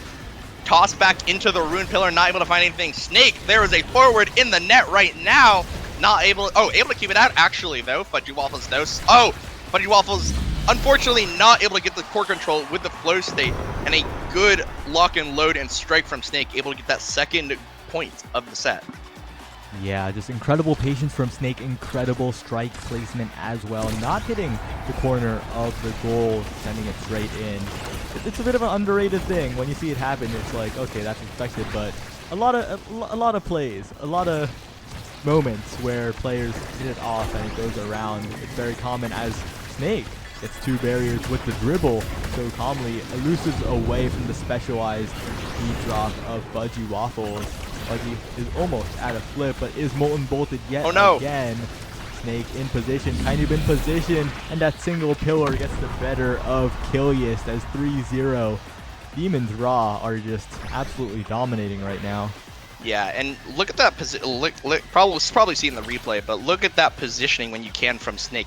Absolutely oppressive, standing in the perfect spot, blocking out the up clear, and Killius is just forced to strike it back into the Rune Pillar over and over again. It's so hard to defend against those situations, even with things like that lock and load, able to get those strike or wins. But going into this next draft, heavy impact from Kainu. He's going to have such a low cooldown on those shotguns as they often hit more than one target. Stagger Swagger does come out from the side of Fudgy Waffles, though, making it much, much harder to kill. So the brawling option, even with a 1-2 punch from Asher, might not be able to work. Oh, wait, I believe it was built different, actually, for the side for Snake, actually. So that size training will be able to help him win those strike wars, keep up that gun control, but the extra damage might not mean too much against Fudgy Waffles.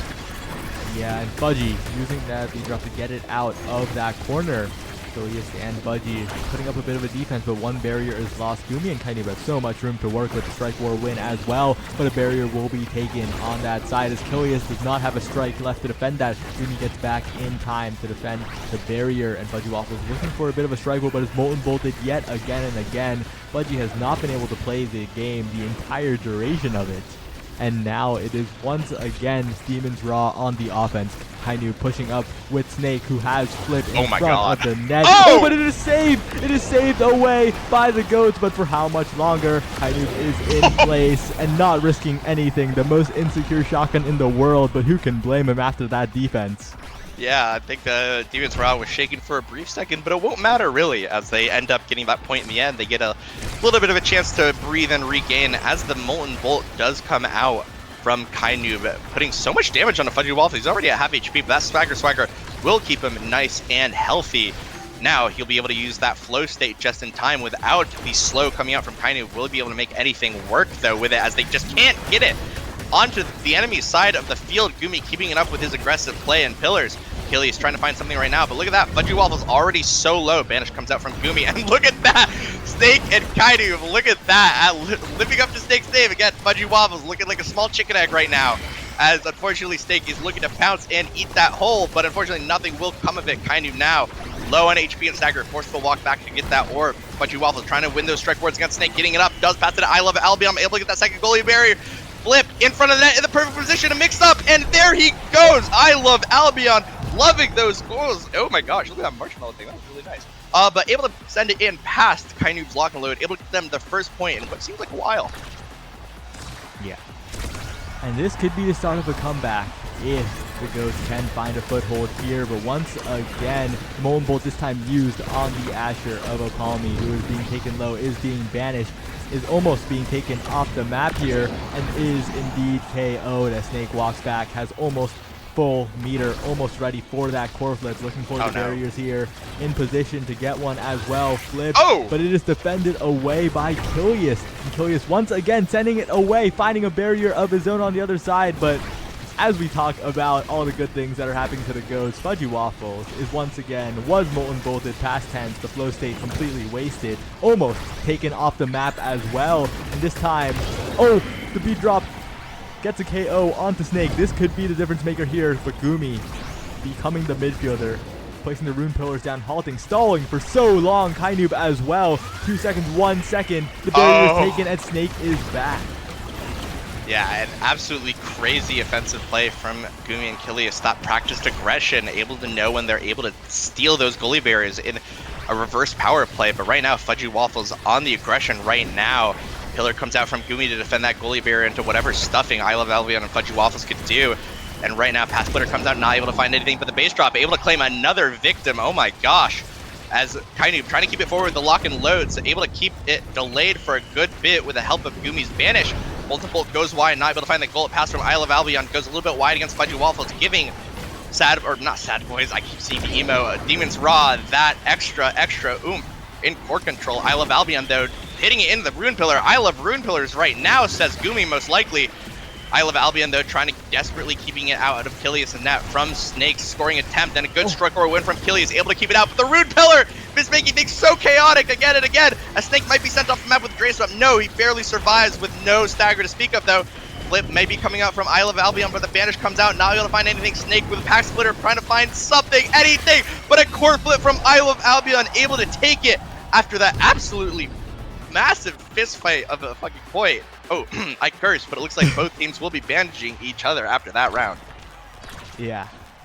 And what an incredible round the Goats hold on, and this could be their set. This could be the turnaround if they pick up a win here, but Snake is trying to say no. Already takes one barrier, aim for the second one, as Fudgy this time manages to knock him Molten Bolted instantly, is building up a little bit of speed, but is a little bit far from the core. Now picks it up a little bit more, dribbling back and forth, has the base drop as well, the beat drop, whatever it's called, but now Molten Bolted, now forced to go elusive, almost taken off the field, dodges away from the barrier beam critically, manages to stay alive, manages to regen with the Stagger Swagger, loses the flow state, but I don't know, the barriers are even. The Goats are staying alive, but as I say that, Opalmi, I Love Albion, is taken off the field. Yeah, and unfortunately, he probably doesn't love the KO meta right now, as, oh my gosh, that pillar from Gumi, absolutely so oppressive. It's just so hard to save that. Core flip, the flip and wait comes out from Kainoob, and immediately punished by Fudgy Waffles' base drop, sending him into the penalty box for those 12 seconds.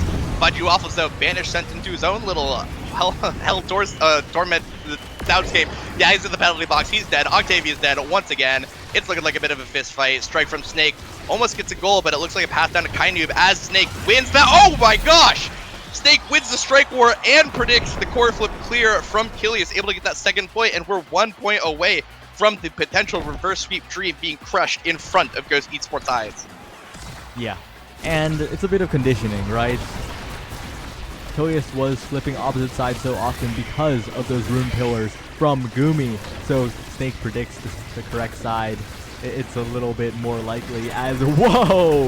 The massive airships come out. Budgie Waffles manages to survive for a little bit, and this could be the point that the goats need. They need to live here. But as I say that, a great shotgun from Kainu completely halts the momentum. The barrier is taken. Budgie is banished. Gumi is in position, scores it himself, and that will be the Demons taking it in 3 sets. Yeah, look at that. Groony right there with the rune. Able to completely shut down Kilius in front of the net. A well-deserved victory for the side of Demons Raw. Gumi showing his dominance as a goalie in that game. Yeah, absolute dominance as Kainu and Gumi both 2 goals apiece. Snake, the scorer of the team, providing so much forward pressure as well. And I don't know, the comp just, I feel like, didn't work for Goats. It was completely counterplayed by the Demons from the very start. Yeah, and for those of you annoyed by Octavia and solo queue, take notes. Look what Kainu and Gumi are doing every time that flow state comes up. One of them has a CC button to absolutely shut down that character, even when many people consider that Castellas to be a game warping awakening on that Octavia. It just looked like it wasn't really doing that much. Fudgy Waffles not only struggling to stay alive, but to maintain that flow state and core control at all throughout the entirety of the game. Yeah, it's absolutely brutal. But as we've seen the replay, some crazy saves coming out from Kilius, but it was not enough. The slightest of missteps means your doom in a game like Omega Strikers, especially against a team as close to the top as Demons Raw. Yeah, definitely. And these top teams, these playoff candidates, these, Demons Raw, a candidate to even take it all, of course, would have to upset Sad Boys to do it, but it's an upset that's very, very possible nonetheless, especially after a performance like that. It looks like these teams have these strategies to adapt to these, the Octavia pick that, a lot of people were worried about with a lot of the buffs coming out to Octavia in recent times, but it looks like Demons Raw will have absolutely no trouble with any Octavias that get pulled out against them. Yeah, and I don't know what Goats can do. I'm just hoping for an Inky Splash Zone so we could save the juice. Please, I brought out the towel. I brought out the sunscreen. I got my Coca-Cola in a very, very nice glass. It looks nice, probably. It's very summery. It fits in a cup holder so that you can put it on your beach chair. Give me Inky Splash Zone. Hello, Jonathan Odyssey. Come on, we're homies. Come on. I'm patiently waiting for the I'm loading patiently screen. waiting. Please, give me the juice box. The juice Are we battle. loading bugged? No. we're not Oh loading- my Aw. god! No way! Summer is over, ladies and gentlemen. You've heard it here first. And look at that! Demons Raw with their swimsuits. They are so prepared. They are dressed to impress, and instead they have to swim in that small, ugly pond that people get fished into all the time. Yeah, it's the size of an inflatable pool, and they're all geared up. I doubt Dubu fits in it alone. As Rasmus being taken off the table, they don't want to play the 1v1 here as Lovin Drunk drops a follow. What? Lovin, haven't you been a caster for multiple weeks and you're not followed? Like, I know this is the North American Strikers League broadcast, and I'm supposed to be, like, serious and focused about the game, but that just took me out completely. Jump scare, 11 drop, late follow. After all we've done for you. I mean, well, now he's followed us back, so it's all good, Actually, am I followed him? Maybe I'm fake. I could be fake. I need to check. Anyway, as Brickbat checks if he is fake, these are pretty standard compositions coming out yet again. The same draft coming out for Demons Raw. Goats opting for, surprisingly, unsurprisingly, not the Octavia. Yeah. And it looks like, we will have a Big Fish perfect form start. 5 big fishes. Look at that. Even the trainings were ready, or the awakenings were ready for the splash up. People wanted to go to SeaWorld, but nothing. Gumi, the only spoil sport here, not really wanting to take that aquarium beach trip, but what can I say? Summer was not meant to be. It is indeed late August after all. Fortunately, you'll have to wake me up when September ends. Wow, there I was going nowhere with that pun, but who is going somewhere? I Love Albion trying to get that goalie barrier, and he's able to get it with the dash punch into the Strike War win. Kainoob trying to get it down the court, but not able to find anything just yet against Fudgy Waffles. The Maelstrom comes out, blocked by the Rune Pillar, able to cover that angle. Fudgy Waffles, though, maintaining that core control past the Snake. Doesn't get anything so far, not able to make up Fudgy Waffles as he's so fast on that era. Achilles with the down clear into a banished I Love Albion, not able to find anything, but I Love Albion banished and is back, able to get a KO against Snake. Looks like a reversal of the Predator and Prey here as the Rune Pillar comes down, able to block any scoring attempt in that top pocket. Gooby with the flip, able to use that if needed. Goes wide, unfortunately. Fudgy Waffles going on the aggression as I Love Albion is again trying to find a score, but there's so many pillars. It's looking like a Roman Coliseum right now with all this architecture going out. Kainoob, though, not able to get the core control that Demon's Raw able to try to find right now as the Maelstrom, the shrunk Maelstrom, able to come out and a core flip from Fudgy Waffles, able to get them the first point of the game. Yeah, just great pressure from Goats. And this is what happens when you don't pick Octavia, it feels like.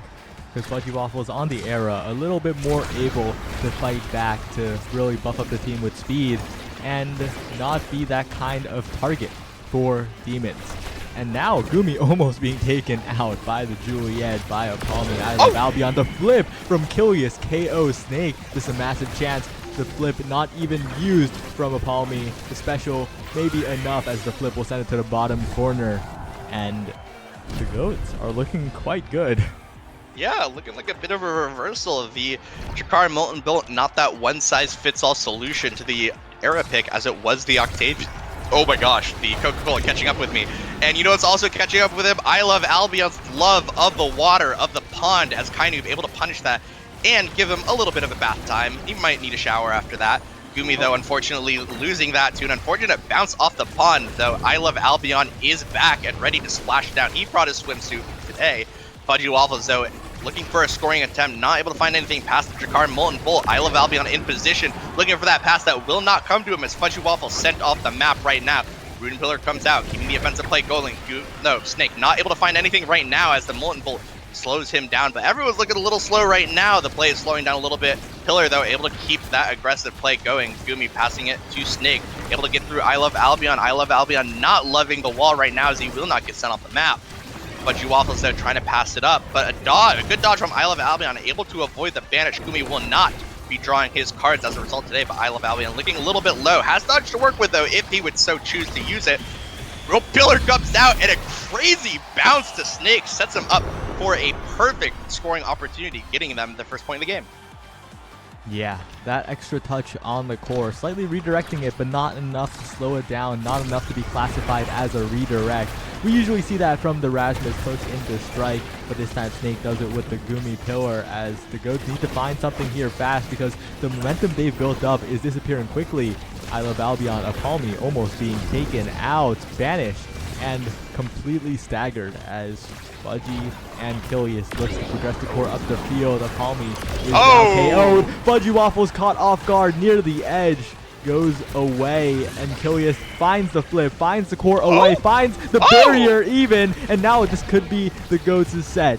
Because right now, both teammates are up for Kilius. The core is sent forward. Fudgy, as long as he doesn't get KO'd on the wall, this could be huge, but Kainoob will take the barrier with the strike shotgun. All reliable. Apalmi trying to advance the core up the field, but burn to cooldown for not as Kainoob sends it back forward, and bad. It's getting a little bit scary for the Goats. I'm just saying because there's so many crazy plays happening right now. Kilius absolutely being an iron wall, and Gumi trying his best to look like a midfielder despite the role he queued for. Kilius, though, on the defensive right now, able to hit a crazy Molten Bolt snipe as it sets him up, but a dribble from Snake won't find anything as he kind of whiffs it, but it bounces right back to him, and he able to get it from a dribble off the bumper. A heartbreaker point loss for the side of Goats Esports as we go into the final point of the set. Yeah, and as good as they look, they were up 2-0. It could all be erased here without a trace. As Snake is approaching, is looking for that score. The double banish comes in. So much damage being put onto the members of the Goats as Kilius passes up to Fudgy Waffles. They're looking for the barrier here, but Apalmi is just constantly being stunned up on the bottom side, almost being taken out. The health bar looking very low. The flip will fully stagger him as Kilius and Fudgy can do nothing but watch as Apalmi is just being chased down right now. Yeah, and I love Albion probably loving that orb that he just picked up right now, able to get him back into the game, if only for a brief moment, as he is banished pillared yet again. Oh, I love dodging as well, as he absolutely dodges the predators from, the absolute predatory behavior from Kainoob and Snake, trying to absolutely kill him, send him off the map over and over again. Oh, and it looks like the pillar does come out from Gumi. Fudgy Waffles trying to get that goalie barrier, but not able to find anything right now. Defensive power flip from Kainoob, passing it to Snake. But wins the strike war, able to get a goalie barrier for his trouble. Fudgy Waffles and Achilles on the defensive right now. Shrink Ray comes out, only finding the core, unfortunately, but Snake is a little staggered right now. Oh, pillar comes out from Gumi, almost makes the Achilles, but I love Albion loves the pillars a little too much. He might be a little bit of an architecture fan as he strikes it into the pillar, giving Gumi the goal and the set for Demon's Raw. Yeah, and that's just so unfortunate if you're a fan of the GOATs right now, as Primetime is being picked up, and this rune will become even more impenetrable, even more annoying to get past the midfield line against, and nearly impossible to take the barrier against once he puts a pillar on the top or bottom half of it. As now, I don't know what they're gonna do, but yeah, it's not looking too good. It's looking bad. I mean, look at this crazy draft from the side of Demon's Raw, the Primetime Rune Goalie, one of those characters that literally just does not care about the nerf to Primetime. It will be just as strong as it was in Season 1. Oh my gosh, I love Albion trying to dash punch Snake, or no, Kainoob, and Snake punches that for his troubles. Shrink Break comes out. Snake, unfortunately, not loving how big he is right now. Kainoob, but trying to get a cheesy KO onto Fudgy Waffles in the pond, but unfortunately will not be found. Oh no, Gumi strikes into his pillars. Also a fan of that architecture, but not able to find anything, as I love Albion, unfortunately, loves his penalty box a little bit too much. The self-pass comes from Gumi, stealing it from Kainoob, a blue lock moment. Oh, but a good strike war against the Molten Bolt from Achilles, able to keep it going, but again, the Drakkar not able to keep it up right now as the play slows down a little bit. Fudgy Waffles trying to get it through, but he's being sent off the map right now, and it's looking like a little bit of a bloodbath again. The chicken eggs and small mammals coming out from the side of Goats Esports being shrunk a little bit, and Snake with a good core flip, able to pocket it into Achilles' net. Nothing he could do there. Yeah, it's not looking too good, but signs of life. Fudgy Waffles is maintaining some core control. They just need to find a connection with I Love Albion. Fudgy Waffles trying to take it himself, but gets dribbled around a little bit, vanished, almost being taken off the field. Snake waiting for the combo, slightly off target, but Fudgy Waffles is still almost out of commission. It is defended away by the combined efforts of Gumi and Kainoob. They're constantly holding hands in the goal as Snake looking forward. Gumi passing to Kainoob yet again, and the offense from the Ghost is just stalling. Yeah, and right now, Gumi and Kainoob living up to what Kainoob said about them, that Amy and Vice picture in the minds of everyone right now with these defensive plays. And it will mean enough. Oh my gosh, it's looking romantic how hard they're holding it down together. This relationship will work. Fudgy Waffles, though, trying to be a heartbreaker right now, but not able to find anything as he is slowed. Oh, core flip from Achilles sends Snake off the map and uses a little bit of that flip and dip strategy to let I Love Albion get out of the penalty box for now. Pass from Fudgy Waffles, not able to connect to I Love Albion. I Love Albion just sending damage onto Gumi, trying to slip up this iron wall defense, but nothing can happen right now. These pillars coming out, holding strong like they did for Greek architecture all the way back in the BC era. But right now, I Love Albion trying to break it down, trying to turn these pillars into ruins, but nothing ruined. But not able to find anything right now, as unfortunately Achilles loses his goal barrier, and a strike war win from Snake. Able to get that point for Demon's Raw. Things are not looking good for Goats Esports. They are lying over on their hay bales right now. That was almost such a cool line, but then he went haha room. But Albion once again in position, has the flip to maintain possession, but the pillars pulled. Kainoob flips first. Snake is there as well. Fudgy dribbling around. Gumi out of cooldown for just a moment. The pillar will come down though. It is just enough to defend the bottom of that barrier, and that barrier stays alive. Snake in position with the flip, defended by Fudgy Waffles in front of the barrier, and now Achilles and Fudgy need to get it out of here. The shotgun from Kainoob is just enough, and Kainoob once again sending it in. I Love Albion trying to get a pass, but the pillar will stuff one hit of that attempt, and Kainoob will have the second under control. Gumi with the pillar will force the core forwards. Snake losing a strike to Fudgy Waffles, who is in there, who almost gets the barrier but is forced away by the pillar of Gumi, like we've seen so many times again and again. And even right in front of the barrier, I Love Albion cannot get it because Gumi is just strike warring everyone. Yeah, and actually a really clever adaptation from I Love Albion. He's actually standing on where he expects Gumi to put the pillars down, but it just won't be enough as Gumi is winning all of those critical strike wars and sending it to Snake over and over again. Can Fudgy Waffles and Kilius do a little bit of Gumi and Kainu cosplay right now? And unfortunately, it looks like the relationship will work for a little bit while longer as Kilius forced to blow that defensive core flip. Oh, and an excellent shot angle, actually able to get the goalie barrier opening. Oh, and I Love Albion able to find the Kainu KO. Fudgy Waffles now looking to pass that I Love Albion. Mix-up shot does not get through the rune pillar. Core flip comes out from I Love Albion, and he loves pocketing those shots as the first point of the set goes to I Love Albion. Yeah, this point could be the start of something, but it'll have to be a lot because they are down for 2-1. They're down a set, but they manage to get the save. They keep the barrier alive, but right now, I Love Albion is not saved by Kilius. Kilius is not like that, I guess. Not a friend. Yeah, just like he did with Taiga. He didn't step on the ring pillar for Taiga. Okay, Whoa. no. But right now, it looks like the goalie barrier will hold more than the integrity of Kilius on Taiga, but unfortunately it will go down just like the integrity of Kilius on Taiga. And Snake not able to get it in, unfortunately. Gumi with the banished pillar. This is going to be so hard to say, but an excellent strike war from Fudgy or Kilius. I couldn't tell. It was so claustrophobic, but they're able to get it out for now. Kainu, though, with that core flip if necessary. Oh, and actually able to get Fudgy Waffles with that knockback. Gumi now on the offensive, trying to read Kilius' mind. Can he? Dribble comes out.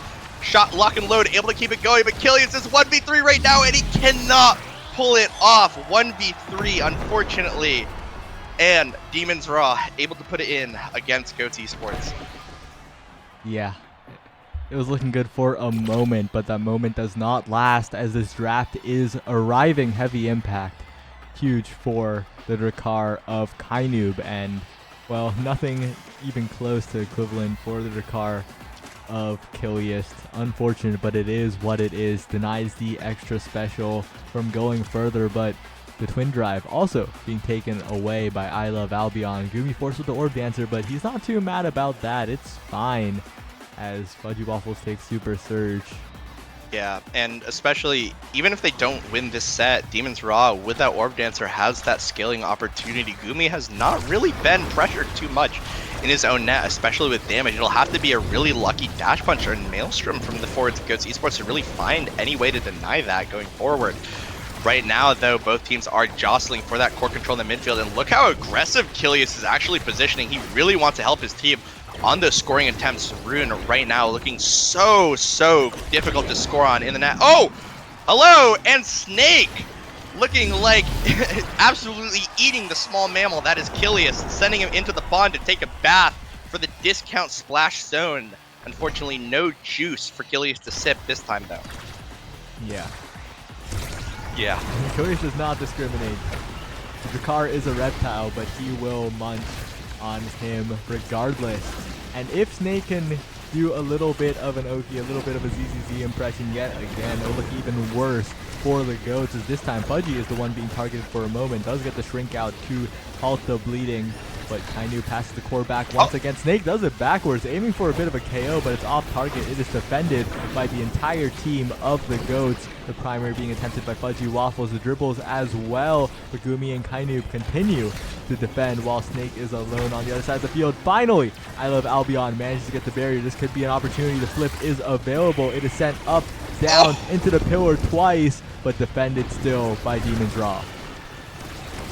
Yeah, and already we see so many desperation shrink beams from the air. I have been in this position before where you just try to do anything to score a goal, but Air Beam is just not that great of a scoring tool unless you catch the enemy goalie off guard, and Gumi is just not being caught off guard right now, but he might be caught off guard by that scoring attempt from Fudgy Waffles, but no, he holds fast. Dash punch from I Love Albion goes wide, but it puts him in a perfect position to win the strike war against Gumi for the first point in the set for Goats Esports. We've been here before. Yeah. This could be the start of something, but I don't want to get my hopes up too much because last time it was Demon's Raw being clinical.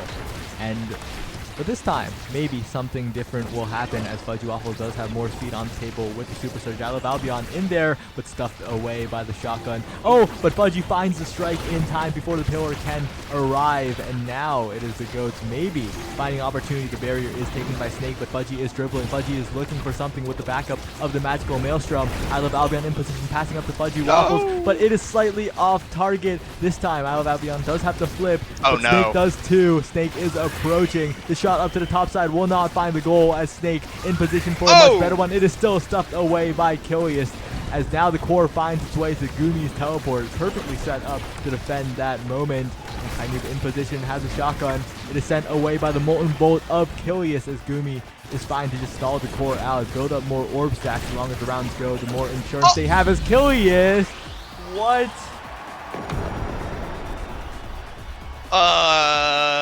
Well, you know, every goalie gets their one.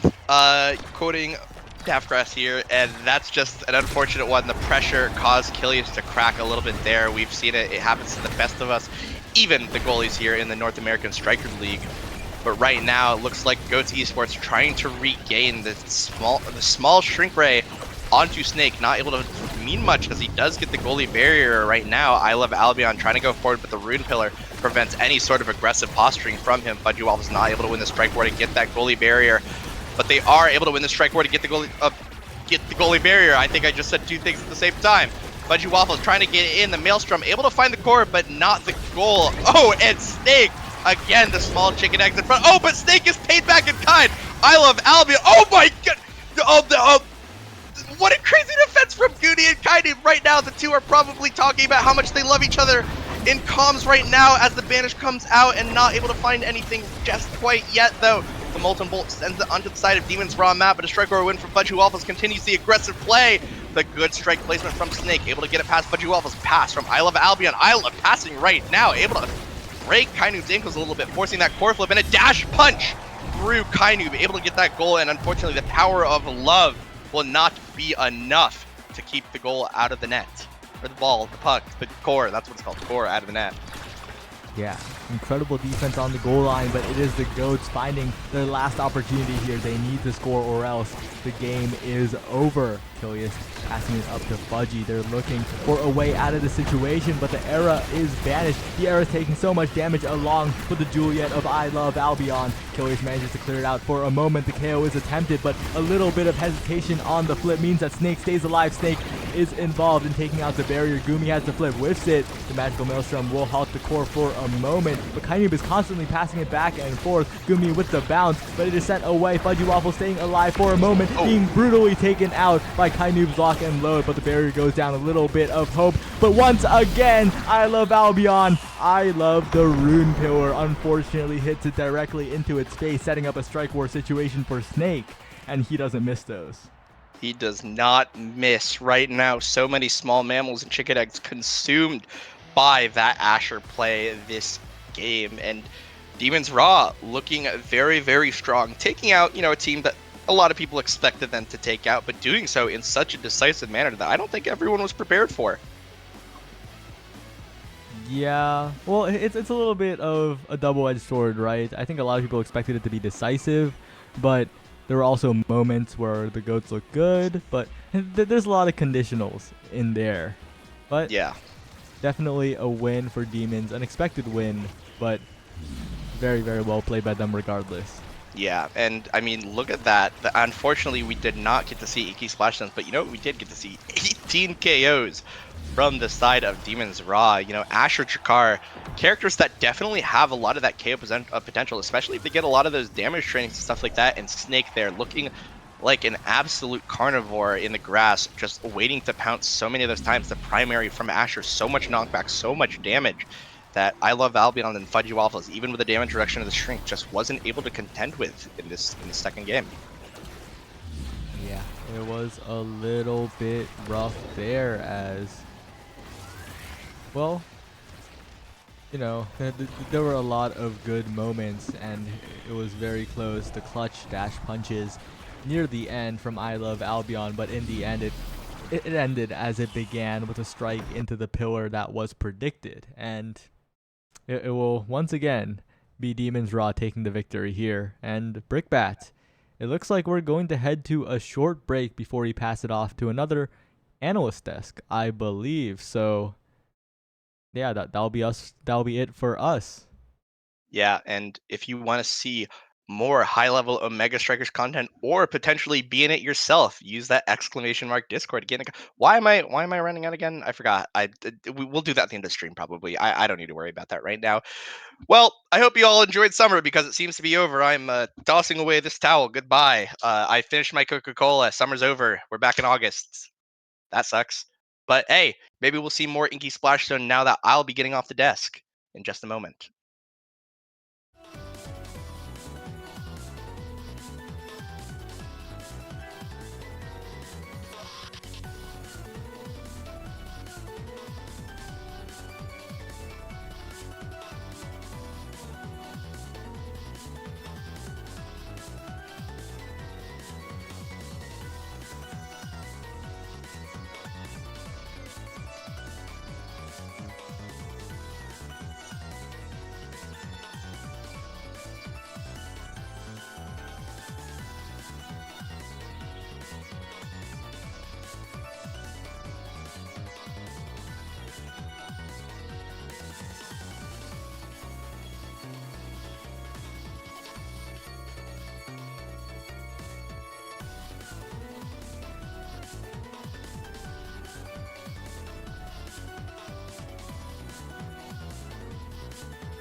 Welcome back to the analyst area for the North American Strikers League Day 2. K-Bot here, joined once again by Larry and now by Snake, coming off of that victory by Demons Raw. Snake, how does it feel after that one?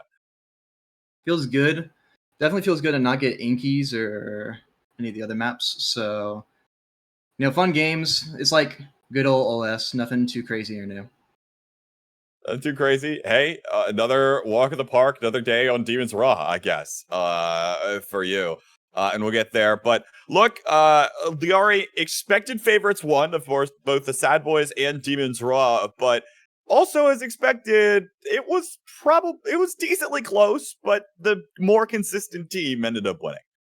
Yeah, I think Oshi came to a pretty good start in the first game. They managed to take a set. The second game, once y'all kind of played the Dubu and just held it down, it was really hard for Oshi to kind of contest in the core control versus kill comp matchup. Whereas the first game, I felt like was more kill oriented, and they did a better job at like kind of playing that, which felt pretty expected. Yeah, feels like generally expected across the board. Snake, I'll say, in recent weeks, we've seen Demons Raw kind of fluctuate a little bit in tournament. You're not like solid number 2. How confident has this team been feeling as of late in terms of when you're talking about matchups against other teams that are rising up the ranks? I gotta say, we feel really confident. There's only a few teams I think can beat us. To say we haven't been playing too amazingly in the weeklies recently, but also there's a lot of outliers like Inkies, Obscura's Call, and Fire Upstarts. So I think we already know a little bit about that, but we'll see. I think we got pretty good though. Do you want to hash out the Fire Upstart now? I am a fool. I agree completely. What makes the Fire Upstart difficult to play? Just like, let's take a step back for a moment. Let's describe it. We've got 200 viewers here. All right, we can laugh all we want about Fire Up, but what is it that makes this thing like an equalizer? To me, it feels like the way you play Fire Up starts is fairly different than how you play like typical other Awakening starts, and as a result, that kind of distorts the playing field. And I think we're a fairly good team at playing on Fire Up and keeping track of energy management. And then B, Awakening Dust can just screw you because one team gets the other energy trainings and it's like over. Yeah, fair enough. Snake, anything else down there? It's just not Omega Strikers. It turns into a game of rotating core flips, and I mean, we've seen comms of when it was first added to the game. It's like, okay, I'm core flipping, now I'm core flipping, now I'm core flipping. It's not OS. It's not OS.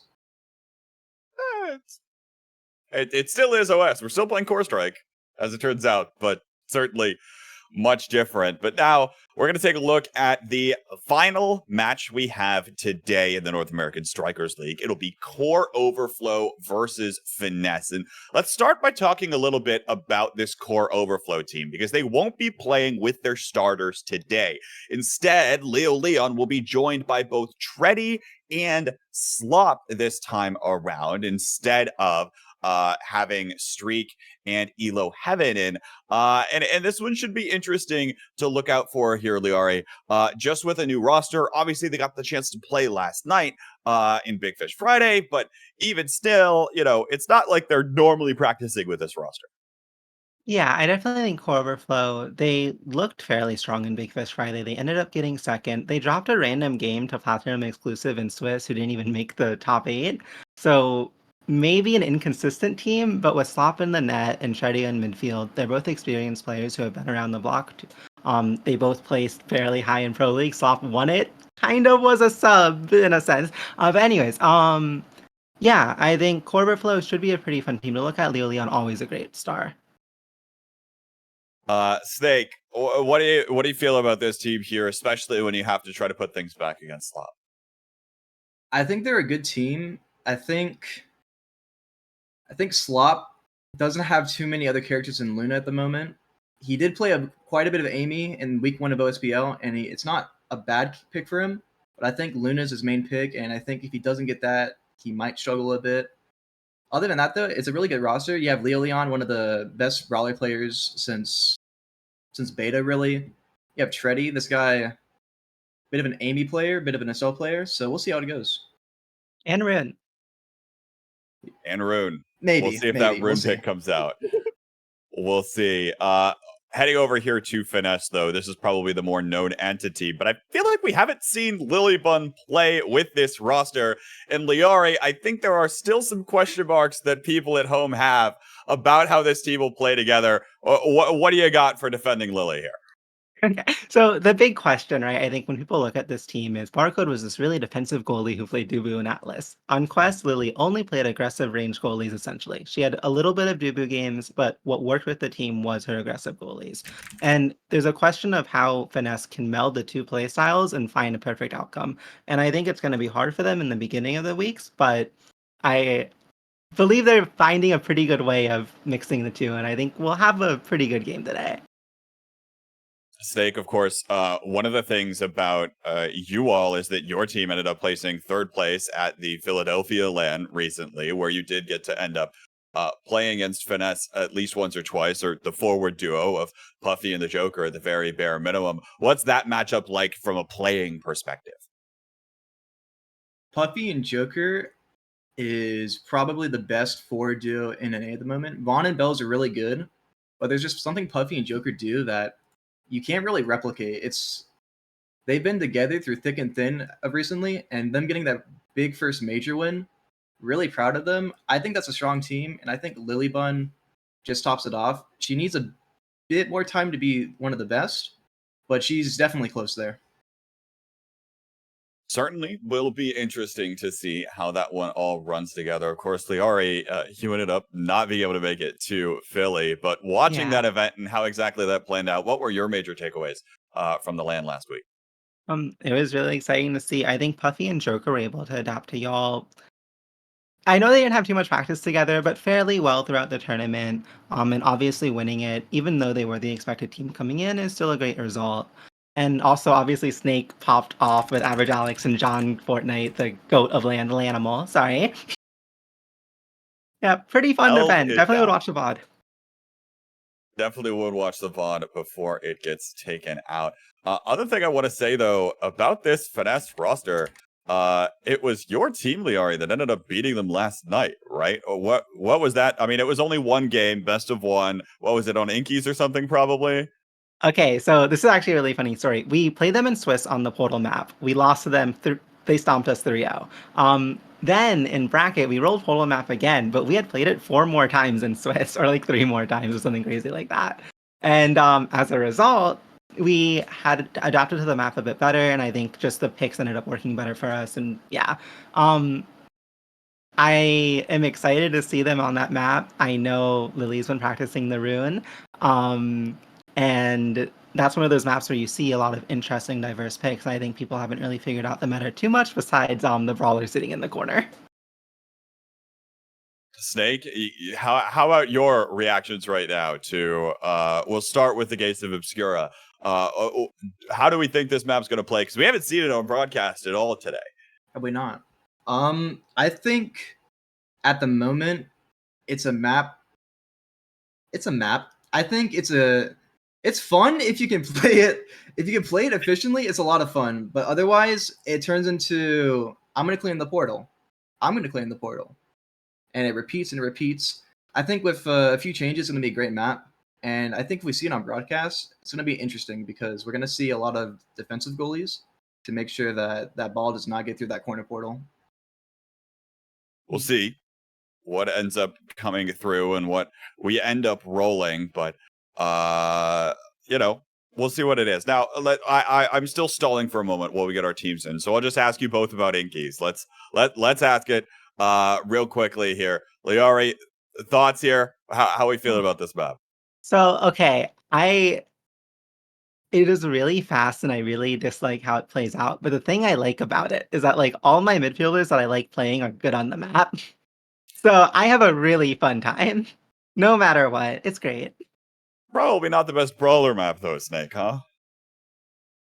It's all right. I think it's fun, but I think it's horrible. I think it's competitively, it is not something that should exist. But I think I enjoy it. I have fun with it. I can turn my brain off and I can do what I do best. So Certainly a map of all time. Let's get into some predictions here for the next match we've got coming up. Of course, as mentioned, it's going to be Finesse versus Core Overflow, of which I don't actually have anything updated, so that's cool. I obviously had Finesse locked in earlier today. Liario, go to you first. Who you got here in the last main league series of the night? Finesse, Lilybun gets MVP in both games. 2-0. I don't think anyone expected anything less. Snake, how about you? I'm biased. I'm gonna go with Finesse. I think Joker and Puffy are gonna pull out some really good stuff today. As long as they don't get the new maps. I think they get the new maps, they might struggle a bit, but otherwise I think they got it in the bag. Well, we'll see what ends up happening. The streak might continue as we haven't seen one on the Gates of Obscura yet today. We'll see if it gets rolled or if we'll have to wait for another week. But now we'll send it over to Love and Drunk and Magic 8 Ball on the cast. Looking forward to seeing what this series has to offer as we'll send it right on over to them now. Hello, all you wonderful people. We are back with the North American Strikers League Week 2. It is the final series of the night, and we have got a barn burner up ready. I'm Magic 8 Ball, and I'm joined by the amazing Love and Drunk. Hello, how are you? I'm doing great. I'm looking forward to watching the final game today of NASL and then looking into what's going on in NASA. And I'm just really excited to get into Finesse versus Core Overflow. I think we're in for 3 full games here. Maybe all of them going to set 5. I completely agree. The last time that these two teams faced off, and though they were different rosters in NASL Season 1, they split the series, and then they did not play in playoffs. We are going to get right into things right now. This is going to be a very interesting set. We've already had all the analysis done. Let's play some Core Strike. This is the last match of the night. Gates. No, I want please. Gates. Oh, make it happen. I'm looking forward to Gates. It's Oni Village. Unlucky. Well, we got 2 more tries probably, so no worries there. This is kind of the opposite of Gates when we're looking at maps here, because we are going to be expecting things to be slower paced on Oni Village, much more methodical in how we go about breaking the barriers here and getting our goals, than Gates of Obscura, which I'm sure is going to play out much faster as we see it more often.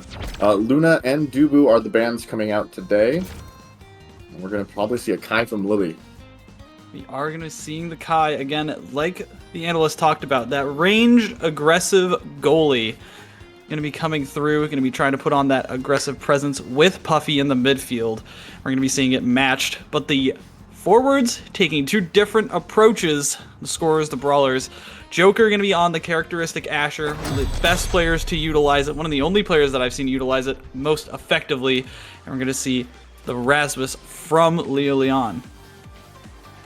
So far, this is looking pretty expected. We do see that we have Egoist start across the board, so we don't even get to know what the other awakening is. But usually when Egoist is on the table, we see that being taken by all of the strikers, as the game-breaking potential of it is absurd. So now we have to look out for Catalyst, we have to look out for Fire Up, and we have to look out for Quick Strikes as barriers fall on the side of Core.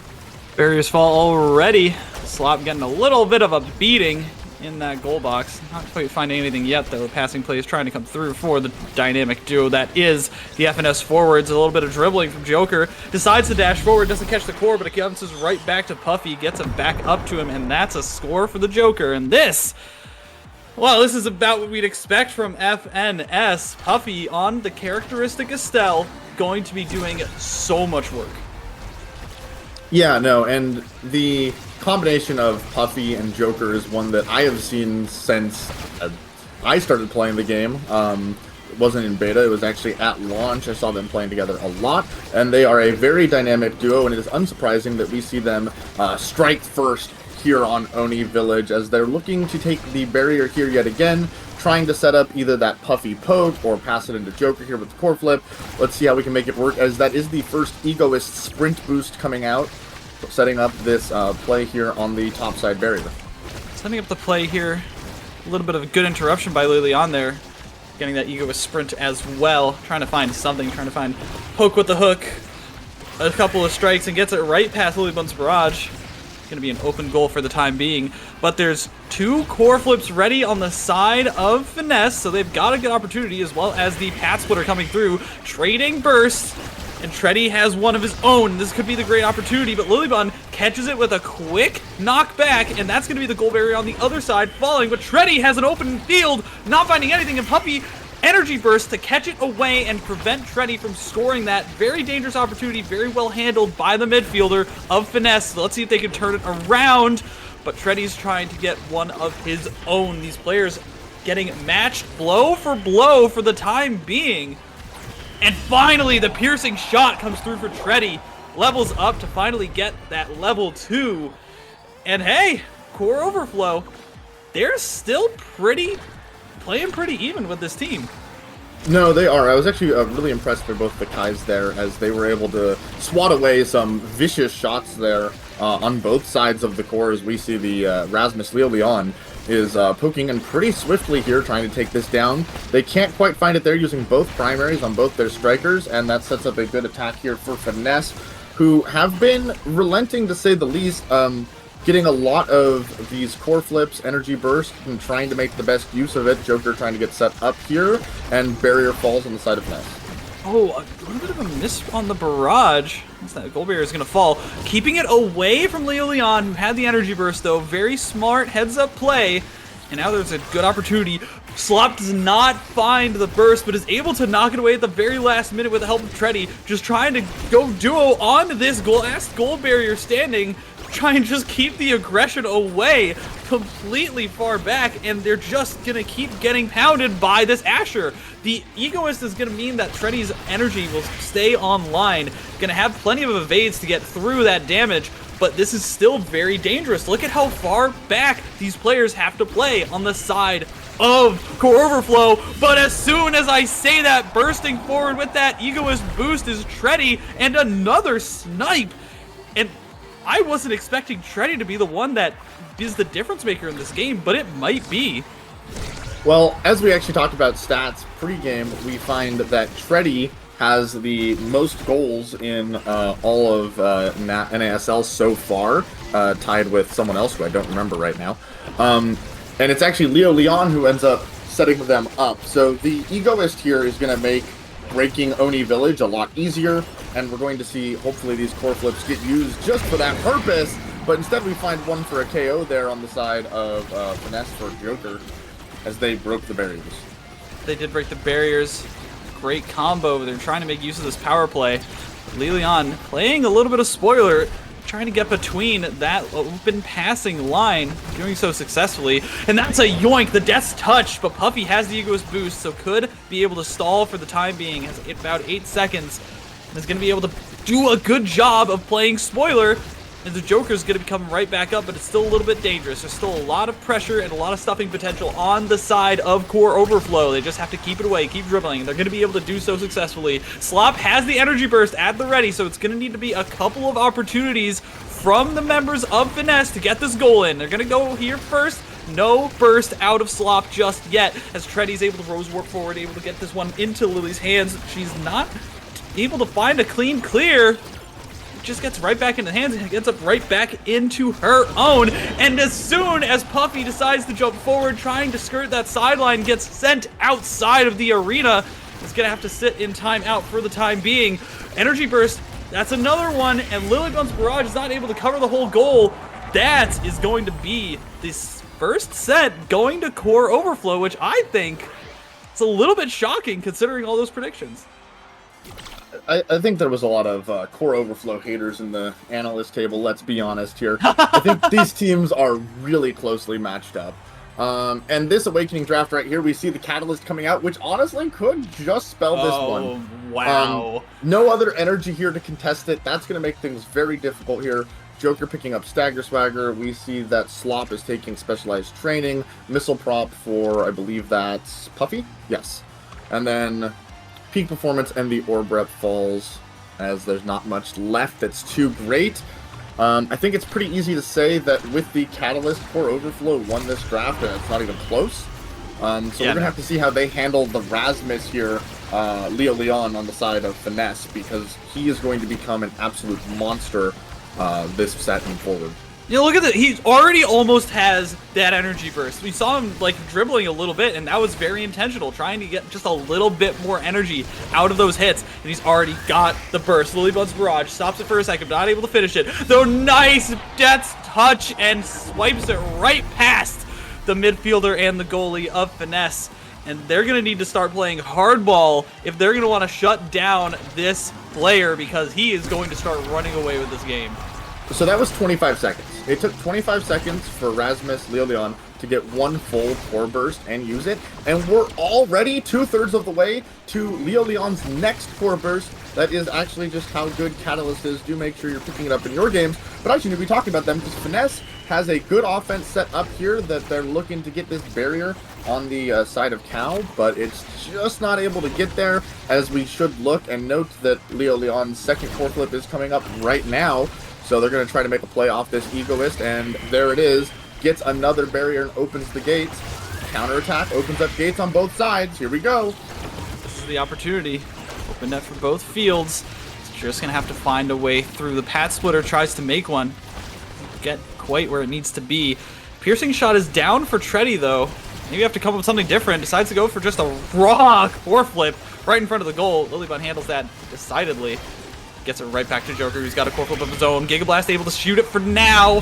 Finally, the Joker able to put one into the enemy's side, but holy cow. And it's not for a lack of opportunities on the side of Finesse, but the defense out of Core Overflow has honestly been near immaculate.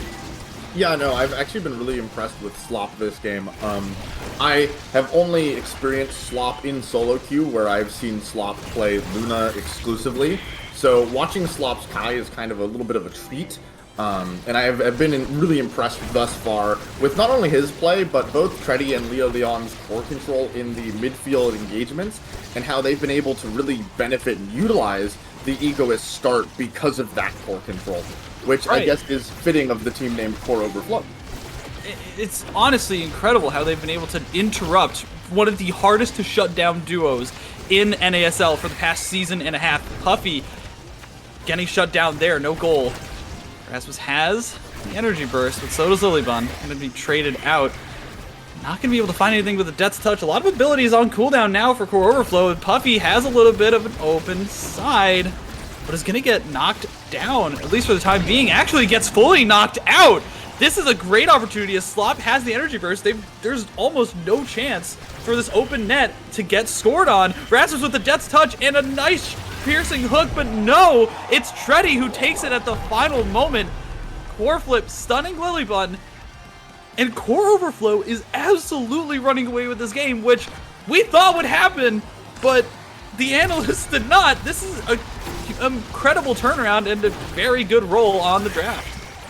No, but like, excusing the draft, they should have won the draft in theory anyways, because they were the team that won the set, so maybe it's getting a little out of control because of that catalyst, but that's just not needed. As we see again, Finesse's offense can find something as they're in another opportune position to score. If they can just hold on to those gates a little bit longer, I think we could see this game flip at any moment here, and we might even see it go to 2-2 shortly, but they got to hold on against Leo Leon, which they do. Core flip down, even though we're a third of the way to another one already. A lot of good things here for Finesse. Gates open on both sides. Not able to find anything just yet, but they've got themselves in front of the forwards of Core Overflow, and they're going to be able to find the corner shot from Joker. Absolutely characteristic, right? Something that we've seen time and time again, but it's very, very hard to stop. Joker in the corner with very much an open path. They're going to be able to equalize it, but I don't know. What's your take? When Joker gets in open space in front of the net and you get Joker set up in those 1v1 situations, Joker almost always prevails. The trick is getting Joker there, and that's what, of course, everybody expects Finesse to do, and that's why what Core Overflow has been doing is so impressive, because they haven't been letting Joker get those 1v1s versus Slop so that Joker can win them. And just, I am impressed so far with how they've been playing. Let's hope they can keep this up as they open the gates and are in scoring position here as Rasmus farms core flip. Here we go. Leo Leon looking to make it happen. Looking to make it happen. Energy burst comes through, but a nice save from Joker! Sitting in the way back of the net, able to find it. Gonna try and KO Treddy. How Dice this time around, but has the egoist and he's gonna be able to get the core flip through, but not able to find it. Slop once again holding strong. Members of Core Overflow looking a little bit worse for wear, but that's Puffy getting a little bit too close to the sun and is going to get his wings broken. Core Overflow sneaks away with this set once again. Not only do they sneak away with the set, but Leo Leon used 2 core flips there in the matter of, I think, about 15 seconds, which is absolutely crazy. Now, here's the question. Do we take Fire Up, do we take Quick Strikes, or do we just take Built Different here? Probably the Built Different is what's No, the Fire Up goes for the energy build. Let's go! The amount of energy that his whole team is going to have now is actually insane. So this might be the right play. We do see both the orbs taken. I think one of them has Replicator. That is Lilybun who got the Ponderer, which is why Orb Dancer was taken. Built Different falling to the side of Treddy. And then we finally have a last but not least sad Monumentalist for the Joker. Bad Monumentalist for Joker. Not able to find any of those awakenings that are going to increase the power. Not finding anything that's going to increase the speed except for that Stagger Swagger. And it's looking a little dire, but what do you think Finesse needs to do right now with this current situation? What is their opening? So if they're going to make it happen, they need to get their offense working, right? That's what's been happening. We've been talking about Core Overflow's defense, and I don't think it's for a lack of trying on the part of Finesse, but they really need to work the core into Joker, or maybe even get Puffy more opportunities here. They've probably been trying to work into Joker. Get Puffy set up to try to poke down these barriers and set up the offense here so that we can actually get a score. But just like that, core flip it across the map to Treddy, gets the goal. I couldn't even finish saying what I was trying to say in time. And already we're seeing the core flips come through. Like, it is going to start snowballing out of control. 10 at the beginning of the round, 2 every single time that you get hit, and on top of the stuff that you're already getting, and then any time that you energy burst, you're just going to get already like a third of your bar back. So at the end of the day, it's going to start compounding, and it's not even that like you have to stop it. You just have to try and play around it. So the trick is that the only way to play around it is to get KOs here. Like, you got to KO Treddy and Leo Leon right now as they both have full bar. The problem is that they're running around too much. It's just too hard to do, as here's 1 core flip, 2 core flip, no 3 core flip, but we might find a bluefish soon coming out of these plays. I try to find a bluefish.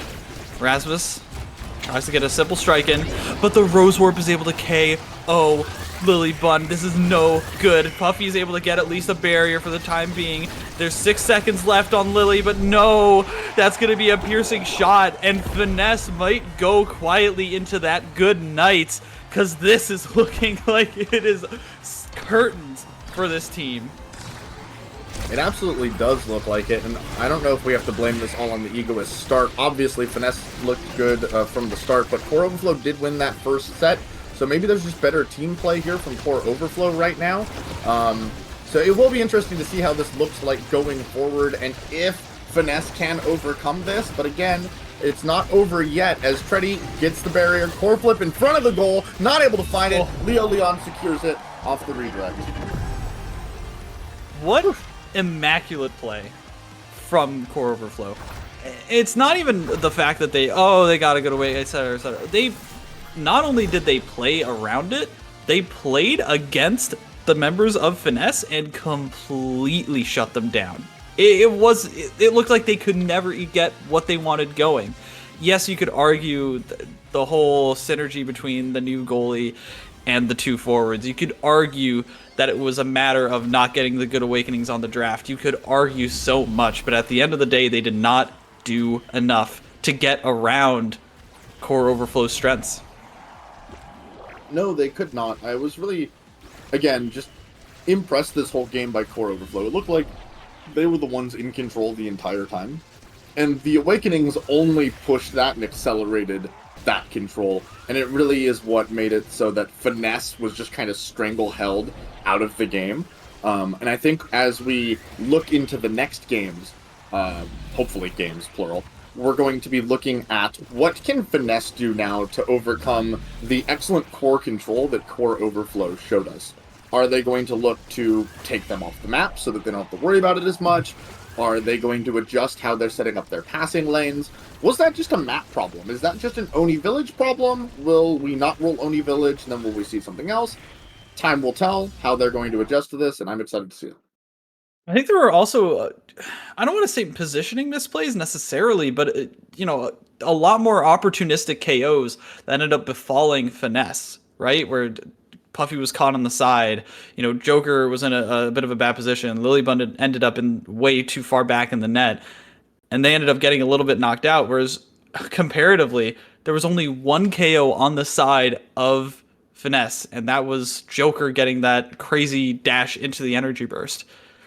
Overall, maybe a Juliet in that situation might be able to do a little bit better, might be able to prevent Slop from absolutely putting up that defensive iron wall. Like maybe doing a little bit of brawling on that goalie, maybe doing a little bit more stuffing and getting it past those barrage shots, right? There's an argument to be made there, I suppose, but I don't know. Like Asher does it just fine. Asher does it just fine. I think they were having a really hard time setting up the position, which is a side effect of the map we were on, right? Because Oni Village can make it really hard to get into a stuffing checkmate against the barrier specifically. So because they didn't have a way to break through the barrier, which is usually the Estelle's job, right? You want to set up that primary laser beam, line up the core and the goalie, and congratulations, you broke the barrier. They weren't finding that, and feeding the Asher wasn't exactly working. Because again, it's hard to do on that map. So maybe it was just a map thing. Maybe they did need a Juliet. It would have given them a little bit more range on the setup, because you can do it from further back with the dash punch instead of having to walk it in and kind of get that Asher primary in there. I also noted just right now, I don't think I ever saw a Dorito, an Asher special that was of like good note. So maybe there was a little bit of underutilization there, and that could have also been the thing that they should have been looking for. Yeah, thinking back, there really weren't that many like standout plays, right, from the members of Finesse that we usually see where, they get a good sequence going, and even if it's just one of them, they can just line up these shots and just push it through. That's what they've always been so good at finding. And they never really had the chance to either show it off, or they were foiled at setting those up. And I think that's the real difference. Like Treddy did such a good job at intercepting every time that they wanted to try and shovel the Joker. Every time that Puffy had a little bit of core control, getting instantly matched and getting intercepted. Yeah, no, that is what was happening. And that's where we question, is it a team play thing? Right? This team, Finesse, has been good for a while now. And maybe they've just been the better players and they've never needed the team element at this level, right? And so we just saw a really strong team play from Core Overflow. And so maybe their individualities aren't showing through right now because of that team play that we just saw. So maybe going forward in the next couple of weeks, we see even more better team play out of Finesse. Maybe right now in this next game, we see better team play, and that's what remedies what we just saw. Well, we're still waiting to get into the match. Team's probably trying to get a step ahead in their strategies and their thought processes. All in all, I am very surprised. When I heard that Streak and Elo Heaven were not going to be on today's roster for Core Overflow, I thought, man, that, I really hope to see them play. I think that they're the players that I think of when I hear of Core Overflow at this point. And to see them not only do well, but excel without those players with this new roster, I think is not only interesting, but I think it's very telling that there's a lot of good players on Core Overflow, and this is a team that need not be underestimated any longer. I don't know if this I don't know if this is what I'm going to say is true or not, but have they all played all three at the same time, Streak, Elo Heaven, and Leo Leon, since this has started? I don't think they have. I actually don't think so either. No, I I think you're Freddy right. has been in there a lot of the games because either Leo Leon or Elo Heaven hasn't been around. And then obviously Streak isn't here right now. And Freddy has been great every game I've seen them play, and Slop has been great. And I don't know if this is a blessing or a curse, but here we are back on good old Oni Village. Oh no. Oh, no. Noe Village? Oh, Noe Village. For sure, for certain, for sure. They're going to be sticking with this Luna ban, not letting Slop get any hands on that character, but... Oh, that stinks. Ooh, a no that ban? really does stink. A no ban? That's crazy. They're just baiting him at this point, I think. Wait. Ah, true. Oh, interesting. Because of the no name for Leo Leon, Core Overflow did not get a ban for this match. They're going to have to no ban it. They're going to give Puffy and everyone the same role. We're just going right back to it. This is Oni Village. This is game 2. This is Core Overflow looking to take out Finesse in the regular season. Another weird awakening start here. Rapid Fire's across the board. Rapid Fire's probably one of the best awakenings in general in the game right now. And so, of course, we see that Rapid Fire come out as we do see Puffy gets the first barrier of the match. First blood, technically, has been drawn to some extent, as my screen freezes. Sick. All right, and I'm back. Awesome. Great. It's all good. This is an amazing game with absolutely zero bugs. And Lilybun able to hold on for now, but no! A nice shot for Leo Leon. Speaking of no bugs, a little bit of squashing getting done from the members of Core Overflow already. That was such a quick goal. It was. I mean, so much so that in the 5 seconds my screen froze, a barrier falls, and in the 5 seconds that it took me to talk about that, another barrier has fallen. I don't know if we're playing on Resident Sleep or Oni Village, or if this is New Age Oni Village, but we're 15 seconds in and 3 barriers are down and gates are open. What's going on, Magic? There's a lot of unfortunate business happening, I think, for these goal barriers. They're just getting beat up, quite honestly. Speaking of getting beat up, Joker getting a little bit of hurt, but finally we see Puffy snipe one into the net, getting first point of this series, and this is going to be a good opportunity for them to finally start, at least, if not scaling, showing that they are warmed up and have a good thing going. I will say, though, I noticed that both teams immediately went back to the exact same strategy they had last time. Even with the Dubu being available this time for the side of Finesse, they still went back to Catboy Kai, which is because Catboy Kai is pretty great. And they liked their strategy as Puffy just goes flying off the map, losing that important core flip, by the way. And Treddy makes a play with one right now that gets stopped by an excellent core flip by Lilybun. And the strategy must be something that they like, so it must have been an execution thing, and this will be a good rerun for Finesse to show that it was just the unluckiness of the awakenings here as Treddy is knocked off the map. Treddy's knocked off. KO is finally going back and forth. I think this game, they're realizing there's a lot more brawling potential with that rapid fire start. Able to put out a bit more damage more consistently. Gonna try and find the open net. Joker rubber banding, it looks like. Definitely going through a little bit of trouble, getting bounced around. Has the energy burst at the ready. He's gonna get Giga Blasted away. Gonna be a good opportunity for the members of Core Overflow to take advantage of this opportunity, this power play. Energy burst comes through. Treddy trying to bounce it off to keep the control, but not able to find it. It's just Puffy versus Slop in the open field, not able to find anything. Shreddy as well, not able to use that combo to get this goal to happen. Both Estelles blowing a lot of their cooldowns trying to find these goals, but the rapid fire means it's going to be back up once again for Treddy, but not able to hold on to it. Joker able to snipe it away. Piercing shot does not hit Lilybun, is able to get the sweep away. But that's the core. Crystal Thorns do not land! A beautiful barrage shot! Lilybun is finally activated! FNS enjoyers, this is your moment.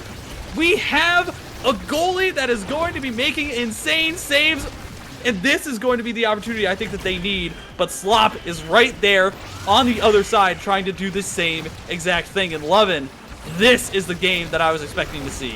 This is the game I wanted to see. I got literal chills from watching Lilybun make saves. Let's see if Lilybun can keep it up, because the pressure here from Cow is so much, as they are just keeping up the pressure here with their abilities. Treddy's getting knocked around. Everything is absolutely crazy. Barrage, Giga Blast coming out. A core, flip, score, Asher, done. Holy. Yeah. That was insane. That was crazy. That is what I want to see from Oni Village, though. We want to see these long match, like, goalie stands. We want to see these players have to push each other to the limits. No, and it's absolutely insane that it happened after the barriers are gone. Joker finally getting in there with the dash primary from Asher, breaking that barrier down. And one thing I've noticed is because of the speed gates, both of the Estelles have been like out of range for their primary. They've only been hitting the core, haven't been able to line it up there on the other goalies, which is why the score secures haven't been happening as much. But again, everybody has a lot of abilities here, which, as you mentioned, increases the KO potential. It again makes Awakening drafting pretty scary here, because Infinite Rapid Fire can go Benerts with some things. As Treddy is looking, not Treddy, Puffy FPS is looking to get it. Joker right there with the core flip. Easy round the world pass.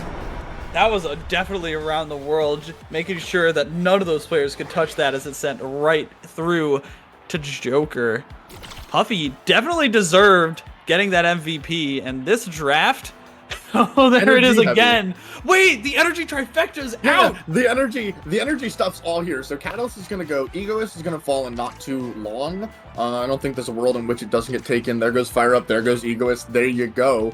Which means we also just passed Bulk Up to the Asher, and Glass Cannon here for Lilybun on the Kai. And then Heavy Impact for Estelle. This is a really good draft. I don't think anybody's like upset with what they got. I'm sure Joker's not excited about Bulk Up, but the increased stagger here is useful. The increased power here is useful. It's actually kind of hard to say who won this draft, as these are both really solid drafts that both of these teams have to be happy with. It is worth noting that Finesse came out, they changed their game plan, took 2 barriers, and they took a set on top of that. So things seem to be working better here for side of Finesse. Seem to be working better. They finally found a little bit of their mojo, and Puffy is finally finding these snipes. The Estelle primary, the absolute laser beam that mows players down seems to be working. And have they been doing this the entire set? Have they always been matching the Estelle to the Estelle? Because I just noticed that off the face-off, they swapped spots. Were they doing that last game?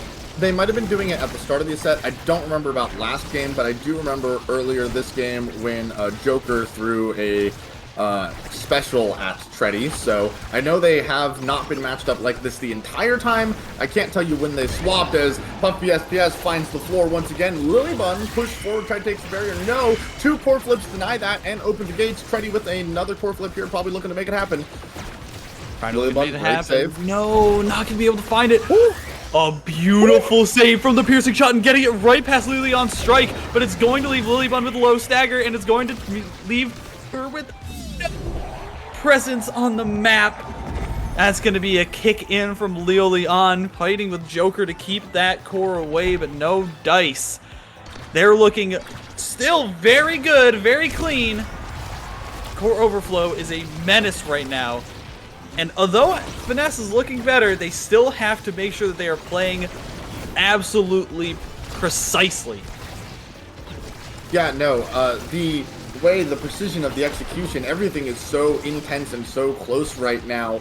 The abilities are being used well to get cores around people, to set up scoring plays, and they are just, both teams are playing so immaculately right now. This might be one of the greatest non-slow-paced Oni Village games I've ever seen, as Joker's looking to make a pressure play on that barrier. Can't quite get it with the core flip, but Puffy's moving in, sets it up, passes it to Joker, and here we go. Gates are open on the side of Cal. And that's the kind of difference that we're seeing from Finesse in this set, is that swing around to get that goal barrier. And now they've got a little bit of an open field. The Treddy is going to try and play spoiler. But for the time being, Joker's content to sit in front of this net.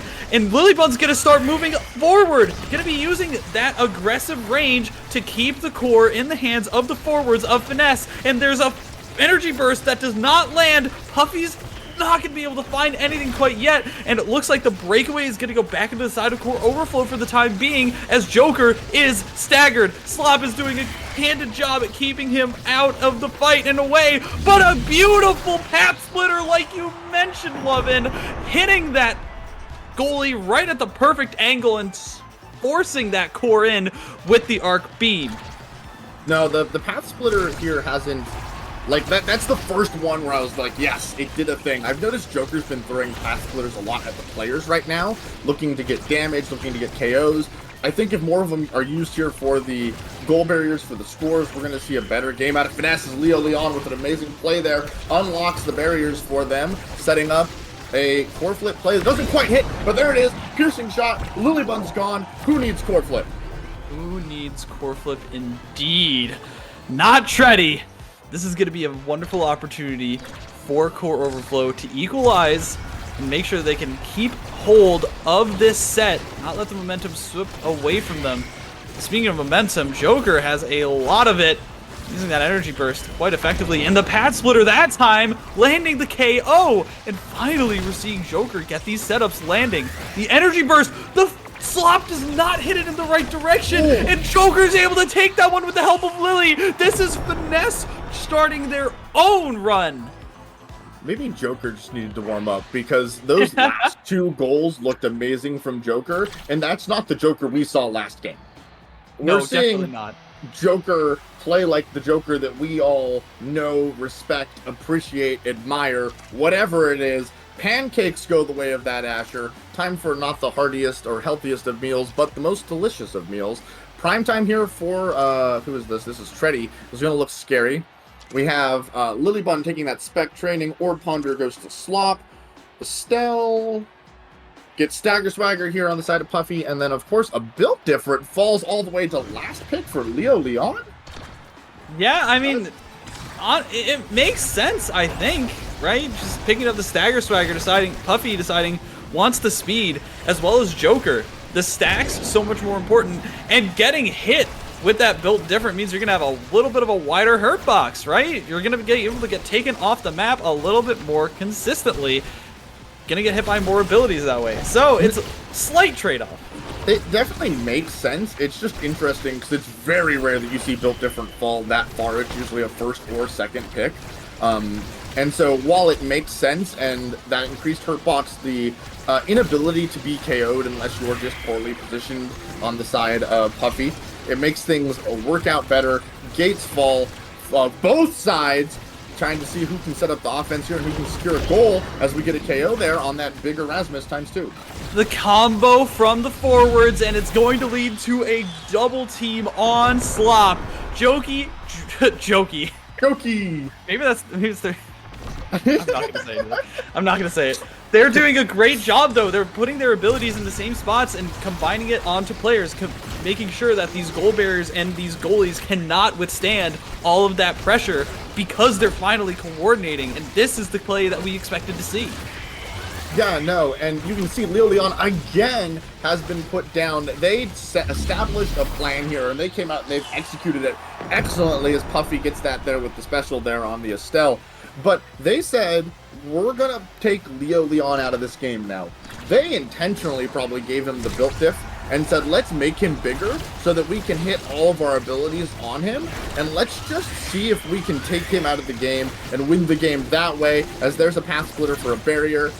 Puffy has a core flip here, probably going to use it offensively. And again, we're going to put damage on Leo, and we're going to see if we can secure this KO, and we're going to see if we can utilize that to our advantage as Joker's set up now on offense. And you can see Puffy's putting all of the abilities onto Leo Leon. Every piercing shot you see sort of fly his way. The Rose Warp, as well as the Energy Burst, made sure to put that damage down, and now Joker's might be going in for the cleanup. Gonna try and get this score here first, and they landed Energy Burst on Joker, and it's such a bad. They're trying to keep it away from him, trying to make sure that he cannot get the chance to use it, and the goal barrier falls because of it. The forwards keep this core away from Joker. They need to. Finally, it's in his hands. He's fast and he's got the stacks. He's going to be able to run away with the core if they can just get it through. But all of these abilities are forcing him to not use it effectively. And the piercing shot from Shreddy, warping forward, able to land it and at least keep themselves alive. But when I say they have a mountain to climb, it's looking like Everest. It might not be that big, but it's still a mountain. I'll give you that. I do really like the play there from Leo and Shreddy to keep it away from Joker as Puffy takes the barriers. And Joker can't quite connect there on the core flip, but doesn't matter. They're pushing in. Puffy's trying to get it through. Joker has no abilities right now, but strikes are enough sometimes. There it is, primary. And we're going to that elusive game 3. Holy snap. This is going to get very, very interesting. We saw a full-on run back. Full run back. And Finesse showed that they could come out on top. And not only come out on top, but doing so handedly. And doing what Core Overflow did to them in the first game. And all because of a difference in game plan. And sure, you could argue the Awakening was a difference maker there as well. But they looked so much better.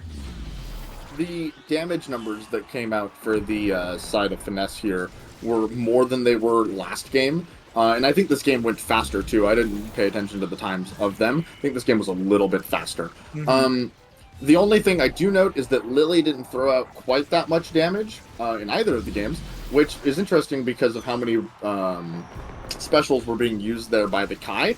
So, just something of note, but they had 4 KOs this game, and I think they were just putting more pressure with their abilities, not necessarily securing the KOs, but that made the core control game harder, because when you can't contest someone on the edges of the map, it makes those speed lanes so much more easily to utilize for the side of Finesse.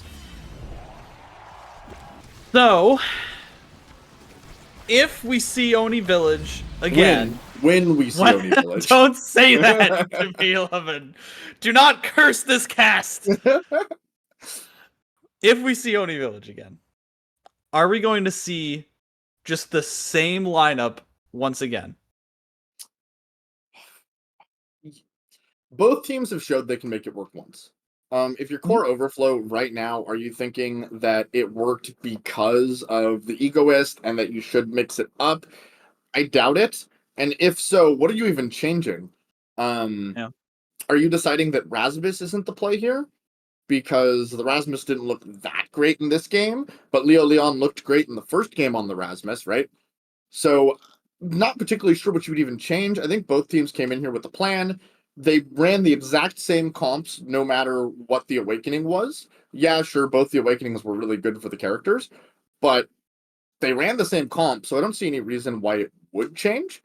That being said, I think we do need to open the gates. Oh, I can't believe you were looking as well, but I should have expected that. Look, come on. People want it. The people want it. I'm one of the people. I want it. I think that it has to happen. Boring. Gates, I think exciting. that Rune is finally opening the portal.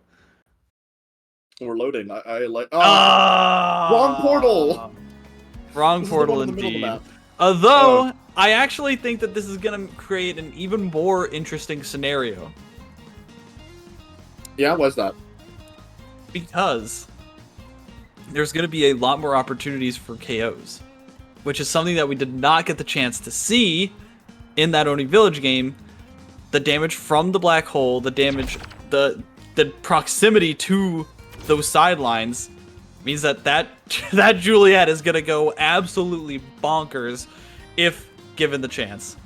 How many KOs are you predicting this game from the side of Finesse? It's going to depend on the start, for sure. It's going to depend on the opening Awakening. Yeah, that's fair. Alright, based on this draft, I'm expecting a hyper-aggressive Awakening. It might be like something like Tempo Swing. And I think that we're going to see at least like 30 KOs. I should have said it! I knew it was going to be a fire-up start! No! I should have called it! Do you want 0 KOs, 2, 3? I have no clue anymore. I have absolutely zero clue. I do not I do not know what to say. I don't know when to say it, and I quite honestly could not be bothered to. This is going to be chaos as soon as we start seeing those core flips. Like, it's a slow build-up, but as soon as we start seeing it, it's going to go absolutely nuclear with the energy bursts. And Joker is looking like he's about to start this one off. Puffy has the Crystal Thorns, is going to send that one forward, and the energy bars are loading.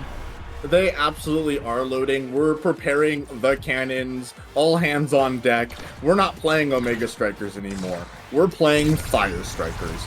It's a new cool firefighting game where everybody gets the silly blue bar and everybody clicks the silly button and everybody runs fast. 1, 2, 3, wait for it. Okay, never mind. We don't want to go for 4, 5, 4. There we go. 5. There's a and 6. There you go. Congratulations. We used them all in 20-ish seconds. And Leo's back at number 7, by the way. There it is. Barriers fall. What is even happening? I cannot tell you anymore, quite honestly. And everybody's taking so much damage, by the way. Like, Joker got KO'd in the corner earlier on when we were talking. Like, Puffy was staggered. I think somebody else on the red team was staggered. Things are blowing up. Treddy got a goal. Playing on Aimee, which I think is actually a very interesting jump, right? Not deciding to match the Estelle, instead going for a more damage-heavy. I guess you could argue, but the turret has a lot more stuffing potential and gets a lot more damage out, as well as the abilities from Aimee. So, interesting switch. It absolutely is, and the wand here provides more damage as gates open. Treddy looking to make that stuffing play. A great clear by Lilybun there with the evade clear. Can't quite find the KO on Puffy, although Leo Leon is thirsting for it. He sees blood in the water, but instead, maybe a score?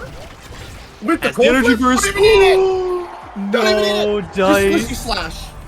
Just Slishy Slash. That's how you play this character, by the way, and then you spin your blade afterwards. It's not tilting at all. I've never been tilted by it, I swear. No, definitely not. Couldn't be. Couldn't be you. Couldn't be. No. Something else to note here is KOs on Fire Up Start are so big because it resets the energy chain. One person gets disconnected, and if one link can get disconnected here, that can just ruin and disrupt the flow of the energy state. As we see again, they're just using them because as they come up, you want to refuel everybody. You got to get that G Fuel sponsorship in here because it is NAS time. It is NAS time. Look at how low these stagger bars are. Look at how close Joker is to another energy burst already. Leo Leon is on the other side of the map, and Slop is over here trying to defend against 3 players. Lilybun's flying out of these gold gates. And there's going to be able to hold for the time being. That was very close. Very close. But Joker has that burst. It is going to try and hit Slop away. It's 2-2 on this set, and it's just a matter of who is able to find that goal first, quite honestly. It absolutely is, and of course we had to also be seeing this on Atlas, which is like notorious for having some of the fragilest barriers in the world. Like, who knows what that Doobie Wall's gonna do here in this game. We find another KO. Oopsie doopsie. There goes another. Can we make it 3? Probably not, because we don't need to. We'll just score before then, but that's not quite as exciting as Leo Leon puts it in. Do note, 2 links have been reset. This is Core Overflow stepping out over. ahead. Wait, what do you mean? Nothing, it's set over. That was apology. Oh, continuous! Isn't this game actually, so much I think fun? that it is I think that is game over, quite honestly. I at this point, what do you want? You've got Leo Leon, who had the egoist, who was really like the key egoist user and the key energy user from that first set, that first match, getting egoist again. Already. This is insane. Tempo swing going to Joker, though, which means he's going to at least survive a little bit more. Yeah, but let's not just call it there, because I will say the draft for Finesse is really good. You got Missile Prop Doobie, you got Rapid Fire Estelle, even a last pick Tempo swing here on Joker, giving that secret hidden sustain tech, is going to be pretty good. So, like, yeah, the Egoist is really good. It's not quite Catalyst in addition to this. If that happens, it's definitely pretty Jover, but that wasn't a terrible draft for Finesse. It's not the worst thing that could have happened. I think it's actually more even than it looks, but Lilybun finds the edge of the map thanks to Leo Leon's help, and 1 barrier falls. Again, we're still just stacking up energy right now before we can secure that second one as easily, but Treddy finds the flip and finds the goal. This is going to be the determining factor is, can Finesse stay alive? Because there's so much damage coming out from the side of Core Overflow. They've been doing such a good job at comboing not only the black hole hits, but also the cyber swipes, the glitch pops, the dashes from Leo Leon, alongside the Molten Bolt and the shotgun shells from Slop. Everything combining means that they're not having that much opportunity to get around and keep themselves alive, as it's just so hard to keep themselves up and going.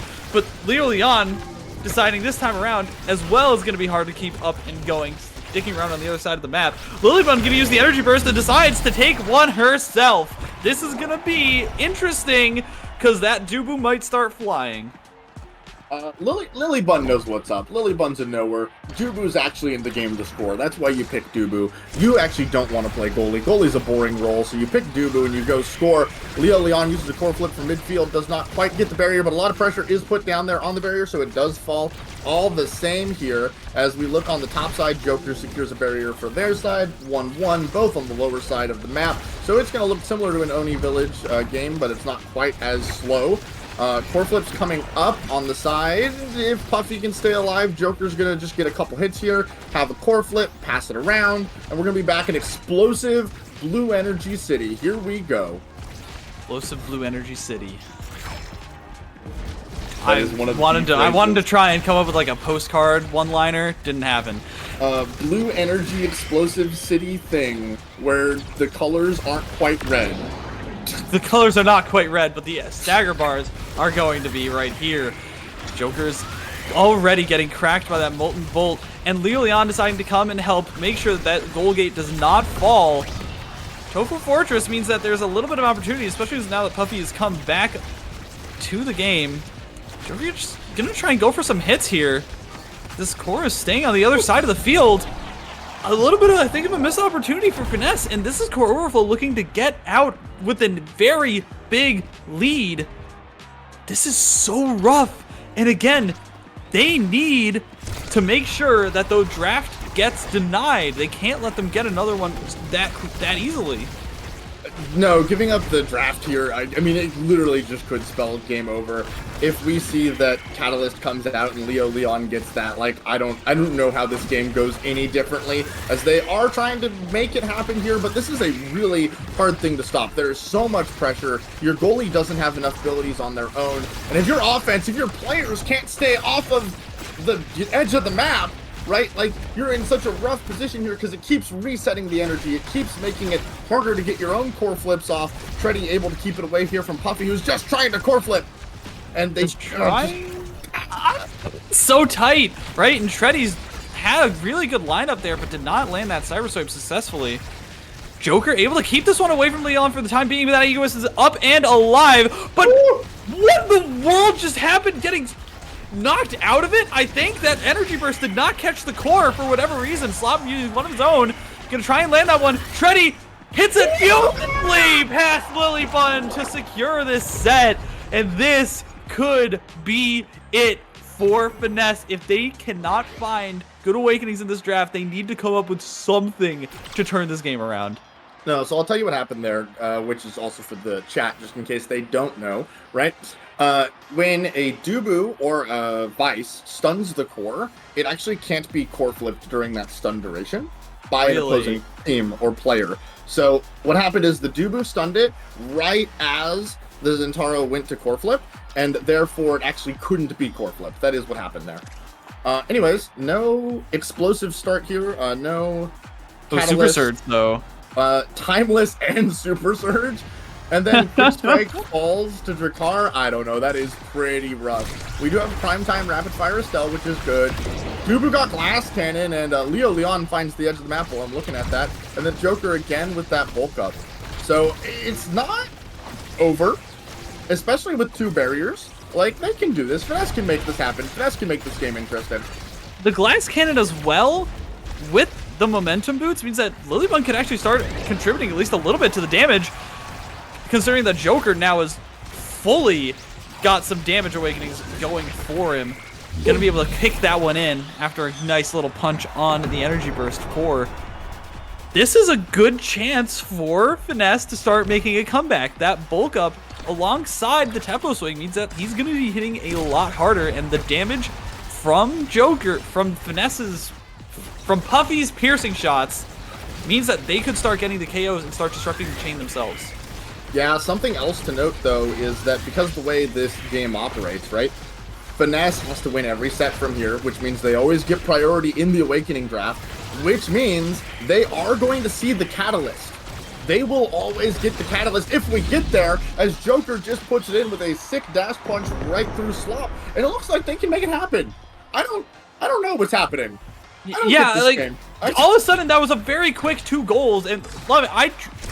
Like, it happened so quickly because we were talking about interesting things, but this is what we wanted to see from Finesse. This is them turning things around. No, this is the Finesse playing like we think they should have this whole time, not to discount Core Overflow, because they've been playing amazingly. That turret's defended really well, right?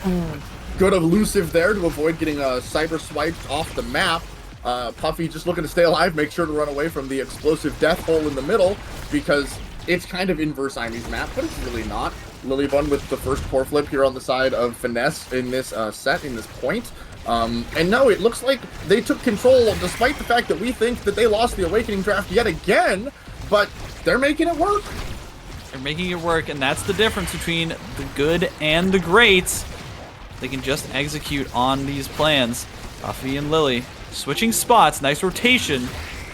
Be able to get that stagger back up for Puffy. Joker's looking like he's got a couple of good openings for the time being, but Lilian and Treddy are just sticking together, making it absolutely miserable to try and defend. Overall, like, it's nothing too crazy, but speaking of crazy, Puffy might get absolutely murdered like a serial killing maniac. Is that Leo Leon Centauro is going to hack and slash their way into the goal. It's not Finesse's set yet. That was a really funny core flip by the Imi. It's something that most players do on accident.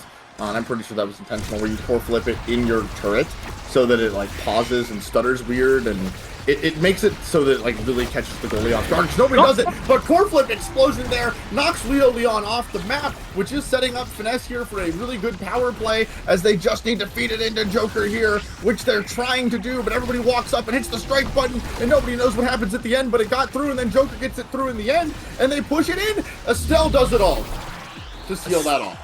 Estelle does it all. Beautiful energy burst from those players of Finesse, right? They knocked...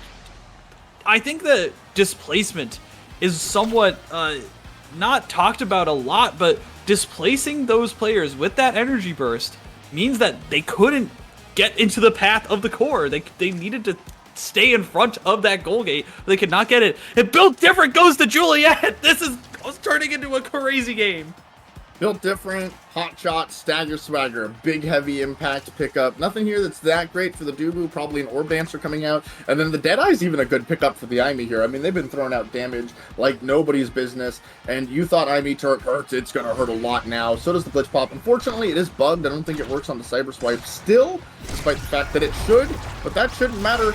It's so hard to tell what's going to happen based on these drafts here, because it just looks like Finesse is in control of the game. Looks like Finesse is in complete control, getting those goal gates like it's absolutely no sweat off their back. They've got clean backs. They've got no acne lined up for them. This Joker kicks that one in once again. We talked about Joker in the corner, and this is where he rocks and rolls.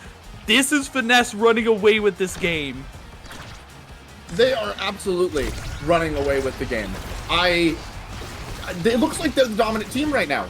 Like, we talked about how great Core Overflow has been. We've watched them play great. They're up 2 points right now. And yet, for some reason, I just feel like everybody used Core Flow. I don't know what happened. Everybody used Core Flow. But it just feels like Finesse is the better team right now. They are showing why the casters picked them right now. They're showing why, as they've got the speed, they've got the plays. Try to get that one through to Joker, and it's going to be able to land. Dash, no punch. And overall, still going to be calm for the time being, but they've got some passing plays going. A beautiful piercing shot, and that is going to leave Puffy with one more goal to try and land this last draft they could pick up a Catalyst and turn this entire thing on its head, but I don't even think that they need it.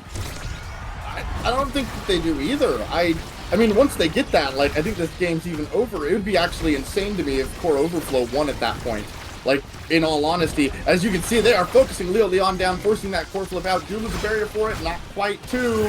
And Joker's looking hit hurt, but 2 core flips on the side of Core Overflow here. If we were counting the core flips this game, I think we're probably close to 155. Do not do the math on that. Do not quote me. Leo Leon off the map, holding a core flip there. Unfortunately, couldn't use it as an evade. And then another person's dead. It's explosions out here. I guess you were absolutely spitting bars when you're talking about Blue Explosion City. Joker getting a seemingly standing there, Treddy, caught absolutely looking at his phone or something. Not able to defend himself. Gonna find the sideline. But overall, Goalgate's down. It's not completely over. They've got a good opportunity, but Lilybun is flying with the Orb Dancer, with the Momentum Boots, and has been doing wonderfully on the defense, but hits that one into the Imi Sentry. For the time being, Core Overflow still has the threat of just taking this right out right now. They absolutely do. There was a slightly unfortunate hit there by Lily, but whatever, happens. But this game is just, it's literally so explosive. There are so many core flips being used. We almost gave up 2 barriers, but it's okay. We have a core flip. And does Treddy use the core flip? Probably. Do they save it? Yeah.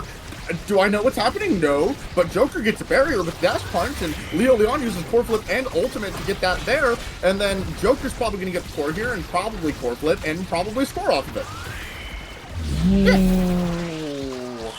Big bass hitting as the Joker kicks it through those speakers.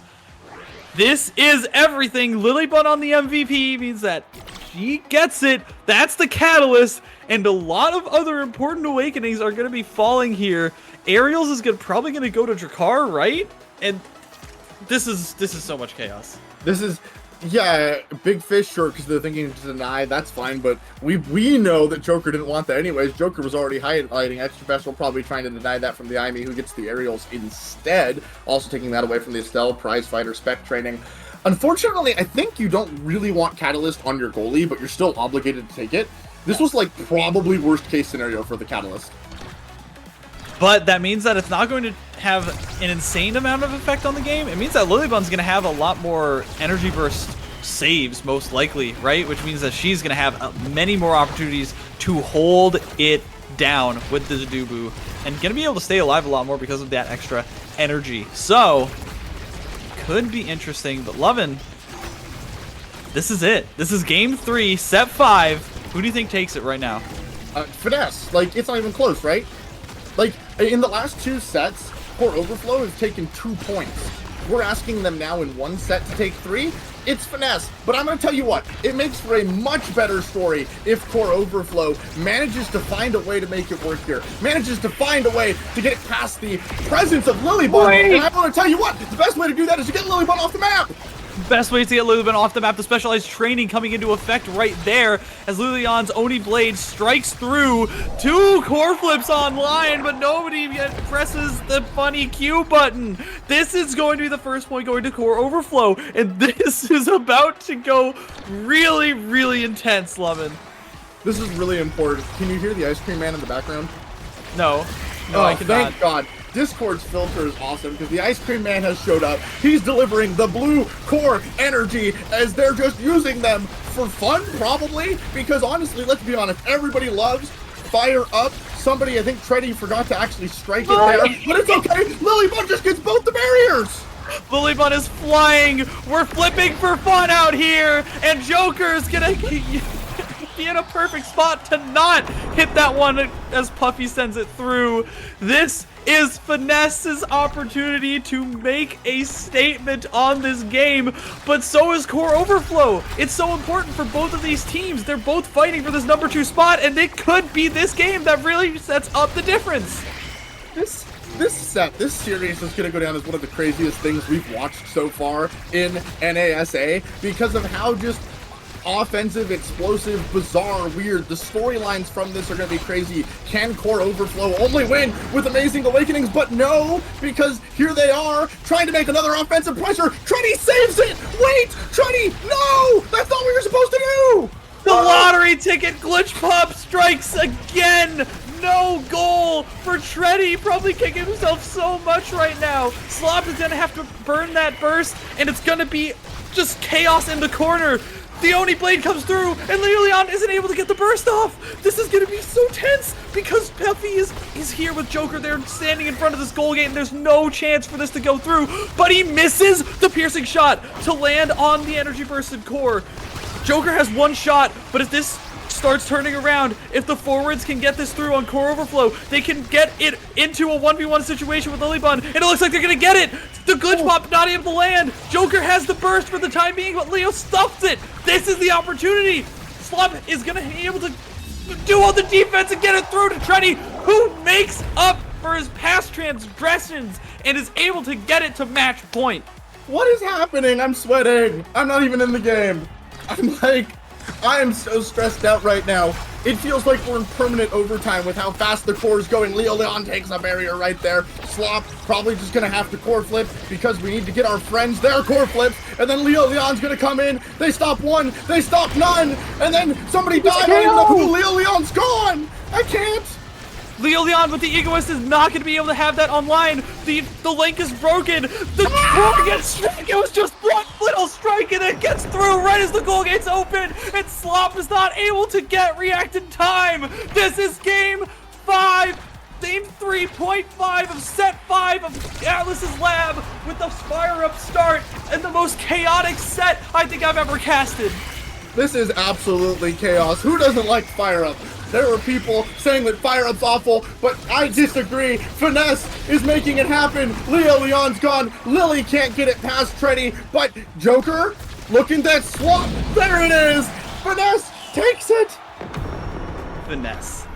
After so much stress running through their veins, decides to turn it up one last time after going down 0-2 once again, reminiscent of the first game in this series, and they decided, no, we still got this. We still got the FNS Nation at our backs, and they have delivered through and through. Yeah, I'm supposed to say something here, but what? What did I just watch? Indeed? The number of redirects, the number of damage. How long was that game? Only 22 minutes. That did not feel like a 22-minute game. No, it didn't. I feel like we just watched a 30-minute marathon. When I talked earlier about pushing players to their limits, this is exactly what I meant. And if you can push past your limits and go through them to suddenly emerge at the top, that is what makes a team great. That is what makes Finesse a titan in NASL, one of the two titans of the league. They have put so much oomph behind their name, and for good reason. And Lilybun, I want to point out, some people were hesitant, some people were questioning, but I think that she has made a very important statement with these 3 games. She is easily one of the top tier goalies in this league. Absolutely, and I think the most impressive statement victory here on the Dubu, right? Mm-hmm. Lilybun is a ranged damage dealing goalie player. They can't play the melee carries. And then Lilybun's like, I have a log. Here's the Tofu Fortress. I'm a melee character. I can make it work. So I think Lily just got their statement win right now in a really tough, really chaotic, crazy game where so much was happening that if we were trying to regale it, we'd have to write our own little odyssey about what happened. So I'm honestly just like, I'm still stunned, and I don't want to discredit what Core Overflow did because they played an amazing set.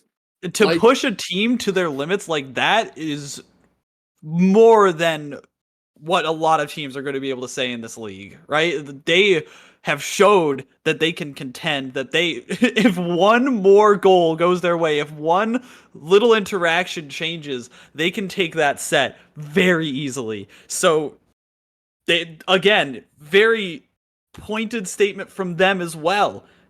A lot of people are saying a lot of things right now. Everyone's trying to scream and make points and do the things. Finesse comes out on top for the time being. I believe we have an analyst desk segment before we switch over to the NASA game of the week. But is there anything else that you want to say, Levin? No, I'm out of breath. I want some water. That's all I got, man. Stick around.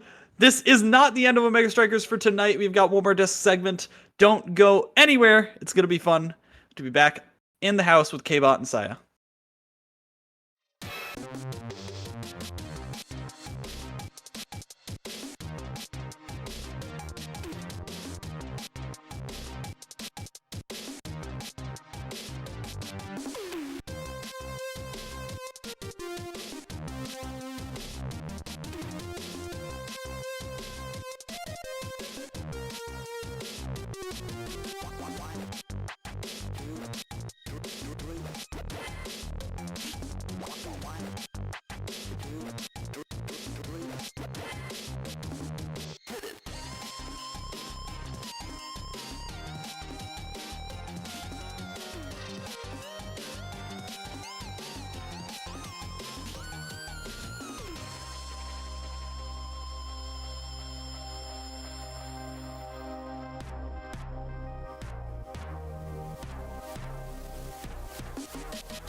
Welcome back to the broadcast for the North American Strikers League. We are now joined back by Threezy, but now by the Joker and Lily Bun, coming off of Finesse's win over Core Overflow in set 5, goal 5, game 3 fashion. Joker, I have to imagine that was an incredibly tense moment in Team Comms. No, honestly, we're all like pretty quiet and relaxed, but like you can feel the intensity in the air though. Like those games are always like hard to like come back from, and all we have to do is just stay calm and focus up. But like I won't lie, I'm kind of still shaking a bit, but hey, we had to activate the sad boys gene, the comfort zone down 0-2. So yeah. Pretty good victory. Down 0-2 as Threezy does the pose. Lily Bun, your first league appearance is a victory, although squeaking it out in a close one. How's it feel?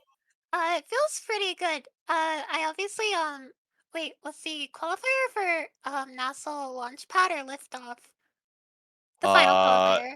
The final qualifier was Liftoff. Okay, yeah, obviously like I kind of busted out there when I was expected to get in, so I haven't like I guess I haven't like been put to the test and like actually succeeded until today, so it feels good. It feels good. Has to feel good, I have to imagine. And other thing that's worth noting, of course, is the team actually comes together.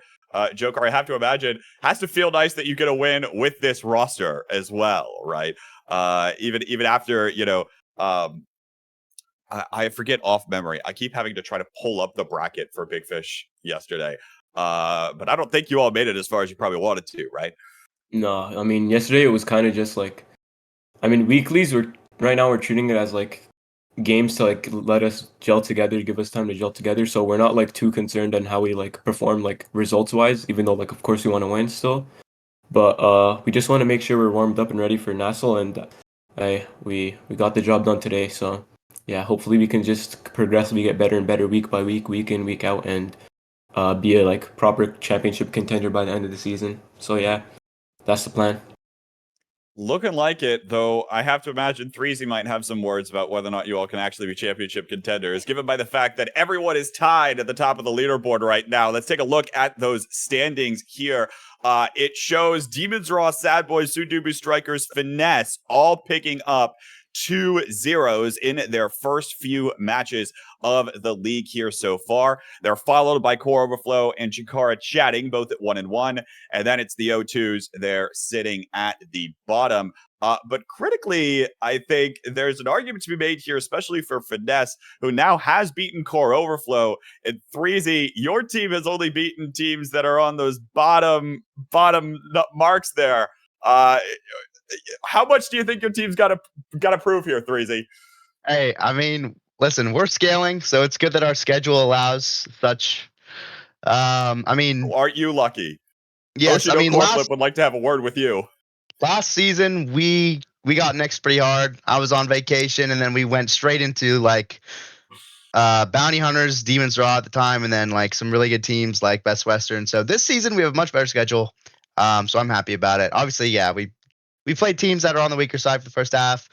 But I'd say we had a pretty good match against Core Overflow yesterday in BFF, and we, like Joker said, we learned a lot from that game. We put into practice today on everyone's favorite map, Inkies. So yeah, looking forward to scaling. We love Inkies. I love Inkies. We love Inkies. I'm so happy we dodged that map today. Holy. Why is that? I thought it was all fun in the sun. Hey, it's fun to play like with friends randomly in solo queue because it doesn't really matter if we win or lose. But in a tournament, if I lose to like getting blasted by that dumbass, whatever, man. It's fun in the same way. You guys know how I feel about that map. Surf's up, Joker. It's fun in the same way Mario Party is, as Lily Bun. It is Mario Party fun for sure. That's a good analogy. Would you say the same about the other map? We haven't seen the other map so far. All day today, we've dodged it. Is the other map the same? Is it Mario Party still? I think that one's the worst. I hope they remove that one. I'm gonna be honest. I see potential in it. It's just the corner TP when goalies just hit it over and over inside. That gets really annoying and just stupid to play in. But the side teleporters, you can like, I think there's potential like with plays you can do there to make it like a unique map different from the others, but still not like too crazy like the Inkies one. So say I see the like potential. They just need to fix it a bit, I think. I would say the portals are like really cool. It's just like for me because there's like no like cooldowns or anything on it, and then there's portals right next to my goal zone. I feel like I'm playing a completely different game when I'm on that map. As a goalie, it feels pretty awful, but All right. Well, dodge that for now. And of course, there's another week for all of our teams to get more comfortable with the new maps in the game in rotation. And speaking of the fact that there's another week, let's look ahead to our week 3 matchups. Big matchup on the line for Finesse. You all are up against Sad Boys next week. In some, things we saw last week after LAN, but now, of course, main roster of Sad Boys. What are we thinking looking ahead towards that one here, Joker? I mean, we know it's a tough game. Like those guys are all my friends. I love them all, and I respect them as players as well. And it's definitely favored towards them right now. But I mean, we always think we can win, so we're just gonna go at them and see if we can get the result against them. But yeah, I love those guys. Lily, how confident are you that you can hold it down? I think if I'm playing well, I think I can. I think I can hold it down against any forward. So it just depends on whether I'm holding it down or not. So I what's it believe going to be that. next week? I'm feeling pretty confident. All right. See what happens. 3C, of course, your team going up against Orbits. Also, still other 0-2 team. You're still looking for the scaling arc here. But 3Z, is there another match you're looking forward to as we see the schedule here between Oceano Core Flip, Core Overflow, Winterfall Goats, and Demons Raw versus Chikara Chatting? Okay, a couple of my. I mean, I'm interested in all of these. Obviously, I'm really interested to see whether Lilybun will hold it down against Bells because there's not a lot of goalies that can hold Bells, and Lilybun played really well today. So, looking forward to that. Demons Raw versus Chatting is going to be very interesting because one of those teams plays a certain style, which is more KO centric. The other one plays more hold it down and let Appa just sit on the goalie and let Liari kind of do her thing in the midfield. And then the final match, you said Oshino versus who again? Oceano Core Flip versus Core Overflow. Oh, that's a good one. That should be interesting also because both of those teams, I mean, if Streak is back, things kind of shake up. But right now they play more kill inspired or KO inspired with Slop. Obviously our Orbits match too. I mean, honestly, this coming week should be really interesting. So there's a lot of heaters. Next week is definitely going to be very interesting, and especially, like I said, as more teams get more comfortable. But of course, before we get to next week's matches, we've got an entire Tier 2 league that's developing in the underground here. So we'll take a look at the standings for the North American Strikers Academy. Not much has happened, of course. Only 1 week of competition thus far. And not really much out of the ordinary as we take a look at the standings. PP Legends, Party Rockers, Boza Bunch, and LP Thieves all picked up their first victory. Platinum exclusive Quest Esports, Destroyer Mangadoof, and Snackin' and Smackin' all will fall. And Powerhouse Defenders and Chikara Demons will actually have their match replayed, and so have not actually picked up a win or loss so far in the season. But as we look ahead towards this next week of matches, there's rather important ones on the line here, especially one already that we'll be watching next between PP Legends and Bozo Bunch, which should be a very interesting one. But Joker, given by the fact, of course, that Finesse has got a lot of the PP Legend folks as your sub roster, I imagine you're feeling pretty confident that they'll take it. Of course, I gotta back my boys, and even if I was like a neutral and I wasn't really biased to PPL because they're my goats, I would still have them just because of like recent performances and stuff and how they played and just how long they've played with each other. Like they're a great team. We saw how average Alex just went crazy at LAN, and like we can see what he can do. Fari, of course, like we know he's a great forward. Like I think he's a good enough forward to be playing in like main NASL. And Maddie, of course, like you guys know how I feel about him. He's like a really good goalie. We won Big Fish Friday with him, obviously, and we won Week 1 NASL with him. And I think he's one of the good goalies right now. So yeah, I back them to win that game. Lilybun, walk me through that a little bit, because I imagine, based on what I know, and granted, I know very little about how you all top players actually interact with one another, but I feel like there's probably a chance that you've had the opportunity to scrim with and interact with the members of PP Legends.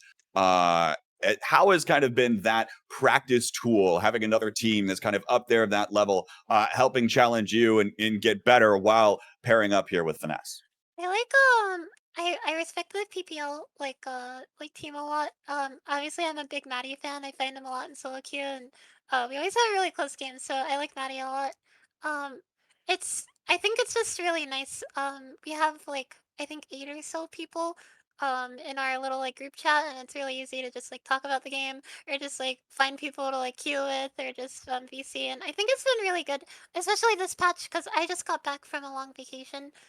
So I've had to play like 8, 10, 12 hours a day to get on pace for this week. So it's been really nice just having them there and being able to hang out.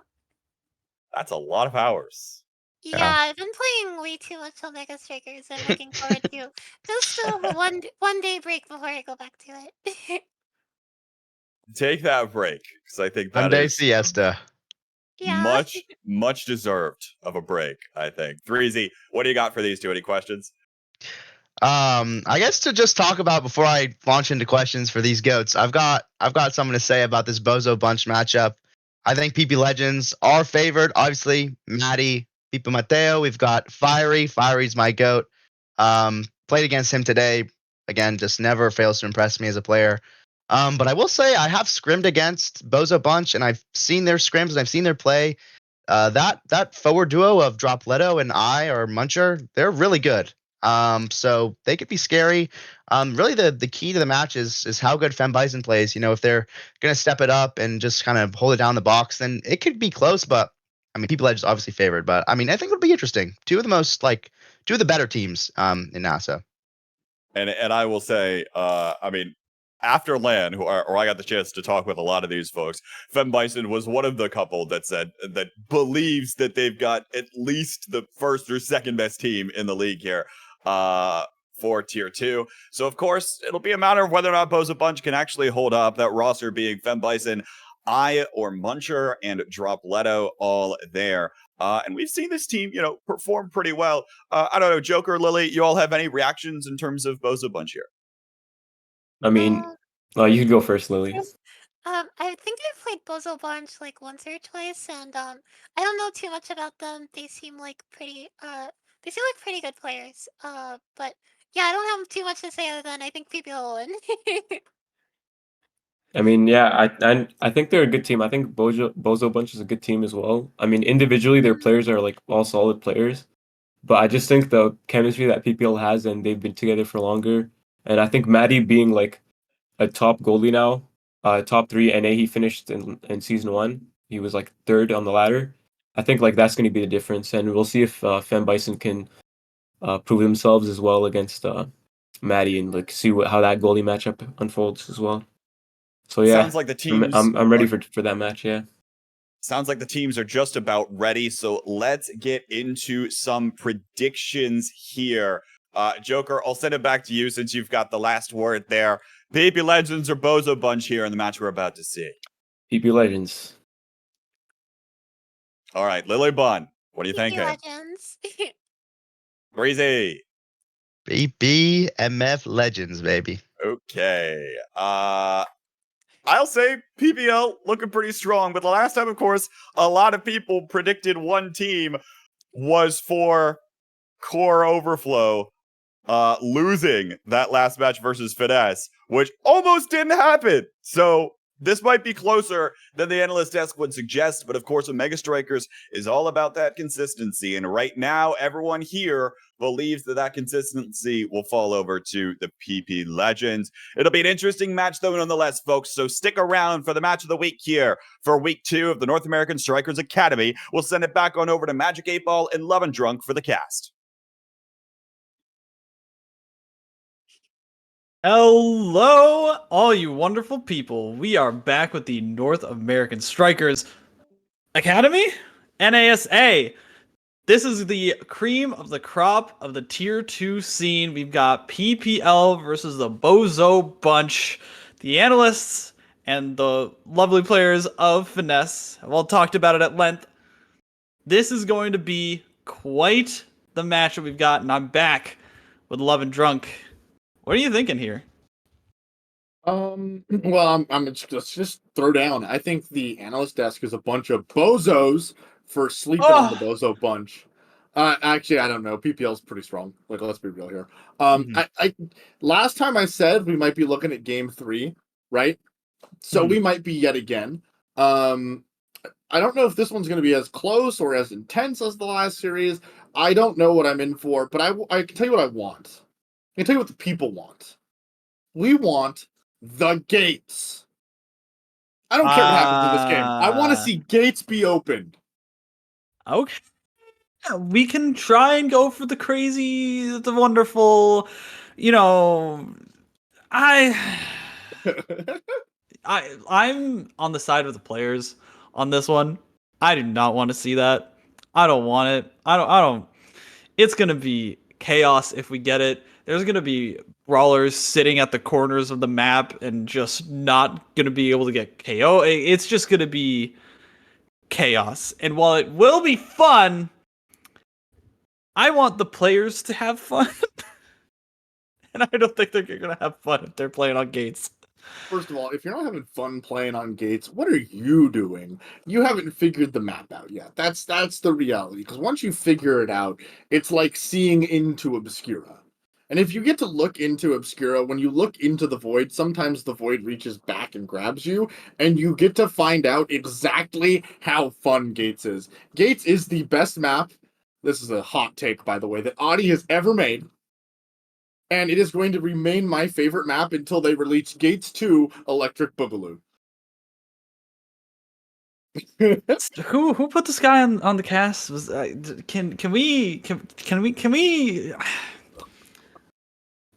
I'm not gonna even acknowledge that. I'm not gonna go there at all. I'm just not. It's not gonna happen. You're not gonna break me. I will remain stalwart in my defense of not only consistency, but the. All right, you got me. All right, here we go. Hot take as we load into game. I not only want Gates, I also want it to be fire up Gates. I want to go all out with just how crazy this cast can get and just how much fun we can have trying to navigate what is happening at all. But instead, we get a more normalized game, I guess, on Night Market, where things are a little bit more predictable here for us as casters. And that is going to be on the roster for PPL. We are going to be seeing Average Alex, not Wook. Average Alex coming off of a wonderful showing at the LAN in Philadelphia. Wonder who put that one on. And Fiery going to get banned out, as well as the X-Ban coming through for the forwards of the Bozo Bunch. Overall, I mean, it makes sense, right? Night Market can get a little brawly, can get a little bloody, so they're just trying to shut that down. They absolutely are. We're going to see, looks like Era Zentaro coming out. I was going to say this is actually a really high damage comp when they had the Jakar highlighted, but Alex stepping back to the Era makes me wonder, 2 eras, did we see Chrono Boost on the table here? Asher, Dubu, Kai are the rest of the picks coming out as we get in the game here. And let's see what it is. It's Quick Strike Super Surge. Okay, that is a very interesting start. Of course, Zentaro being the only person here to take the Super Surge. The rest of them going the way of the coveted Quick Strikes, which may be overtuned. Who knows? But let this match be the one to decide it, as Muncher there, starting off with some really great dribbling to get us into this game, getting the core 2 drop letter there on the Asher. Fem Bison misses it quite there with the roll, but it's okay. First barrier's free on any map with 2 barriers. That is the philosophy of mini goalie players here, as they are doing what they can best on the Bozo Bunch. We are into the first NASA highlighted match of the week. This is a Bozo Bunch versus PP Legends. We got interesting setup coming through here, and a Tofu Fortress that gets the core caught in a wonderful spot. Fem Bison emoting, as they should. Try and roll that one away, but here comes Fiery with that Zentaro. That Super Surge getting used quite well to kick away Fem Bison. And that's the first one going to PP Legends, and overall, nothing too crazy other than that Tofu Fortress. Which, let's be honest, the problem is it was made of beach balls and not tofu. Tofu would have held it down. But here we go, double Maelstrom. Who knows where they're going? One goes one way, one goes the other. Bison finds the backside of the map. Muncher can't quite make it happen with that core flip. Does hit the unlucky brick in the middle. But here we go, one barrier in the power play. Can't quite find two yet. Just barely misses it there. Maddie does. It's interesting to see what's coming out here. Core flip coming up for Dropletto. Passes it to the Maelstrom. Another KO coming out from another Maelstrom. Good stuff. Overall good stuff, but they can't seem to find the net. Finally, Muncher decides to kick it right through. Gonna be emoting all over. This is gonna be a fun match. Already, we're seeing the Bozo Bunch try and fight back. An early KO, but they were able to hold on to it, and Dropletto doing wonders on this Asher. And I think that this is gonna be really the highlight player if what I'm seeing right now is going to come true, because Dropletto is easily able to take over this game. Look at that, double barrier already, and they're gonna try and get another point on the board. I've had a few scrim matches against this team, and Dropletto, they feed Drop the rock, and Drop makes it work. So the goal for us was always to keep it away from Dropletto. They're obviously a better team than we are, so we did struggle against that, but Path Splitter, Fortress, a lot of pressure applied. Core squeaks through there. Bison put under a lot of pressure as the gates fall. Maddie gets it, almost passed as someone gets KO'd. Fiery finds a swift demise. Maddie with the saves, making it happen. Average Alex keeping the other era small. Is it enough? Nobody can strike the core just yet. They are holding. They're making it happen. From PP Legends, Maddie getting a lot of praise from the analyst desk, and for good reason, able to hold on to this goal for the time being. Swimming that one up to Average Alex, and PP Legends is not letting this one go by easily. Bison trying to hold her own. Low stagger for Average Alex means Dropletto finds the sidelines, but Maddie, that Bewitching Beam did not get the stun or the size shrink. Path Splitter does not find its mark, but it does clear the way for Muncher to get a nice corner shot. Overall, this bunch still looks pretty clean, and a lot of PP Legends fans are on the desk, and already we're starting to see things go the other way. I think that we have some deja vu. I have been in this place before. Higher on the streets. I Oh! don't remember how the song exactly goes. Initial D. Initial D, indeed. I will say, this is the most I've ever seen Era Maelstroms do in a game of this caliber. People are not respecting the giant purple orb of death, as I think Muncher there actually finds a kill on the opposing Era. And Fiery is a teleporting ninja, which is actually very befitting. Dropletto procures the rock and procures the barrier. Here's a barrier indeed. Fiery trying to show off some insane anime techniques, like straight up ninjutsu. Not gonna be able to find anything quite yet though. But there is an open net. These players know how to find it. Just need to try and get the setup going. Their Average Alex is looking a little low. Tries to use the passive to get it through, but not able to find it. Hack and slash. But finally the Bewitching Beam, the collapse on the corner. Dropletto was not there in time to help out. Could not do much in the way of those abilities. And this is already 0.5. We're probably going the distance, Levin. I'm ready for it. It's just the fate we live as Fiery finds both the barriers with a singular strike. Is Strike the most broken ability in all of Omega Strikers? Yeah, probably. It's in the name, right? But, you know, here he goes. He's setting it up. Maddie comes up very aggressively, very forward. Core flip out of Bison on the Dubu. Gets it around. Does not quite get the barrier because a good projectile shot save there from Maddie. Core flips coming up again. That quick strike energy gain is not to be scoffed at. Average Alex finds the corner of the map, and Fiery finds the corner of the goal. That was a nice little bouncer off the 45 to set it up right perfectly into that primary. All in all, like, PP Legends just kind of played their game. Oh, it's a catalyst. Oh, baby. Is Maddie going to pick it up, though, or is it going to fall to Era? Oh, the prime time. Yeah, never mind. Era takes Egoist, right? Wait, what? No. We're sleeping on Catalyst. I guess Muncher's a believer in the Maelstrom, and they were putting in work for it, to be fair. They were. You know what? That's fair. I think passing Catalyst to Zentaro is probably one of the scariest things you could do. And the Egoist in this game is really good with the quick strikes.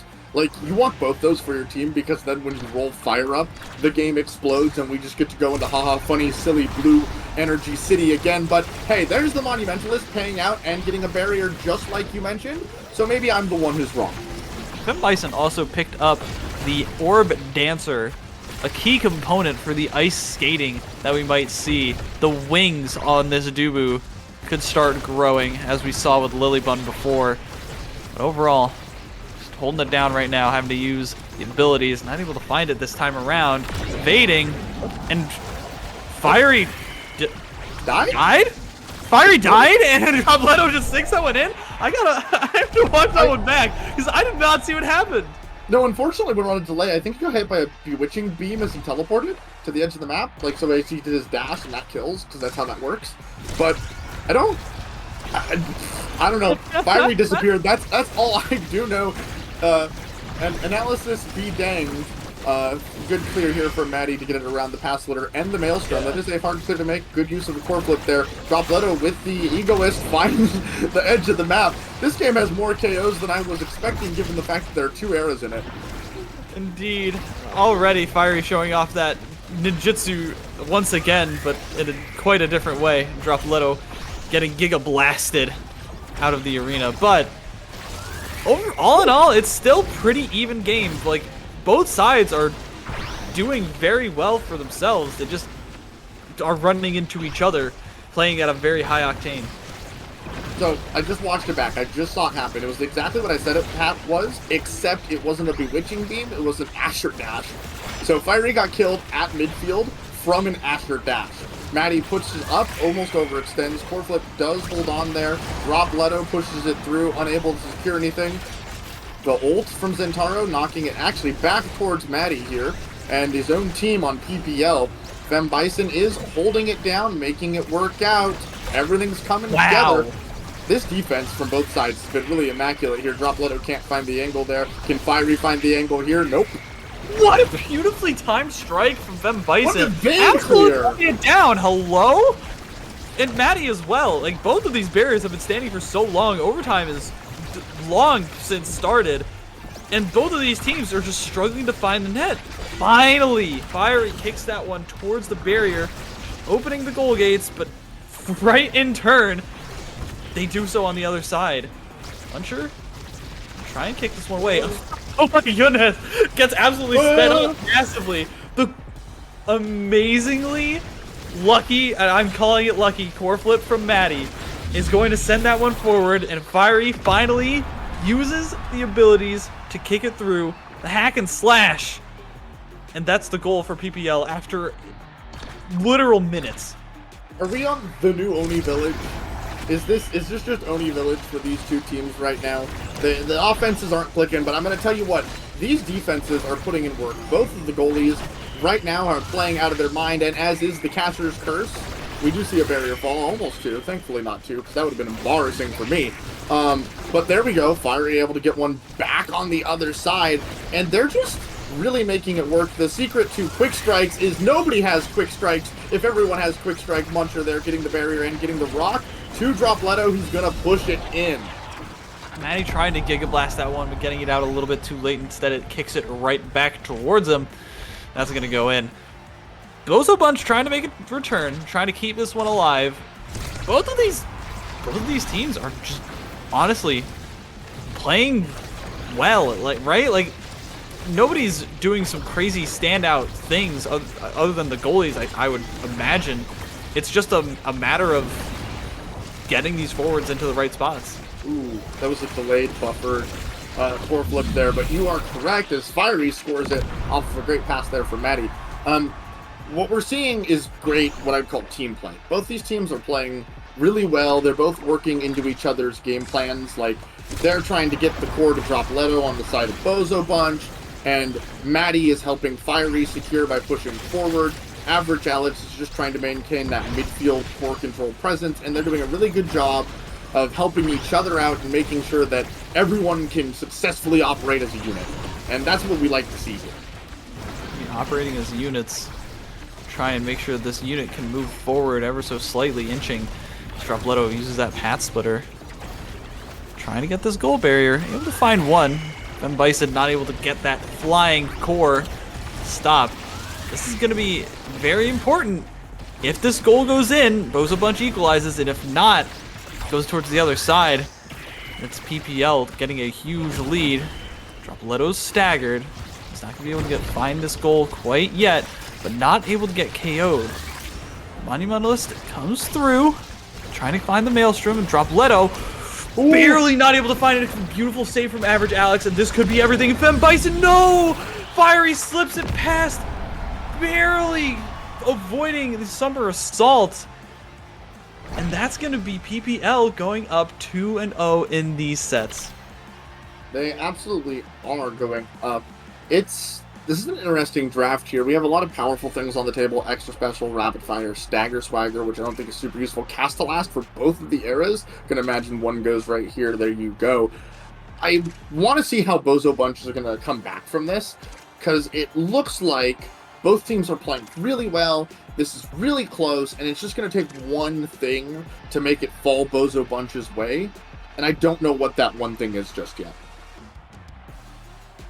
They're going to have to find it. You have to try and adjust, adapt, start making sure those comms are open, feeling motivated to make this thing happen, because they can. They just need to start trying to find it. Leto trying to find the goal barriers, kind of getting caught in the fog of war, the debris getting kicked up from all these crazy abilities clashing. And overall, gonna be very dicey. Levin, this Asher really should be the difference maker, but you saw it working. It's all or nothing. It works, and it works great. But if it doesn't, it just starts getting kicked around. I mean, that is the curse of a brawler, right?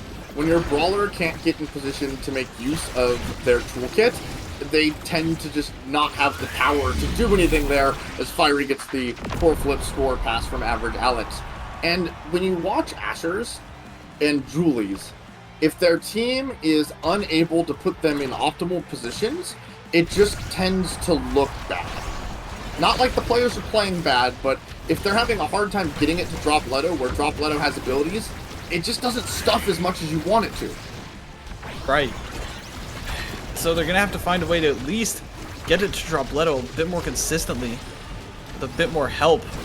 Unfortunately, that Maelstrom is not helping one bit. It's going to take a goal barrier and make sure that Drop Leto is feeling the burn. And he has the core flip. He's going to be able to use it. Muncher did a good job at stuffing it, but just a lot of abilities getting flown the way of this goalie. Drop Leto hanging on, and once again we're seeing him do a wonderful job at utilizing his presence, even with the low stagger, to burn a lot of cooldowns, get a lot of attention thrown his way. Still ends up finding the net himself, not with the core. This is still Bozo Bunch hanging on. They're holding it down. All in all, this is still a good opportunity. No, it absolutely is. I mean, we're in overtime, and there's still a barrier on each side. As I said, New Oni Village, that pass splitter, it should be good, but they can't get the rock there, and then they finally do, and they just get unlucky. What was that save? The opening goal gates are the hero right now for Maddie and PPL, as it just is, like, so unfortunate for the side of Bozo Bunch. Fiery makes a great play there on the core. Fiery's core flip is coming up, by the way. There it is. Can they make it happen? Finds it, and what a Maelstrom. That was a beautifully timed Maelstrom. Average Alex, who I think we haven't talked about a ton during this game, putting in so much work with disruptions and bewitching beams and making sure that Fiery can be the absolute decision maker of this game. Yeah, no, that's just the kind of the curse of Era. Era's not a flashy character. Era's not really interesting to watch. You speed them up, you make the enemies small constantly. Like, there's a double bewitching beam right there. But the Maelstroms from both eras, as I'm just talking over an amazing goal that just happened, have been really good. Like, these are the best Maelstroms I've seen in a ranked, like, not ranked, in a tournament game in a while. Oh yeah, 100%. And Average Alex is definitely the reason why these are going the way that they are going. Fem Bison had an amazing save running back down to prevent Fiery from scoring immediately, but unfortunately just could not handle the Centauro's pressure, could not maintain that iron wall that we expect from a Dubu. It seems like at every step, midfield control, aggression, and consistently getting goal barriers with the brawlers and then just barely edging out the saves. Each player on PPL, I think, is just stepping up a little bit more than on the Bozo Bunch. I mean, absolutely. It's hard to say that. I will say Maddie's on his signature Kai, so Maddie is known in the community as a really good Kai one-trick. I've talked to Maddie personally about that, and Maddie says they have a good second and third pick in the back pocket that I'm sure people know about as well. But I feel like watching Maddie's performance that game, watching the saves, maybe we need to take away the Kai. Maybe we need to put Kai a little bit, Maddie, on a little bit lower of a pedestal, make them a little bit less impactful to see if Dropletto and I can make it happen on offense. All in all, PPL showed that they are most certainly still at a very, very high octane. PPL is slated to be one of the top finishers in NASA. Bozo Bunch is right there with them, but I think that there's still a lot of people who saw how they played in NASL, know that they have that kind of level of practice and consistency, and so because of that, they are, not that they have an advantage, but they have a lot more momentum going for them. They have that confidence, right? Absolutely. The thing is that everybody expected this to be another NASL team, right?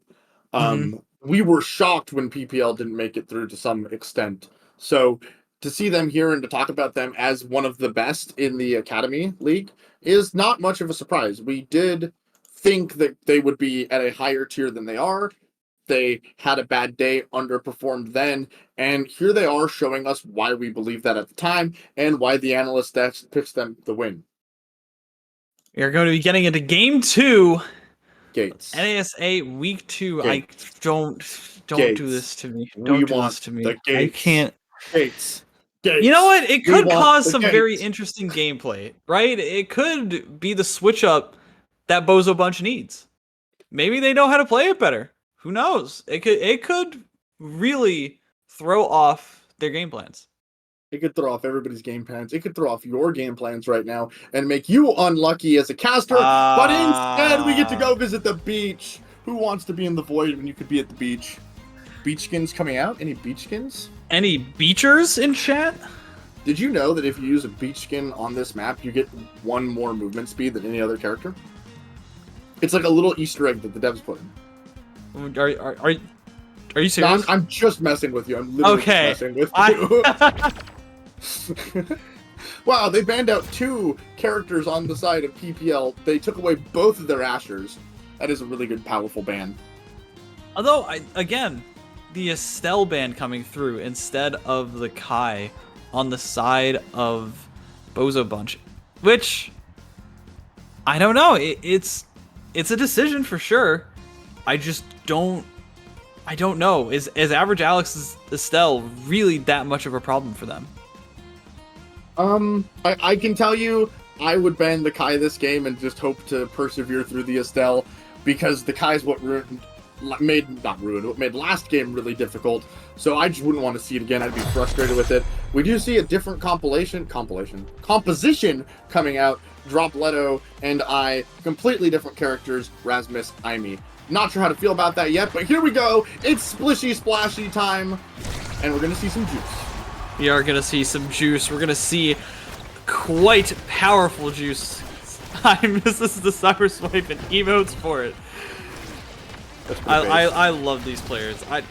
One thing I want to just say right now is that a lot of these players do these tournaments, play these events, and are such good-natured about it, right? Like, they do not take themselves super seriously. Fem Bison taking that save very seriously, though. Able to kick it away. Dropletto going to be the assist, making sure that that juice does not end up with a goal for PPL. Just need to try and find this goal barrier, and they're going to be able to do it with that pendulum swing. As the juice comes through once again, completely preventing Fiery from getting that through, but has the energy burst. Barrage gets burnt, but this is still a good opportunity. Fiery can just land in the juice. Not going to find it just yet. A lot of players are very low, and one's going to go down. Energy burst from Maddie is going to be able to create another insane save. I has one more chance. Then Bison has to burn the energy burst, and Maddie saves it one last time to just keep this goal going. We still have not had the first opportunity yet. I thought this was supposed to be a good opportunity just for scoring, and finally, off the bounce from the geyser, Average Alex kicks it in. That overtime lasted so long. The fact that we were in overtime at all on this map is crazy. This map is supposed to be the hyper-offensive, hyper-aggressive map. I think I counted 5 juices were used that round. They distributed too much juice. I think the map might actually not have enough juice for the rest of this game, as Aimee throws down what I like to call now the mini juice, because it's just the juice but worse. And here it comes, the juice! Geyser, Fem Bison is ready for it. And that's a core flip from I, gonna be able to land. And here comes the Geyser once again, try and kick it back up, and nobody's in position to capitalize off of it. Still, good opportunity for the Bozo Bunch, but no. Fiery with a nice pendulum swing just sticks that one through. And this is something we didn't touch on, but this was a Catalyst stack start. Yeah, no, I'll be honest, we got into the game and I completely forgot to hit tab. And you're right. What's even more interesting is that 2 members of PPL actually took the stacks here over Catalyst, which I do actually think Catalyst is the better of the 2, especially after the nerfs. But there we go, Dropletto finally finds a beautiful goal with the pendulum swing there. No juice required. No juice required. Yes, obviously Catalyst is quote-unquote the right pick, but similar to how we saw of Joker pick stacks on that Asher on Oni Village, I think it's the same kind of situation, right? Where because this is so open, because of the way that the map is structured, it might be better to have that movement speed. As Dropletto decides to energy burst. Might be trying to find his kill on the Fiery. Knock him out, make sure he can't play, but the Death Touch tries to go through but gets stunned out of it. I doing what they do best and using that Cyber Swipe to clear the path, and that's going to be another 5-point set. Absolutely, here we go. Maybe Bozo Bunch gets their first set victory of the day, which would be exciting for us to see, because who knows, maybe we go to a game 3 after this and get those gates, but Fiery is making it happen and making it happen indeed as they get the juice. Can't quite find it. The mini juice actually counteracting the big juice pretty well. Good pendulum swing, good saves by Bison. I trying to get it through with that glitch pop, just misses it there. They are ping-ponging. That's a good blink, and here we go. Core flip available. Can they find it? Good patience. Average Alex in position to make it happen. I really like I's Ivy, to be honest. I think it's definitely the adjustment that they needed to make, because they've been doing such a wonderful job at not only playing offense, but also defense. But unfortunately, Fiery position right in that corner where the core bounces off the pump and had the core flip as secondary assurance. That's a guaranteed goal, and that's the first step going towards PP Legends, as once again, they just barely get edged out. Absolutely, and I just wanted to go back to the Catalyst stacks conversation, because I think the main reason for taking Catalyst is if right now we saw Fire Up, if right now we saw Egoist, ensuring that you have a Catalyst user pick that up is so important, because it's obligatory that you pick it up and you don't pass it, right? Because you can't pass Egoist to a Catalyst user. It is just game over if you do. Anyways, talking through those picks here, we do see that Fiery has Big Fish, Average Alex gets Chrono Boost, and Twin Drive on Maddie. Those are very solid pickups. On the opposing side for Bozo, we get Rapid Fire on Fem Bison, a kill coming out on I Don't Even Know because I wasn't paying attention, Hot Shot for Dropletto, and Monumentalist for I. This is a pretty good pickup, honestly, for all of these players. But again, it's just the kill that ended up setting up the power play. In PP Legends, once again, just showing that they are cool, calm, and collected, and can just feel free to pendulum swing that thing in. Fiery in this corner has been an absolute menace, and for good reason. He's very good at it. But a pendulum swing himself, and Dropletto decides to take it in a 7-second goal. 7 seconds. Dropletto did everything so well there.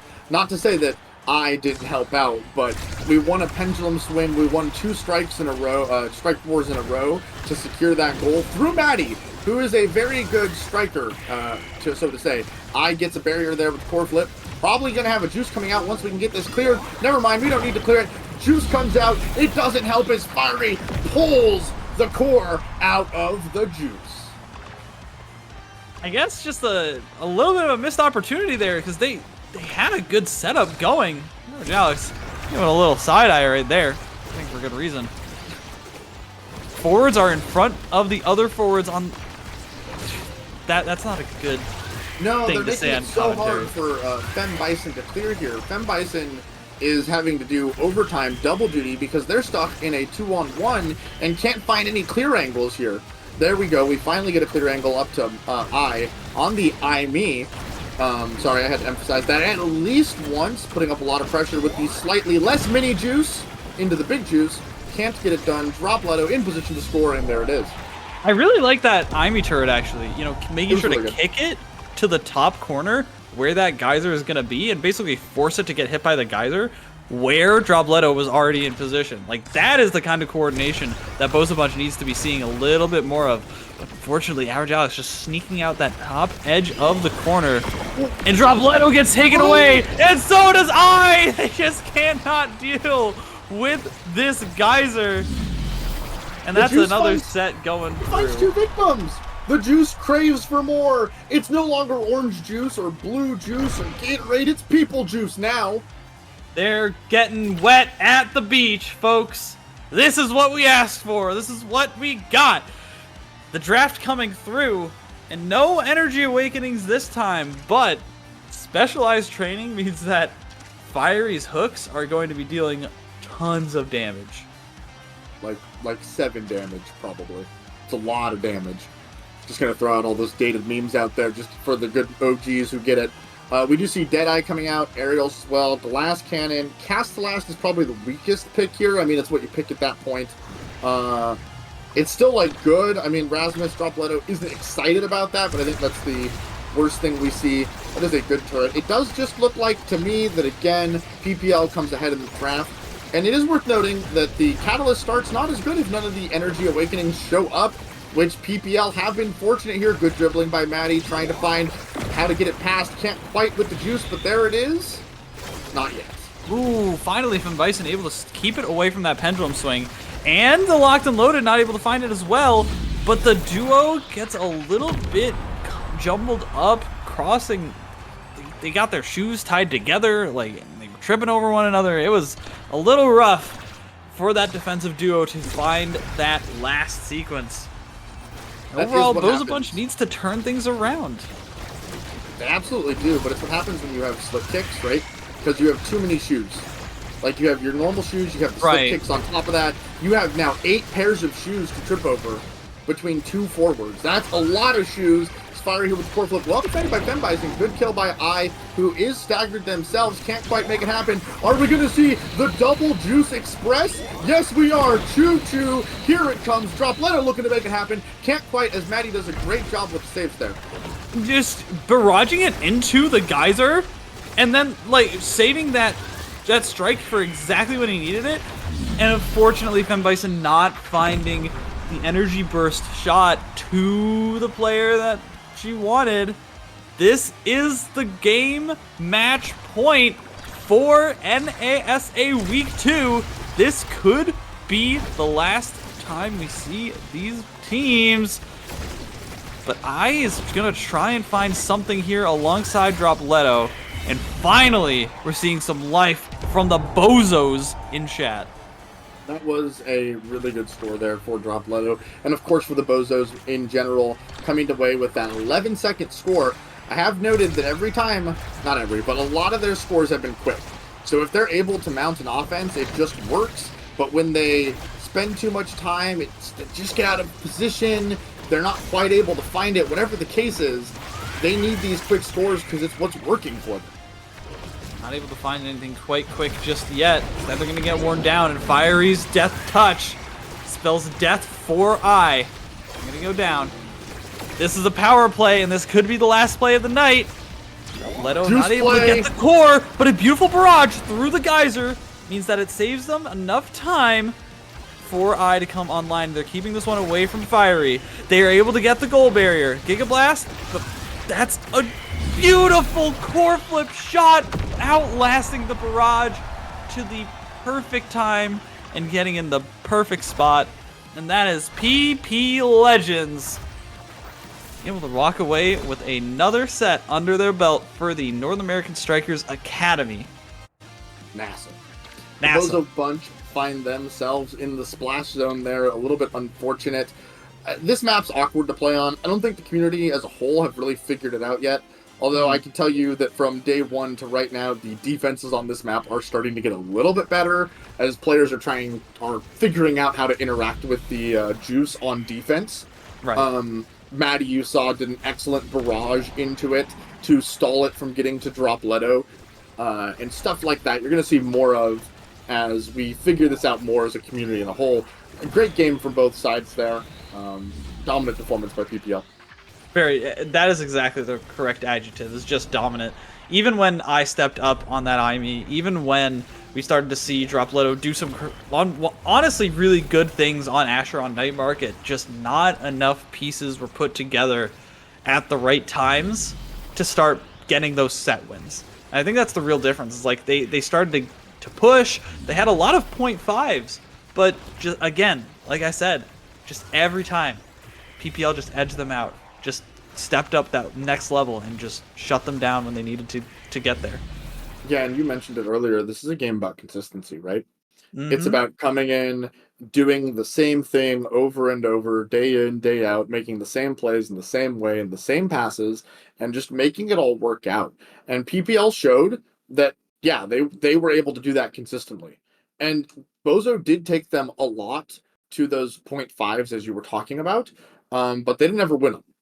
So Bozo Bunch is just missing that final step, right? They're right there. They just need to finally come out of it and make it happen, and they could come back and win this next time these two teams meet up for sure. Oh, 100%. I'm sure that in terms of the Academy League, this is not the last time these teams will face off against one another, because these are the cream of the crop. These are the future stars of North American Omega Strikers. So this is exactly what we expect to see. So last words, Love and Drunk, as we end this final day, this lovely second week of the North American Strikers League. Do you have any final words, any fun facts you want to talk about? No fun facts, but I enjoyed this cast. It's been a blast casting with you, Magic 8 Ball. I really appreciate the time we spent together here. It was crazy, fun sets today, and I look forward to doing it again. Oh, same here. That was amazing cast, in my opinion, and I will let the chatters speak for that. So that's gonna do it from us here at BestieInSlot. I want to shout out to all the TOs who work behind the scenes. I want to shout out to all the production crew, everyone who worked to put this thing together and help keep us casters inside of our boxes. Thank you so much. That'll be it from us. Thank you for tuning in to the North American Strikers League. We'll be back next week for week 3, and you're not going to want to miss it.